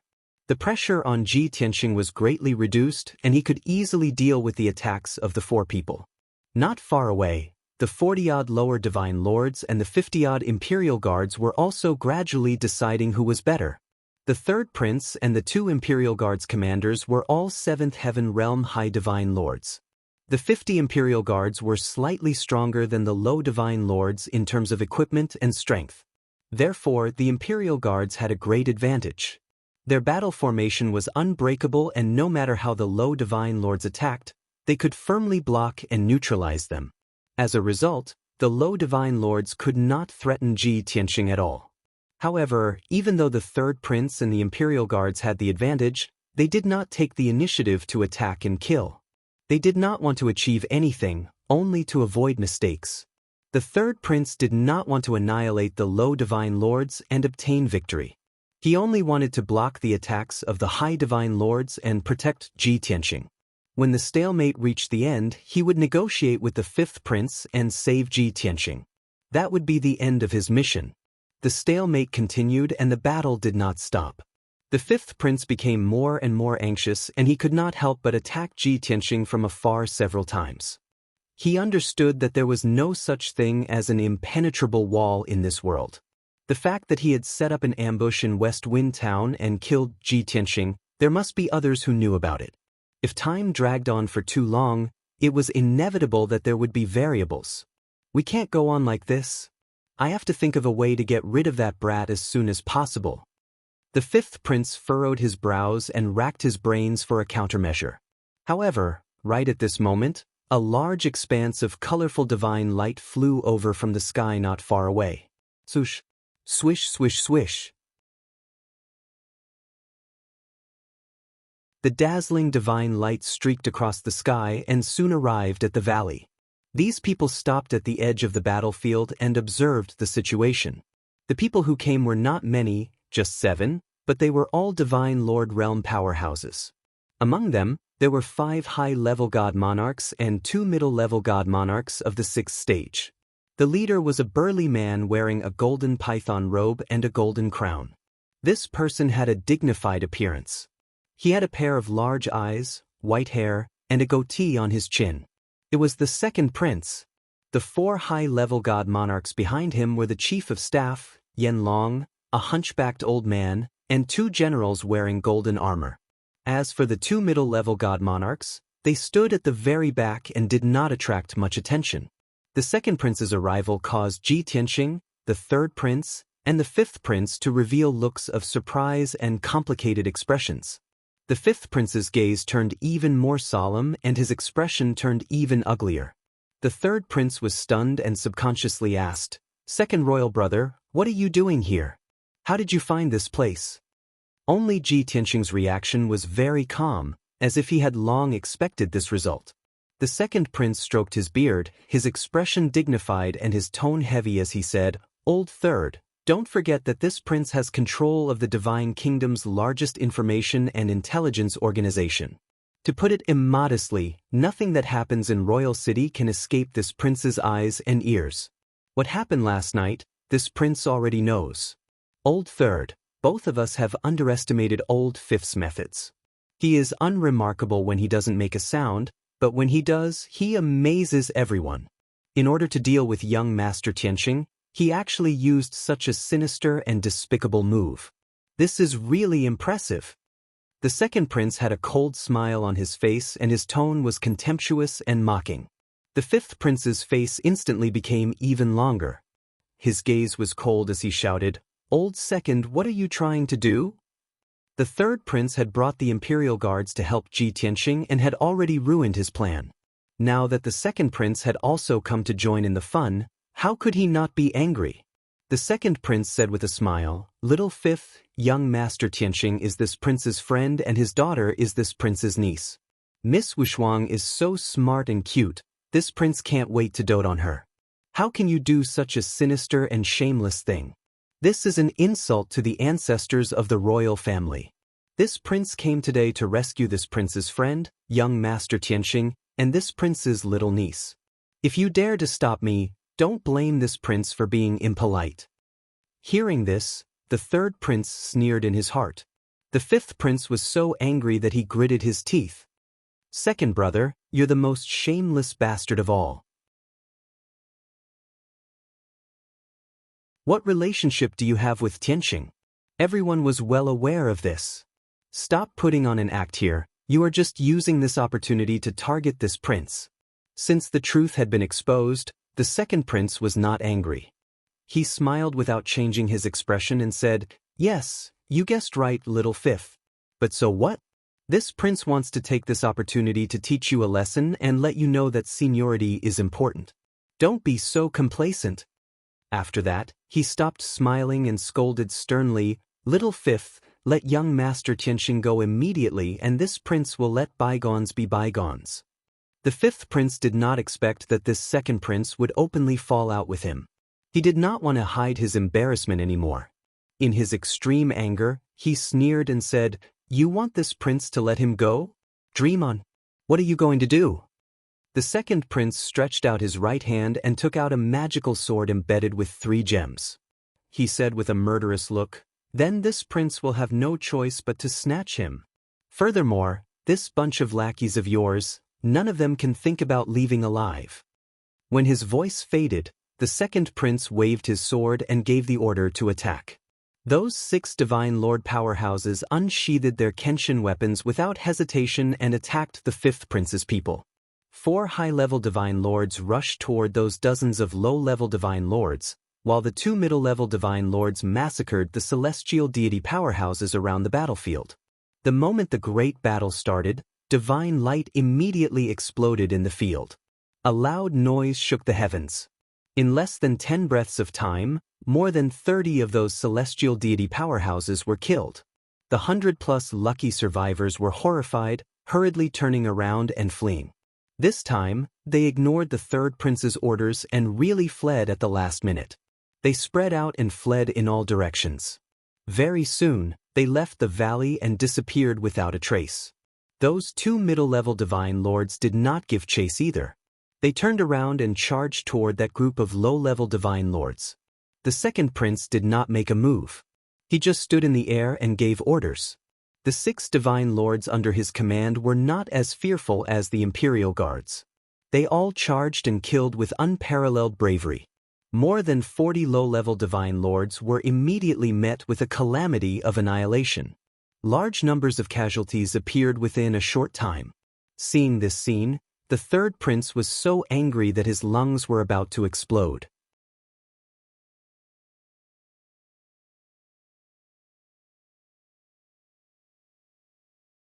Chapter 3026. When the second prince arrived at West Wind Town and sent experts to join the battle, the scales of victory had already tipped toward Ji Tianxing. The third prince had originally brought 300 heavenly gods with him. More than 100 of them had been killed, and the remaining 120 had fled without a trace. Only 40 or so lower divine lords and 4 higher divine lords were still bitterly holding on. The fierce battle continued for another 100 breaths of time. At this time, the 6 lower divine lords under the second prince's command had already killed or severely injured more than a dozen lower divine lords. In addition, the third prince and the imperial guards continued to attack and suppress the remaining lower divine lords. As a result, the remaining 30 or so lower divine lords fell into a desperate situation of life and death. If the battle continued, they would all die. The fifth prince had expected this and was as worried as ants on a hot pan. Not long after, Ji Tianxing found an opportunity to hack the monarch god whose legs had been chopped off into pieces with his sword. This person was lucky enough to survive, but his godhead was severely injured and he fled the battlefield in a panic. Ji Tianxing wanted to chase after him, but Song Yan, Bai Zhu, and the other god lord hurriedly stopped him. It looked like the fifth prince's plan was about to fail. He could not help but swing his divine sword and personally attack Ji Tianxing. But at this moment, something unexpected happened. The 30 or so lower divine lords had already expended a large amount of divine power, and many of them were severely injured. Their bodies were drenched in blood. Suddenly, someone's face turned pitch black and black blood spurted out of his orifices as he let out a shrill scream. There were also people who coughed up blood and fell to the ground, twitching and spasming. At first, only 3 people were in such a state. But soon, one lower divine lord after another's body turned black and blood spurted out of their orifices as they fell to the ground. This symptom spread like a virus and quickly spread through the crowd. Pilaf, ugh, ah.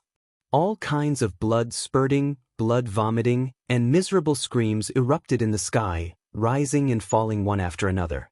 There was no need for the second prince or the third prince to do anything.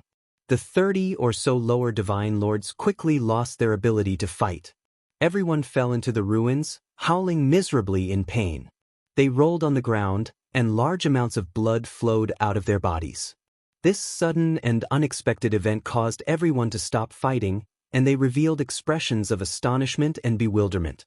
Everyone's gazes were gathered on those lower divine lords, unable to make sense of the situation.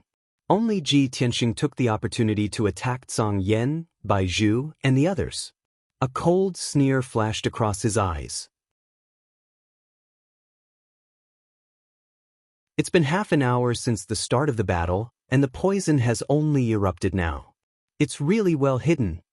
Without a doubt, those lower divine lords were all poisoned. Previously, Ji Tianxing had opened the 3rd floor of the Divine Pagoda and released the 3rd prince and the many imperial guards. He had originally thought that everyone would fight to the death.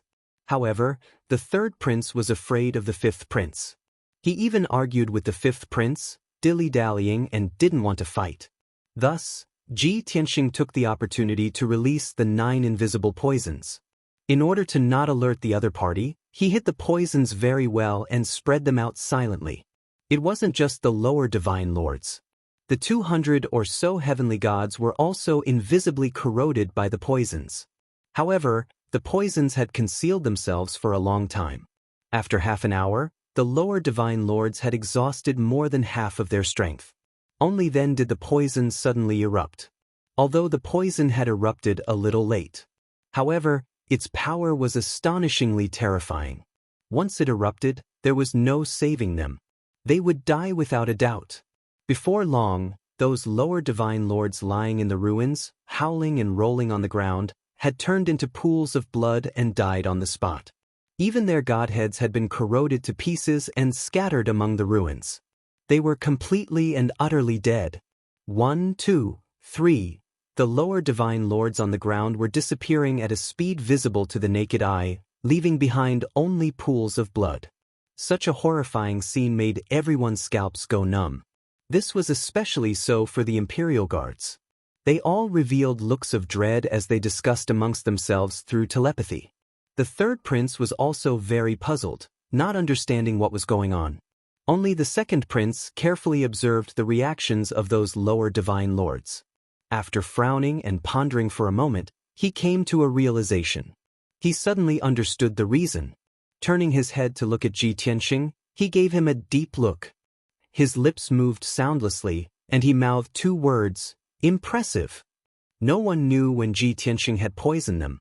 Even those lower divine lords didn't know that they had been poisoned. This kind of invisible poisoning method that took lives indeed made people tremble with fear. The fifth prince was dumbfounded. Seeing the elite experts under his command rapidly decomposing into pools of blood, he was so furious that he almost exploded. At the same time, his heart was filled with fear. The result he didn't want to see the most had finally happened. "It's poison. They've been poisoned." The fifth prince finally reacted, his voice hoarse as he roared. He watched as the last lower divine lord also turned into pools of blood amidst a miserable howl, completely dead.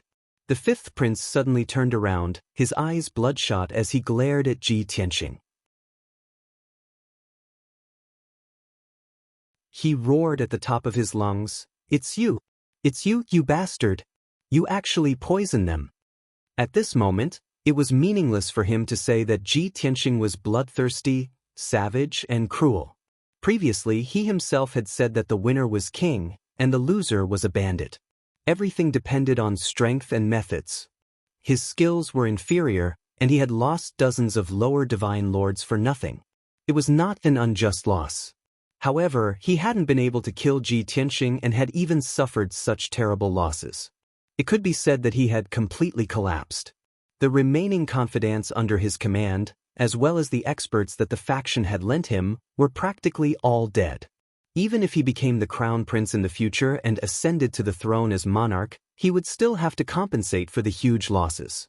He would also be blackmailed into signing all sorts of humiliating agreements, betraying the interests of the royal family and the blood-flame divine kingdom.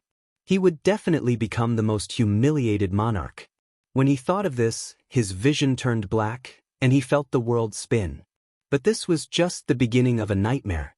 Ji Tianxing stared at him, the corners of his mouth curled into a mocking sneer. He nodded and said, "That's right, I poisoned them before the battle began. Not only them, but those heavenly gods who escaped should also be dead by now. Oh right, there's also the four of you. The poison should have taken effect by now." As soon as he finished speaking, the expressions of Zhang Yan, Bai Zhu, the fifth prince, and the red-robed divine lord changed drastically. The four of them trembled, their eyes filled with deep fear. The fifth prince, in particular, suffered the greatest psychological blow. His blood was already flowing in the opposite direction, and his vision had turned black. When he heard this news, his internal organs immediately churned, and he vomited a mouthful of black blood. An arrow of blood shot more than 10 feet into the air, drawing an arc in the sky and sprinkling on the red-robed divine lord. "Your Highness! Your Highness!" Zhang Yan, Bai Zhu, and the other two immediately let out anxious and concerned cries.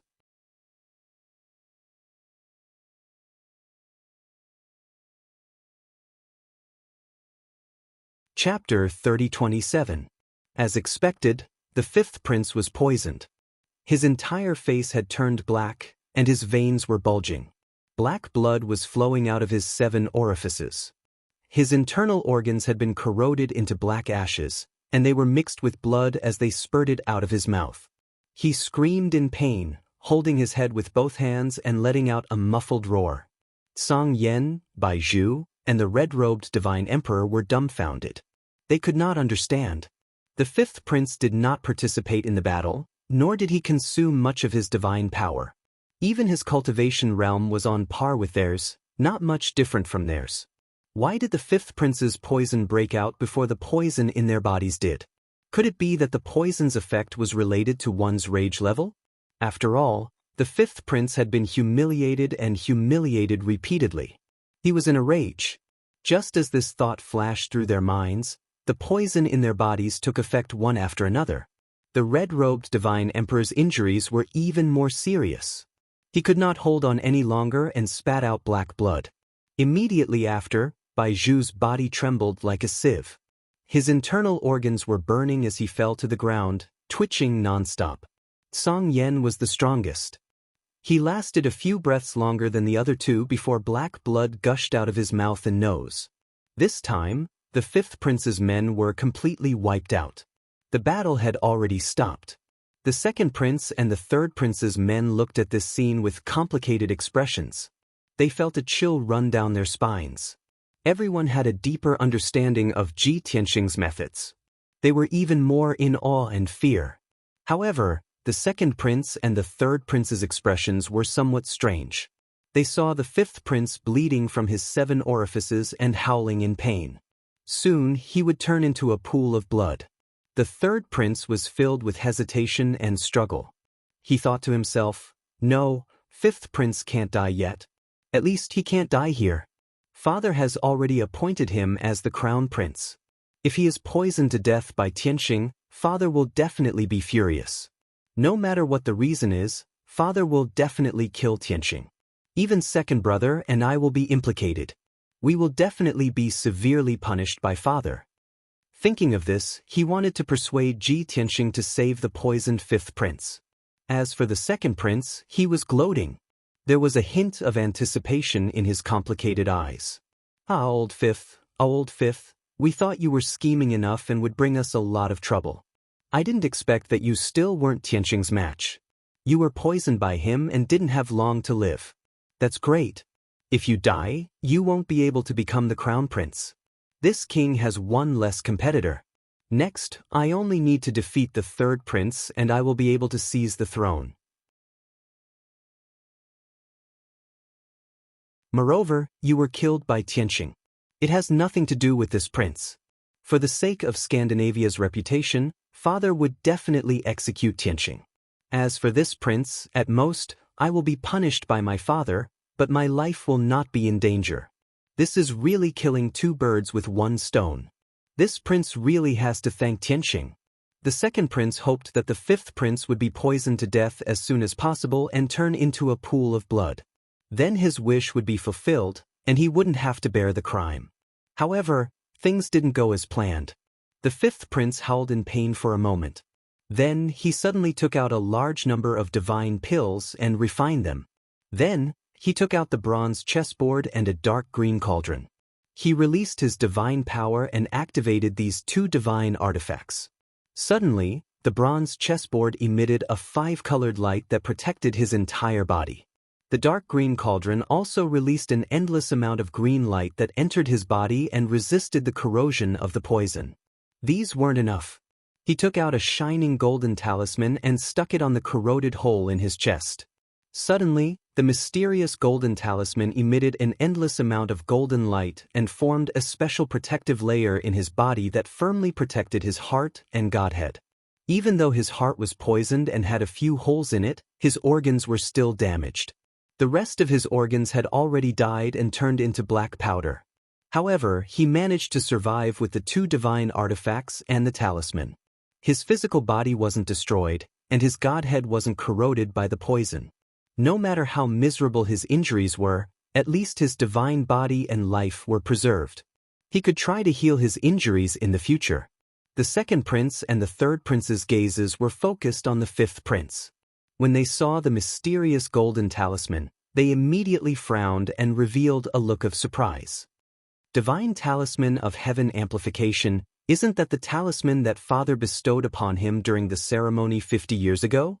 Oh my God, that's a supreme-grade divine talisman, one of the most precious divine talismans of the royal family. With this divine talisman, it's like having an extra life. He was actually forced into such a state. You can imagine how terrifying the poison was. The 2 princes recognized that the golden divine talisman was bestowed upon the fifth prince by the king. At that time, the fifth prince was in charge of the divine blood ceremony and had put in a lot of effort for it. The ceremony went smoothly, and a few new faces appeared among the top 10 geniuses. This made the king very pleased, and he happily rewarded the fifth prince with a divine talisman of heaven amplification. He didn't expect that the fifth prince, who had kept it for 50 years, would have no choice but to use it today. With the protection of the 2 divine artifacts and the divine talisman of heaven amplification, the 5th prince's injuries were stabilized. The poison in his body was under control and didn't spread for the time being. His mind was much clearer than before. He stared at Ji Tianxing with his eyes wide open, then growled harshly, "Tianxing, you bastard! You're dead. No one in this world can save you. If I don't tear you to pieces, I swear I won't be a god." After swearing a vicious oath, he glanced at the 2nd prince and the 3rd prince and said hatefully, "You're really ruthless. You actually colluded with that bastard to kill me. I'll remember this. Just you wait." After saying that, the 5th prince turned to leave. The plan had completely failed, and the 400 experts and experts under his command had all been buried here. He had lost miserably, and there was nothing left for him to stay. He could only leave this place as soon as possible and go back to treat his injuries and get rid of the poison. Although Tsang Yen and Bai Zhu were still howling in pain, they hadn't turned into blood yet. There was no doubt that they would die. The 5th prince fled alone, and he didn't think of bringing them along. At this time, Ji Tianxing held the sword of burial of heaven and blocked the 5th prince's path. He stared at the 5th prince and said in a cold voice, "Don't you think you're too naive to think you can leave here alive? From the moment you kidnapped my daughter, you were bound to die." The 5th prince was shocked and shouted with a ferocious expression, "You bastard! Do you really want to kill me? Are you crazy? Don't you know the consequences of killing me? No matter how capable you are, you can't bear the wrath of the entire blood-flame divine kingdom." He wasn't lying. No divine sovereign could bear the consequences of killing a divine sovereign. The 3rd prince was also very anxious and quickly tried to dissuade him, "Young Master Tianxing, don't be rash. The 5th prince's subordinates are all dead, and he has also suffered such a miserable fate. You should vent your anger. Besides, didn't your daughter come back safe and sound? Why did you kill the 5th prince and become a fugitive?" You're tuning in to the Wang Lin's Journey YouTube channel. Don't forget to subscribe and join us on this journey to catch the most captivating stories.